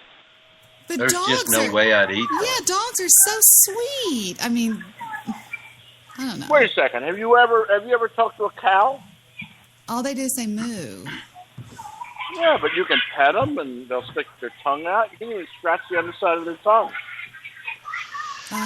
He does make a point. My mother always cooked a tongue, a big cow tongue. You lift up the pot and there was a big tongue sticking out at you. Oh, what do they call that? Do they call that tripe? No, that's the stomach lining. lining. That's the stomach lining. linings of some nasty animal. They just call it tongue. Yeah, Sonny, you're right. Sonny, have you ever seen Tripe? See, I've got that. I've got Yes. that thing where that phobia where you have like a bunch of holes and stuff makes you freak out. That makes me have like a nervous breakdown when I see Tripe. So does this show. Hey, listen to this. Deb, listen to this. So one time I'm in this. It's a town Wait that's a minute. Why predominantly. did you say so does this show, Steve? I was just joking. Oh no, that was you were letting it out, Steve. I think Don't you be meant a- that. Please, Steve. I Please, thought it would be Steve, don't silly. be a I mean, this is something fun. silly. Don't make me talk like this, and everybody in Thailand, they all go, this is what I do. I take Jonathan to the store, and I say, where's the nipple cream? Do they have any of the special nipple cream? Oh my God, poor Jonathan. Poor kid. Oh. Is that a picture that you took from your phone, or is that something you got off the internet? What, the food I'm eating? I just took it with my phone. That's what it's for. I bet you I could tell you everything about it. Let me see if I can click on it. I got a little trick here. It's spicy. I'll just hold my story till next week. Thank y'all. What story? No, no. I was talking, and you guys went off You, in another direction. you But already that's said okay. it now. No, you said it now. Go. No, I'm Yeah. done. Sonny. Sonny, I'm sorry, dude. I'm sorry. No, Go ahead. I'm just playing. No, it's fine. What story were you going to tell? I don't know. I was in the middle of it when I was interrupted. Did I interrupt you and put y'all on mute? I don't even remember. I do. I bet that's when it was. So, nah. Just playing. Boink, boink, boink. I see why his wife left him, says Sassy Girl in the chat room. So what kind of soup is that, Howard? It's just that hot water bullshit. Throw anything, dog, whatever in there. That No, it's Tom Yum. It's Tom Yum soup with coconut milk, and it's got a lot of hot peppers in it. It's got octopus. Oh yeah, I'm shrimp. all in on that shit. It's got octopus, shrimp. It's got mushrooms, chicken. Really good. Do you find Very that tasty. octopus tastes like anchovy? I find that octopus kind of tastes like the Thai takeout I'll be enjoying tomorrow. Does it remind you of anchovies? Mm-mm. Oh, I But- hate the taste of octopus. But I want you to think about what I just said. I think that octopus will be just like that takeout that's coming tomorrow. It's got the same consistency. Yeah, buddy. You're still a class act. Some things never change, buddy. You know what, Steve? I'm over here living the life, honest to God. And I'm living the life on the cheapest dime you can imagine. I have it's almost a 600 foot, I'm in a 60 square meters, which I think is about 600 square feet. I've got a one-bedroom condo on the 25th floor, and it runs me about $450 with all the utilities. Food Hey, here is if you're happy, that's all that matters. Because you're the Takeout. guy that's. Thai takeout is dirt cheap. I work from the pool. I make money in the pool. All right. I am enjoying. Don't I sound like I'm enjoying myself? You sound What do like you're think, Sonny? happy. You sound like you're happy. Don't you think I sound like I'm enjoying myself over here? I need a little validation, if I could, please. Somebody, for God's sake, please validate me. Joe, where are you? I was down putting wood in my fire. You've got the life we all aspire to have, Joe. I understand. You Spreaker made it, man. You Spreaker made it. You know, and the thing is, it doesn't take very much to go to a different country and go live there. That was me.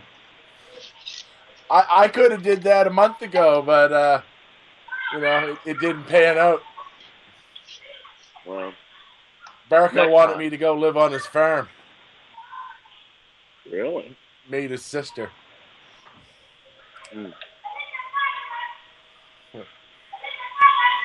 Shall I? What? Joe, Oh, I don't know. I've noticed you've been like you had said. Well, you might come and stay at Steve's. Are you kind of though actually really getting the kind of hankering to go travel around a little bit? Yeah, I am. A bit. Yeah. That's cool, though. There's nothing wrong with that. No, not at all. I might get a line on I'll find out Monday or Tuesday about a really good job from home. That'd be cool. Pays 15. What do you call? Wait a minute. What do you call a really good job, Joe? I have to ask. Well, this one here will pay $17.22 an hour, so that's a really good job to me, Joe. Wow. Have you ever tried being a Boilermaker? Nope.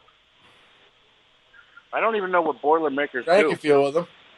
What is a Boilermaker? I mean, I know what the drink is, but Boilermaker used to be on a ship whenever they would throw the coil in and make the water boil, and it made the steam, and the steam pumped the ship. It's got Boilermaker. They were called Boilermakers. I didn't know that. Anything else y'all want to know? Tell those kids to shut up or mute yourself. Jesus can't. Christ, it's making me Hold on a crazy. Yeah, all right, I'm going to mute myself. But I can't tell them to shut up because they're all Thai and they don't understand English anyway. It'd be useless Far yelling in at Nova Scotia. Thank God. I feel like I'm in Romper Room. Yeah, it's a little bit loud there. I should broadcast from the skating rink tomorrow morning. You know, from the Are you going skating tomorrow? No, Jet's got his hockey thing, his ice hockey tomorrow. Tomorrow's his big day, and then next week he graduates. Yeah, we paid for the whole month. That kid's going to NHL. I hope he does, man. That's he is awesome. So good. Well, I don't know if he'll do that, but he is so good. He's like one of the best kids. There's tons of kids in his class, and Jet's just like they play tag the coach, and the coach is really good, and he swerves in and out, and Jet gets him every time. I'm like, yeah. Are they playing against other teams? No, not yet. They're doing drill after drill. They're just learning the basics and stuff now. Yeah, but he's learned so much. It's amazing. Wow, cool. It only costs, $140 for the whole month. It's great. Oh, wow. It's good times. That's awesome. That is and awesome. he looks like a little Stars person. He looks like a little Stars team member, and they get to keep that came with the deal. Well, if you guys live here, you could take him down to the outdoor rink. Oh, man. Are you kidding? Y'all really have that? Yeah, when the weather's right. Yeah, we have it in Chicago, I go down a couple nights a week and flood ice or shovel snow. No, that sounds fun. Why is it that lots of people, I mean, I understand that they physically exert themselves, but does it have something to do with the cold air going in their lungs that so many people have heart attacks shoveling snow? I think what it is That's a great question. I think it's... Too bad, Stabby. I already saw it. It's... Go ahead. A lot of people aren't really in that great a shape. Yeah.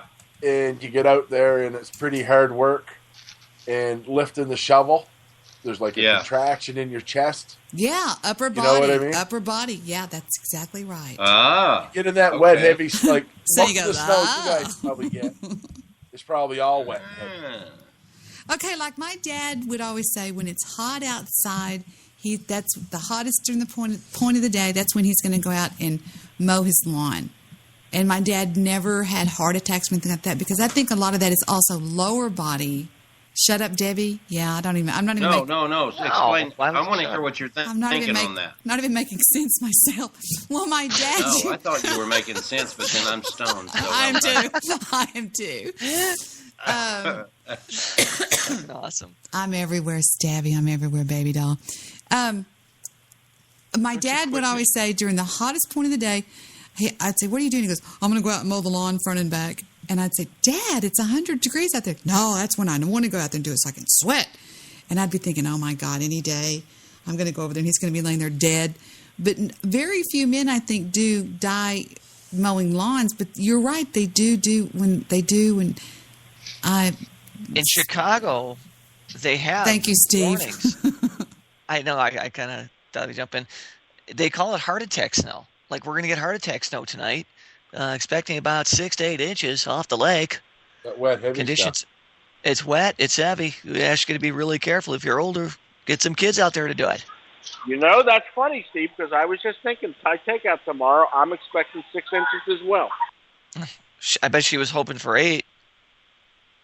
She's hoping for 6. I'll bet you hoping She's for hoping about 4. for 6. No.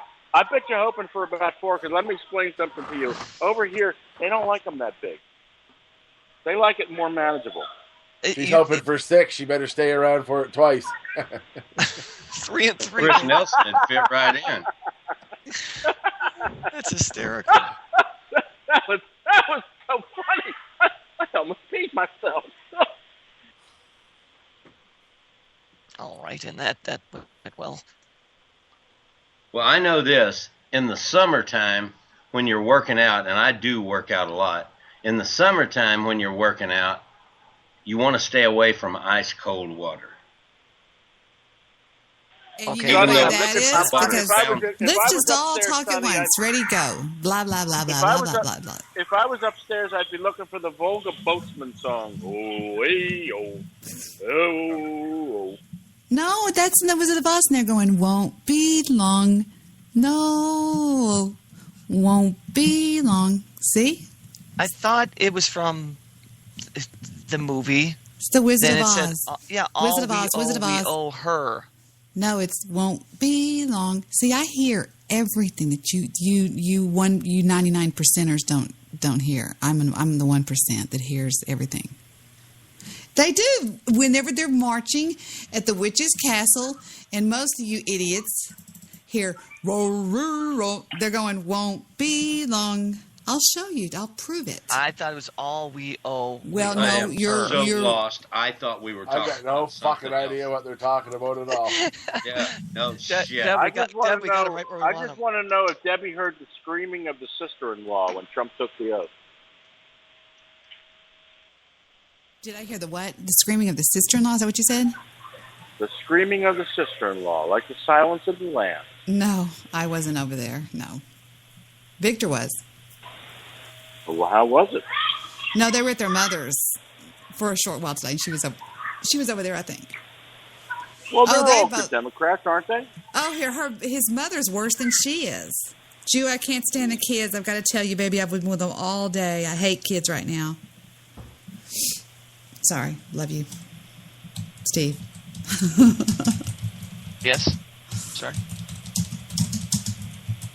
What do you? What? What did I do? Nothing. I said, I love you. And then it sort of sounded like it went to the Jew. And I said, Steve. It was just a joke. I'm sorry. Yeah, I missed it. I thought the kids were driving you nuts. Metallica? Yep. What is this? Place? Oh, I hate to think of her in there. We've got to get her out. Don't cry now. We haven't got the oil can with us, and you've been squeaking enough as it is. Who's them? Who's them? Won't be long. Won't be long. That's what the Jews sang, so y'all can all go whatever. All right, I'm gonna go whatever. Well, I'm not talking to you. I'm talking. You Joe, can all go fuck yourself. No, didn't all the way to Thailand. Joe, didn't you sing that song? What song did you sing a minute ago? That's exactly the song that I sang, the Volga Boatsman song. Yes, I was thinking of Sonny out there exercising and doing the lawn, right? There you go. Humming to himself the Volga Boatsman song as he's pushing one of those lawnmowers, you know, the ones where it's got that little cutter that rotates around. No, the one that you have to wrap the cord around. You go, and it goes, and it doesn't start, and you have to wrap the cord around, and it's one of those little bitties going. I was more thinking about the Flintstones lawnmower. Where the teeth go. They have like the that. flat down there chopping. Yes, that's right.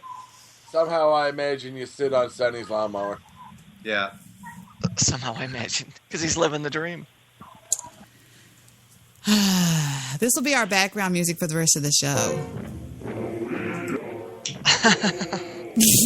And in the Yoshi story, Yoshi is saying, wait a minute, let me prove one more thing that I hear that nobody else in the whole world probably hears because y'all are all dumb. In Yoshi's story song, he goes, oh, look at me go. Oh, look at me go. And y'all don't hear that because y'all are all stupid. See? Yeah, that's what it is. Thank you, Steve. Listen to No, just listen. just listen. This is Yoshi. Listen.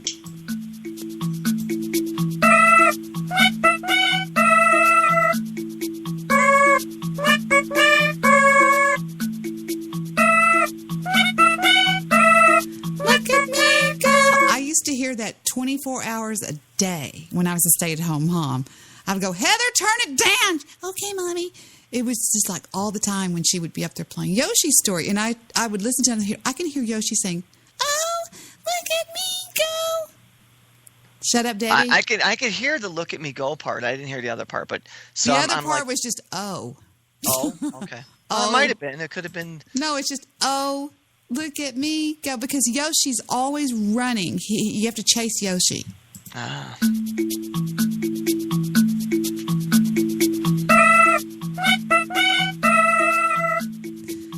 That's the game, is you're chasing Yoshi. And I'm going to go back on mute now. No, we need you. I was trying to get the Jew to send me some Thai stick. See, I knew it. There is such a thing, Sonny, as Thai stick. Damn straight. Or if he gets over there to Tibet, get me some of that fucking Tibetan finger hash, Jew. Oh. Is that good stuff? Oh, yeah. Doesn't take much, does it, I'm guessing? He went on mute because I told him I was tired of the romper room. If I yell at him, he gets real quiet. He's always done. Remember the night he got so mad he wouldn't speak for the rest of the night? He was just sitting there with me and Jewish producer Mr. Manette moving Best on. show ever. And I yelled at him. I don't think anybody was there but just us four. And I yelled at him and he wouldn't talk the rest of the night because JP would go, Jew, are you there? And he'd go, I'm here. All angry in the corner. But can't we all agree that the Jew should send me some dope? Absolutely, I agree with that. I think we need to all agree that Barco did a rage quit tonight. Eh? No, he was in his Really? I don't want to defend DeBarco. All right. But he was talking about this. Like, he's got a thing going on there with work. So he was talking about this long ago. So Oh, that's right. Barco's the only person on Spreaker that works. I forgot. That's right. What is that, Jew? So. Is that a Chinese Sprite? That looks like, yeah, that's what it looks like to me. That's a Thai Sprite. Well, Chinese, Thai Sprite. Japanese, Taiwan, Indonesia, Canada, you're all the same. They're all. No, it's not the same. It's the same. They're all just Chinese people. It's a very different looking beverage. It's delicious. I don't know where that accent comes from, Steve, and I can't figure out what movie I've seen that in. But I was hoping you wouldn't do an accent in front of the Jew because he just goes crazy. You know, no, nothing. He know nothing. He know a little bit, but not much of anything. Okay, you've got a mix of, you've got Indian. Mm-hmm. It's right. an Asian Indian. You're right. That's exactly what it is. I took the two voices and combined them. He's exactly 100% right. You remember when I used to do... I took the Arabic one, and then I added the Asian. That's exactly how I made it. Remember I used to do the Big Joe Seeker love line, Sonny? Yeah, I do. I got that somewhere. Oh, no, Big Joe Seeker, go boom. What is it, Poofy? You got to go outside? I got to take Poofy outside. Call Big Joe Seeker for boom boom time. Sassy girl in the chat room wants to know what you look like, and I said, well, he's heavy, but he's cute. Really? Oh, he ain't heavy and he ain't my brother, that's for sure. Listen, Joe. Y'all are going crazy, guys. Stop it. There's no such thing as pie stick. That's pie a lie. Stick That's a the lie. same thing as an egg roll is to China. Gunner, stop it. You're freaking out now. Stop. I got to take these guys out. They have to go TT. I'll be right back. If y'all are What do you still mean there. there's no such thing as a Thai stick? Well, that's not here. It's like ordering an egg roll in America. Oh, if you ordered an egg roll in China, if you went to China and ordered an egg roll, they'd say, what? No. I know what you're saying. Yeah. May I interject for a second? My understanding that a Thai stick was a joint somehow that was dipped in something that's in Thailand. A lot of times opium. It was dipped in opium. It might have been opium fluid, liquid, yeah. That's what I heard a Thai stick was. Not food. But see, the people. First of all, the Thais are got a real hard on for drugs, more than back in America. Right. And they've got the same hard on for drugs as they do for gambling. Gambling is almost up there with drugs. Really? Wow. It's crazy. Yeah, they busted a bunch of expats, elderly expats, for playing pinochle. And when they found out there was no gambling going on at the pinochle game, they still had to find a reason to arrest them. and so they arrested them for having too many decks of cards, which is a real crime here in Thailand. How many decks of cards is one allowed? I don't know. I think more than 2, and you're asking for trouble. Yeah, you better be careful then. So, do you gamble? I don't think you're a gambling man. I think I'm a man that moved out of his own country and went to Thailand. I would say I'm a bit of a gambling man, Steve. I don't mean in that sense. I mean in like losing money. Well, in what sense did you mean? In gambling for money. No, I don't do that. No. I lost $150 tonight while sitting here talking on the show. Listen, if I lost $150, Steve, if I got overcharged 3 baht for what I'm eating, I think I'd be upset about it the rest of the day. I can't shake that Jew part of me. It doesn't bother me. It's $150. It's nothing. But what it is, I lost it while I was talking to you guys. Doing what? Online. Yes, doing online what? poker. Oh. Online poker. Oh, that's not rigged. Well, actually, I won $600 in 3 days, so I only lost $150. So I'm really up. So you're up $450. Correct. Are you attracted to those coin pusher machines too? No. Yeah. I go to the casino, No, but kid. very rarely. I'll hit it. I go to the table. I'll do Okay. blackjack. I want to go where the odds are at least in my favor. Break to the house. I like playing poker 5-card stud. Yeah, there you go. Old school, baby. That's the way I like I don't it. like Texas 5-card Hold'em. stud is about as pure as poker gets. Yep. I don't like nobody knowing any of my cards. I like the Right. whole mystery of not seeing nothing.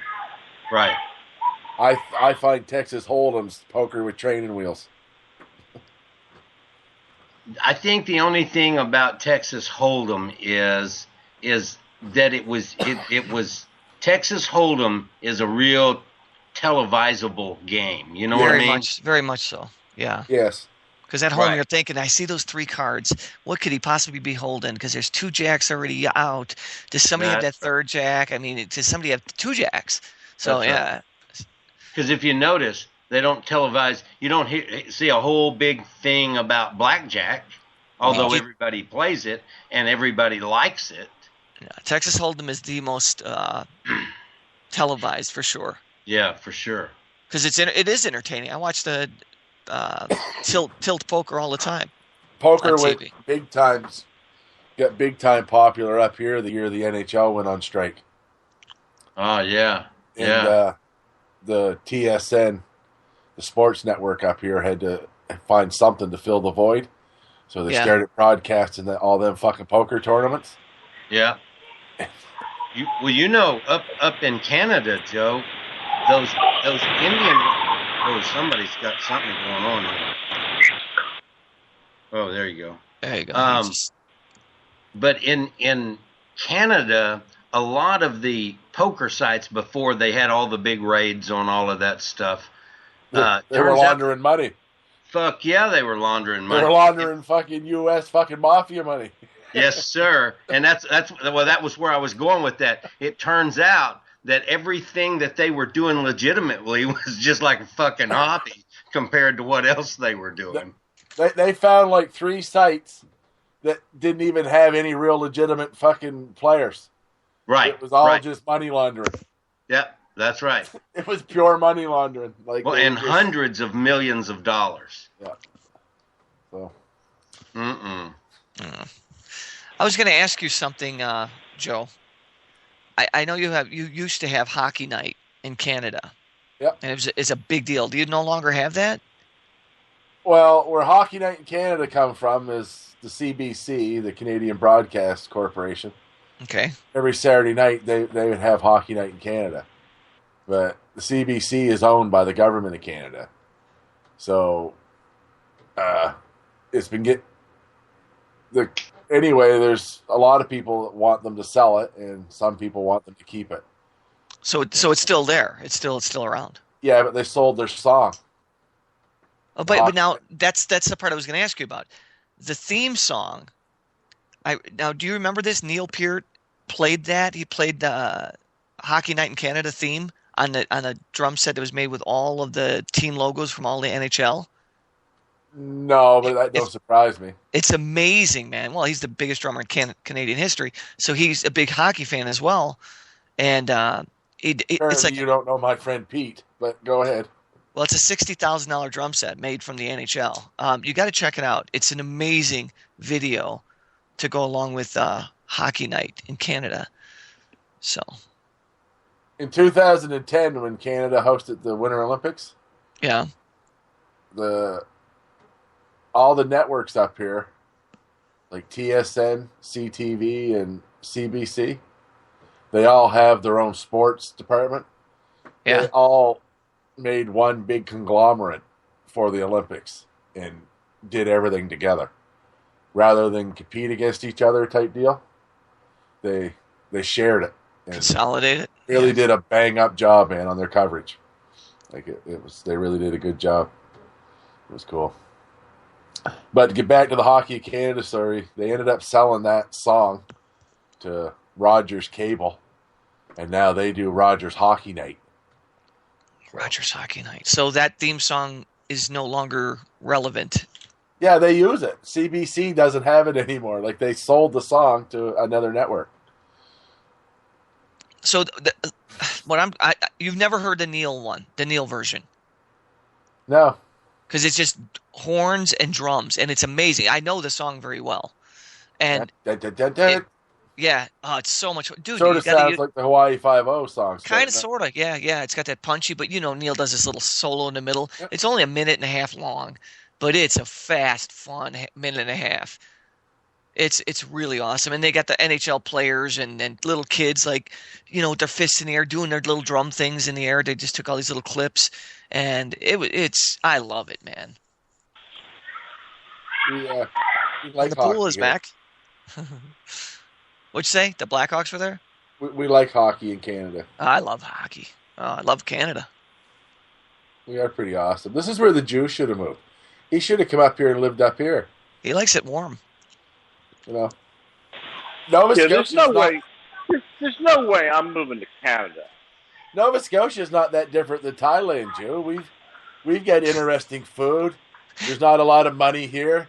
There's lots of women that would show you favor. Wait a minute, Joe. Did I say there wasn't a lot of money here? There's lots of money here. Is there, Joe? But I don't have to spend a lot of it to get a lot. I do believe that. If you want to go stay in a 5-star hotel, it might run you $90 a night. Which here maybe would be about $500. Yeah. Maybe $100 with a butler. Oh, there you go. You're all set. So what's the dollar equivalent to?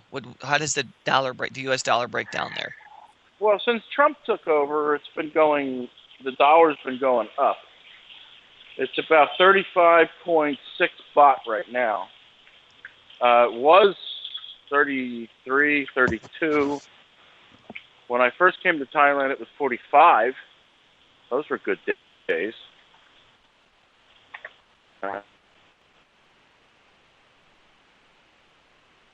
35's not bad. And fuel there must be pretty. You don't drive there. Do you drive? 35 would be amazing.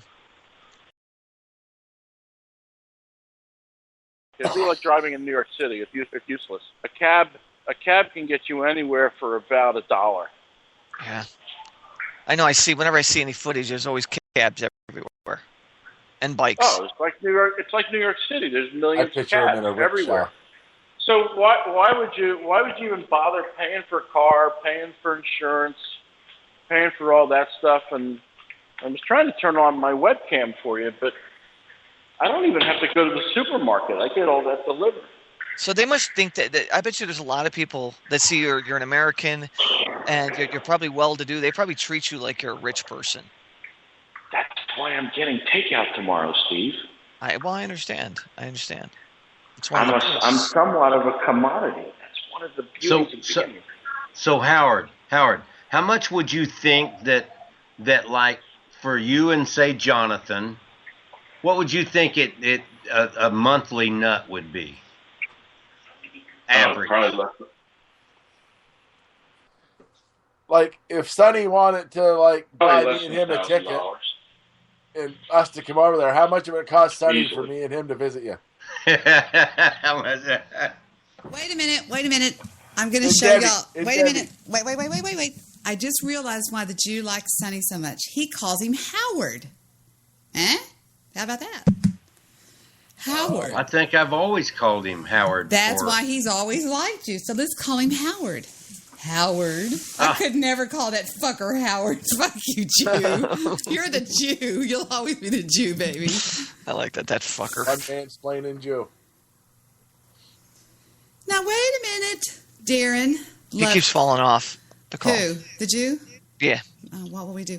Now, Darren, I can't go over there because, after all, I'm so intimidated by the goddess of love. I'm right here. Who's the goddess of love? Who are you talking about, Debbie? Yeah, we're lost. There's two things going on here, the chat room and the show. Y'all please stay with the I'm show and sorry. ignore the chat room. I'm sorry. Yeah, I turned my other computer off, so I don't even know what's going on. Well, I'll just get a pillowcase Right. and put some doorknobs in it. And we'll go visit somebody. In Chicago, we use soda cans, but that'll work. Doorknobs don't break. Ah. You pop a hole in your soda cans, and all you got is a bunch of aluminum. Goddess Sure. is asleep. I don't know. Somehow in Chicago, soap figured out works it good. for a lot of people. Soap is good, I guess. Cans of soup. Now, cans of soup work really good. There you go. For what? What are you doing? They're not pressurized, so even if you put a hole in one of them, they leak slow. A suitcase, a pillowcase beat down. You mean like a blackjack? Yeah, kind of, sort of. What are you eating, Debbie? He said before he even knew. I know. Does it sound good? Somebody's It does. Leftover food from the Chop Chop place. Oh, for God's sake, you man. You're such a dork, man. Hey, Todd, I was trying to turn on my webcam because I was going to show you. One of the nice things about where I live is it's like I'm living in a rainforest because they've got plants and trees everywhere. And they've got, I don't know how many gardeners that are employed. Because Thai people are cheap to employ, so. Are they looking for a landscaper? Because Dennis is looking to run away with Debbie. Oh, yes. Dennis the landscaper. I don't Dennis- think could Dennis, please don't get me started on Dennis because he's not here to defend himself. And even when he is here, he's not really here to defend himself. Always here, Joe. Wait a minute, Dennis wait. is always here. Wait a minute. Did Dennis y'all is hear what the everywhere. Jew said? That was kind of funny. Thank you. Jew said, I'm not avoiding the chat, bitch. I'm everywhere, bitch. I'm everywhere. Tell that fucking kid to shut up. What? I'm in my condo. It's a bird. Oh, I'm sorry. Tell that fucking bird to shut up. Anyway. Time to put shit over that fucker. What? Look, Dennis is in a perpetual out-of-body experience, which I can imagine must be exhausting. Dennis doesn't have a tinfoil hat. He has a tinfoil body. He's the Tin Man. Hey, that's a new word for him, the Tin Ooh, Man. there you go. I'm eating leftover Chop food, place. Dennis the Dark, the bringer of doom. It's carrots. Wow. And The orb shooter. broccoli. Then and he rice. turned into Dennis. And celery. Did she say carrots and broccoli? I don't know. I can't say anything. Boom, boom, Here, I'm boom, gonna boom, hang boom. up. I'm gonna hang up and turn on my web. I had my webcam on earlier. I missed out on that because I was just letting you guys do your thing. Do our thing. Your show. And so I figured I'd call in when it got a little quiet, and I did. And I'm glad I did because... I want to just be perfect like Steve is nowadays. What do you mean? You're calling in on the phone, dude. Get off the phone. Can I He hear my wants to phone? show you a webcam. Hold on, Jim. He's coming. We may have video. You're on. I'm trying to turn on the video. Why doesn't it go on? Do y'all ever I can't get my do video y'all- to turn on. Do y'all have like windows over there, or Do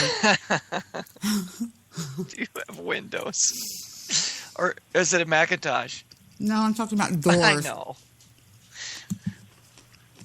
Just have open slots on the side of a building. Sonny, you want to come over? I'm bored. We got good visibility here today. I can see about, looks like 20 miles. You can see miles and miles of ghetto land. Well, I know you'd like to think this is ghetto I land, love you, and dude. Shut the fuck up. But this is a place where your money goes way far. See, somebody in America who was living on Social Security and that's all they have. Oh, wait a minute. We're going to add Wolfman to the call. All right. Going to get kicked up a notch. They can live like a king over here. We're going to simulcast with Wolfman, so y'all shut the fuck up for a second, please, Jew, before I have to kill you. I don't know what that is. I don't know what's going on. I'm so confused. I'm just like, I don't. Okay, the guy coming on right now is actually live on his show right now. His name's Wolfman, and we're going to simulcast with him. Him and Darren. If he picks up. Maybe I don't know what a wolfman is. Well, he'll tell you if he picks up. Another misfit toy. Another bad toy to add to the pile. Santa certainly won't take that.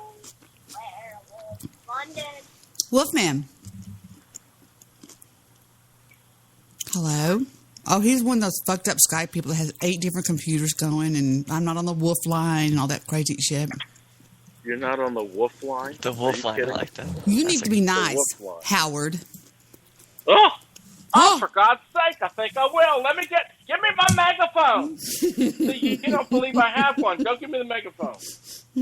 Jonathan, give me the megaphone.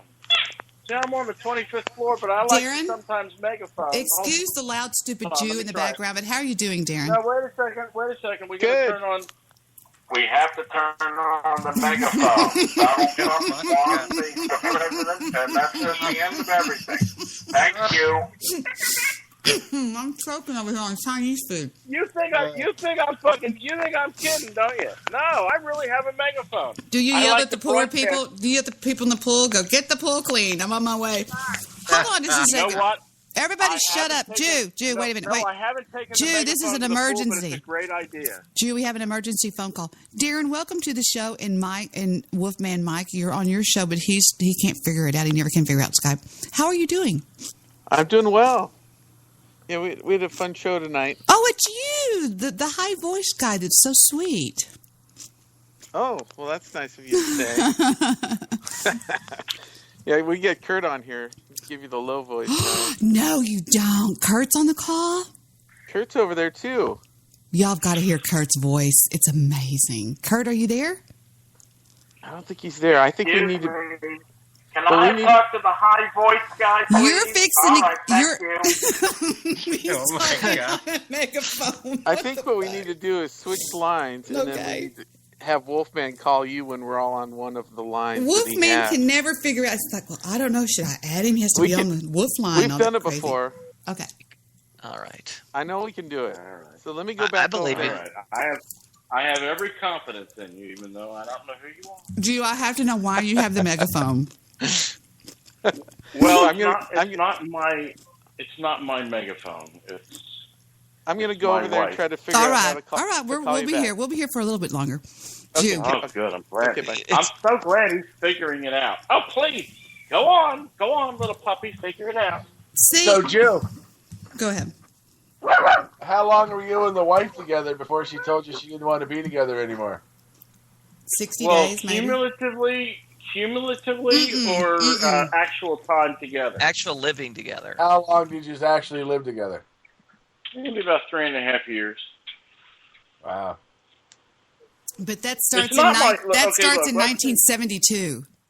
It starts in 2006. But let me be clear here.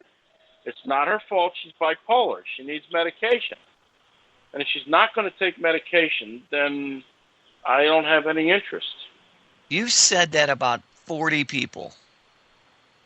Well, in this case, it's maybe, true. She is bipolar and she needs medication. Maybe if you throw that around enough times, you tell people I was borderline. What the fuck does that even mean? Excuse me, Debbie, but it's not borderline. It's bipolar disorder. Bipolar and borderline are two different things. For God's sake, get it straight. Dork. You're killing Deb. Don't kill her. She's the host. So when you went to Thailand, Sorry. were you and her together, or were you like going there to meet her, or like were you guys already broke up? She's a crazy bitch, Joe. Well, which trip are we talking about, Joe? The one you're out there right now. Yeah. Well, I was trying to make it work because I wanted to give Jonathan his mother back, but I could respect that. She's not really capable of. Let's put it this way: she can relate more to the cat than she can to her own son and me. What happened to the new kid? Is she gone too? Yeah. Where's He's the up baby? in Nong Khai. The baby's in Nong Khai because, one, it's going to take 5 years to adopt her. By that time, her real parents will be out of prison. Because my wife comes from such great stock. She's the only one in her family who can say that she's never been to prison. Mama's been to prison for having underage Laotian girls, All right, 14 years old. Jude, shut up. I want you to hear Kurt. Hi, Kurt. It's Michael right now. I'm trying to add. You're just making your voice lower because I like Kurt's low voice. Hi, Michael. Hi, Michael. How are you? The Jew's on a megaphone. This show's insane. Michael, please Of course I do. tell me. Please tell me all about your life. He wants to know what a wolfman is, Mike. Wolfman is just somebody that doesn't cut their fucking hair. No, do it. Do the wolfman thing.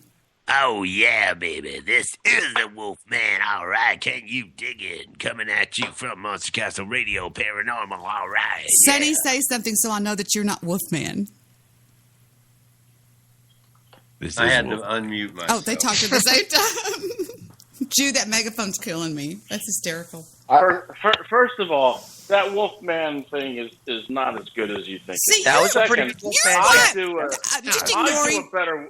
I could do a better Wolfman. Do it. Let's hear. Go ahead and fucking do it. I don't care. Go ahead. I do lots of different voices anyways. You know, I don't care about stupid Hey, wolf. somebody please get the Wolfman for me. I think I saw him in aisle 4. Are you in aisle 4? Wolfman, aisle 4. He's just teasing with you, wolfman. You just got to roll with this. That's Jude. where the dairy is. Ladies Can and you gentlemen. get me a cream when you're down there, please? Thank you. And a dozen eggs. We will be widening the aisles in Walmart for all you fat pigs. Sorry about Hey. There's no fucking fat shaming on the speaker. Ixnay on the atfay. You make fun of niggers. Hey. And all that stuff. Oh, Make fun of that's fat what- dudes. Oh, look what Trump is Attention, doing to Walmart us. shoppers. Thank you for shopping at Walmart today, but we have a little boy that's lost in aisle 4. He goes by the name of Jonathan. He doesn't want to be around his dad because he talks like a woman. Also, Yes, baby. There's a black man in aisle 7. Somebody follow him. Where's he going? outside lawn and garden, line 4, please. Outside lawn and garden, line 4. I'll tell you, if somebody's got to rely on electronic things to enhance their voice, for God's sake, I hit the wrong button. Oh, my God. Oh, that was frightening. Please go on webcam. I think I need myself a nice, I think I'll make a nice espresso. Oh, shit. I hope the Jew's neighbor comes over and fucking kung fu's him up. I wish. He lives in Thailand, Mike. Right in the throat. First of all the neighbors are afraid of me. The only neighbor that I see out here is Smoking Guy. Now, Smoking Guy, if I told you that, you would think of the X-Files, but Smoking Guy comes out and sits on the balcony every day, and he hacks away while smoking a cigarette. Sometimes I do that on the megaphone. Mike, you just have to talk over the Jew because he's so rude to everybody. He's a Jew that moved to Thailand to adopt a daughter. He ran off the mother-in-law, and now he ran off the wife and the daughter. Well, I was trying to explain to you. One, the mother-in-law is a criminal. I never trusted her. Sonny calls her Ninja Grandma, and for good reason, because I always thought, and I would always check the sharp knives and make sure I knew where they were. Because I never trusted that woman, not once, not ever. I bet she hated your ass. You married the whole Jew. I would never know because she doesn't speak any English. And She I don't probably speak looked any like Thai. that old girl on Gran Torino that used to look over at Clint Eastwood. Yeah. Oh, Sonny. Yes. Sonny has seen her, so he can tell you. Jude, do the neighbors bring you over little flower bushes and little dishes and stuff? Oh no, they're afraid of me. Wait a minute. They're all Shut up for a afraid of second, me. everybody. We need to welcome Michael. Is Kurt on the phone yet? I think they're muted. Y'all got to hear Kurt's voice. It is amazing. Oh, I forgot we were simulcasting. I threw the big N-bomb out there. Yeah, didn't I? thanks a lot, Joe. You're the reason we can't go anywhere. Yeah, that's the reason we can't have nice things. Exactly. No, that's Stabby. Well, somebody's the reason why I can't turn on my webcam, because I can't turn on my webcam. It's for God's me. sake. It's me. I have it locked because of Jimmy Lethal. Dennis You threw an have orb the at it. webcam locked because of Jimmy Lethal? Hold on a second. Wait a minute. I know it. Oh, man. I can't even help myself now. Sometimes Jimmy don't act right. Yeah, sometimes. Could somebody bring me Jimmy Lethal? Jimmy Lethal. Where's Jimmy Lethal? Jimmy Lethal. Can you imagine Stop throwing Jonathan? shit at my How farm. Jonathan must feel living with that man. Oh my God. He's throwing shit at my farm again. Jimmy Lethal.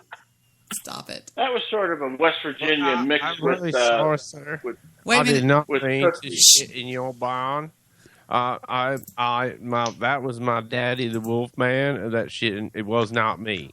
No, Jimmy Lethal one night shit in a bag and threw it on his neighbor's porch.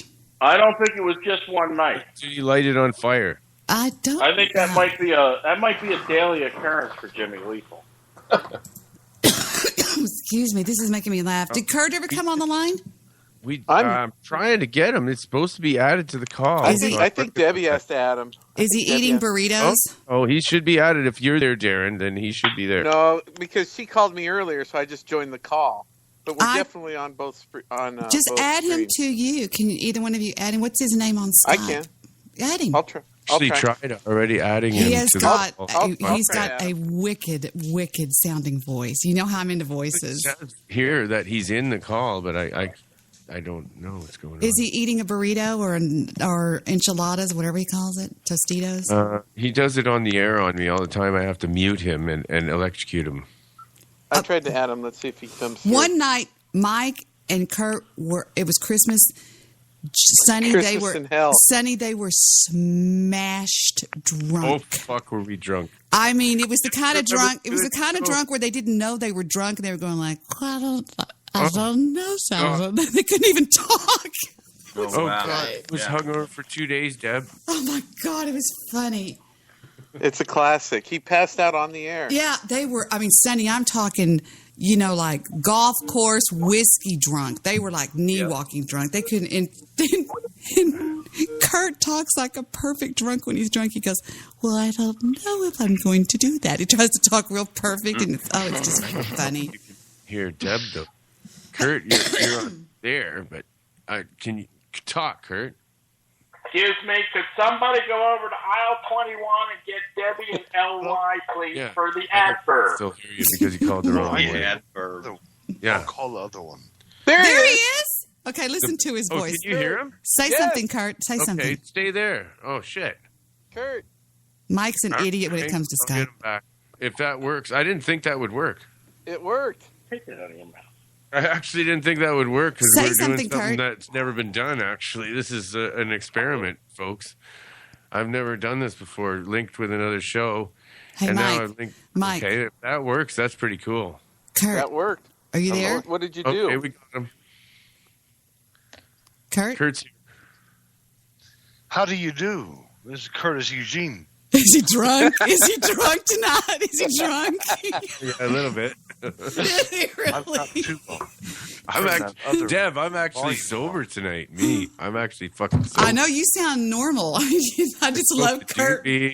Kurt tries to talk so proper when he's drunk. He's, hello, this is, his voice gets real high. This is Kurt Eugene. He's like, Hello, could you please send Manuel over to aisle 21? Get Debbie 2 All right, LY I for can the drive, adverb. folks. That'll be okay. I can drive. I know, he's hysterical. Okay. Anyway. It was Otis on Andy Griffith. Remember him? He would turn himself into the police station. Otis. No, it was the drunk. Yeah, and he would lock himself in. Yeah. He would take the key and turn himself in and hang the key back up when he needed to rest. Poor thing. Yeah, that was my hero. I actually wanted to grow up and be just like him. Did you say Andy? Did you say Andy Mayberry, RFD, Steve?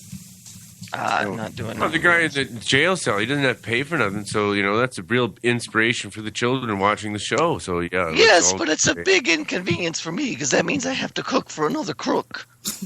Let's Aunt B. Listen, it isn't easy. Everybody thinks all I do is make pies and walk around. It's not quite as easy looking as hard as I do. Shut up! You're making the food and do what you're told. All right.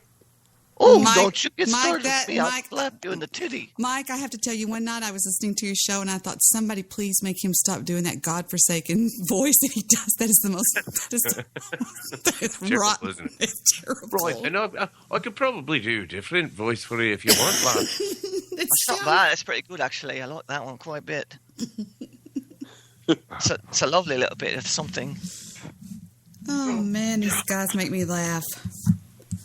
What was up with that crazy girl on there? I mean, that girl that thinks that she's like, what does she think what is that girl? I mean, the goddess of love? She was like... Oh, yeah, well, she's an abductee, so she's a little messed up from that. No, she thinks she went in one of those ships. No, she didn't. Oh, I'm sorry. I'm being mean. Oh, you should see some of the pictures he put up. They're pretty freaky. I don't know. She's young, and she doesn't quite understand what happened to her. I actually think something happened to her. I think she's traumatized from child abuse or something. I don't know. It's just... She is definitely traumatized from something. Gosh, she believes this stuff. She was talking to me in the chat room. She goes, Debbie, you don't understand my powers and all this weird stuff. I was like, oh, my God, this girl's freaking me out. So when you're talking about alien abductions? Yeah, man. Yeah. No. I've seen some shit right close up, so I know they're there. I was chased in a farm field from something. Really? Yeah. Wow. In your dream or for no, real life? This was real, man. My brother saw it too. He fucking took right off. It really happened.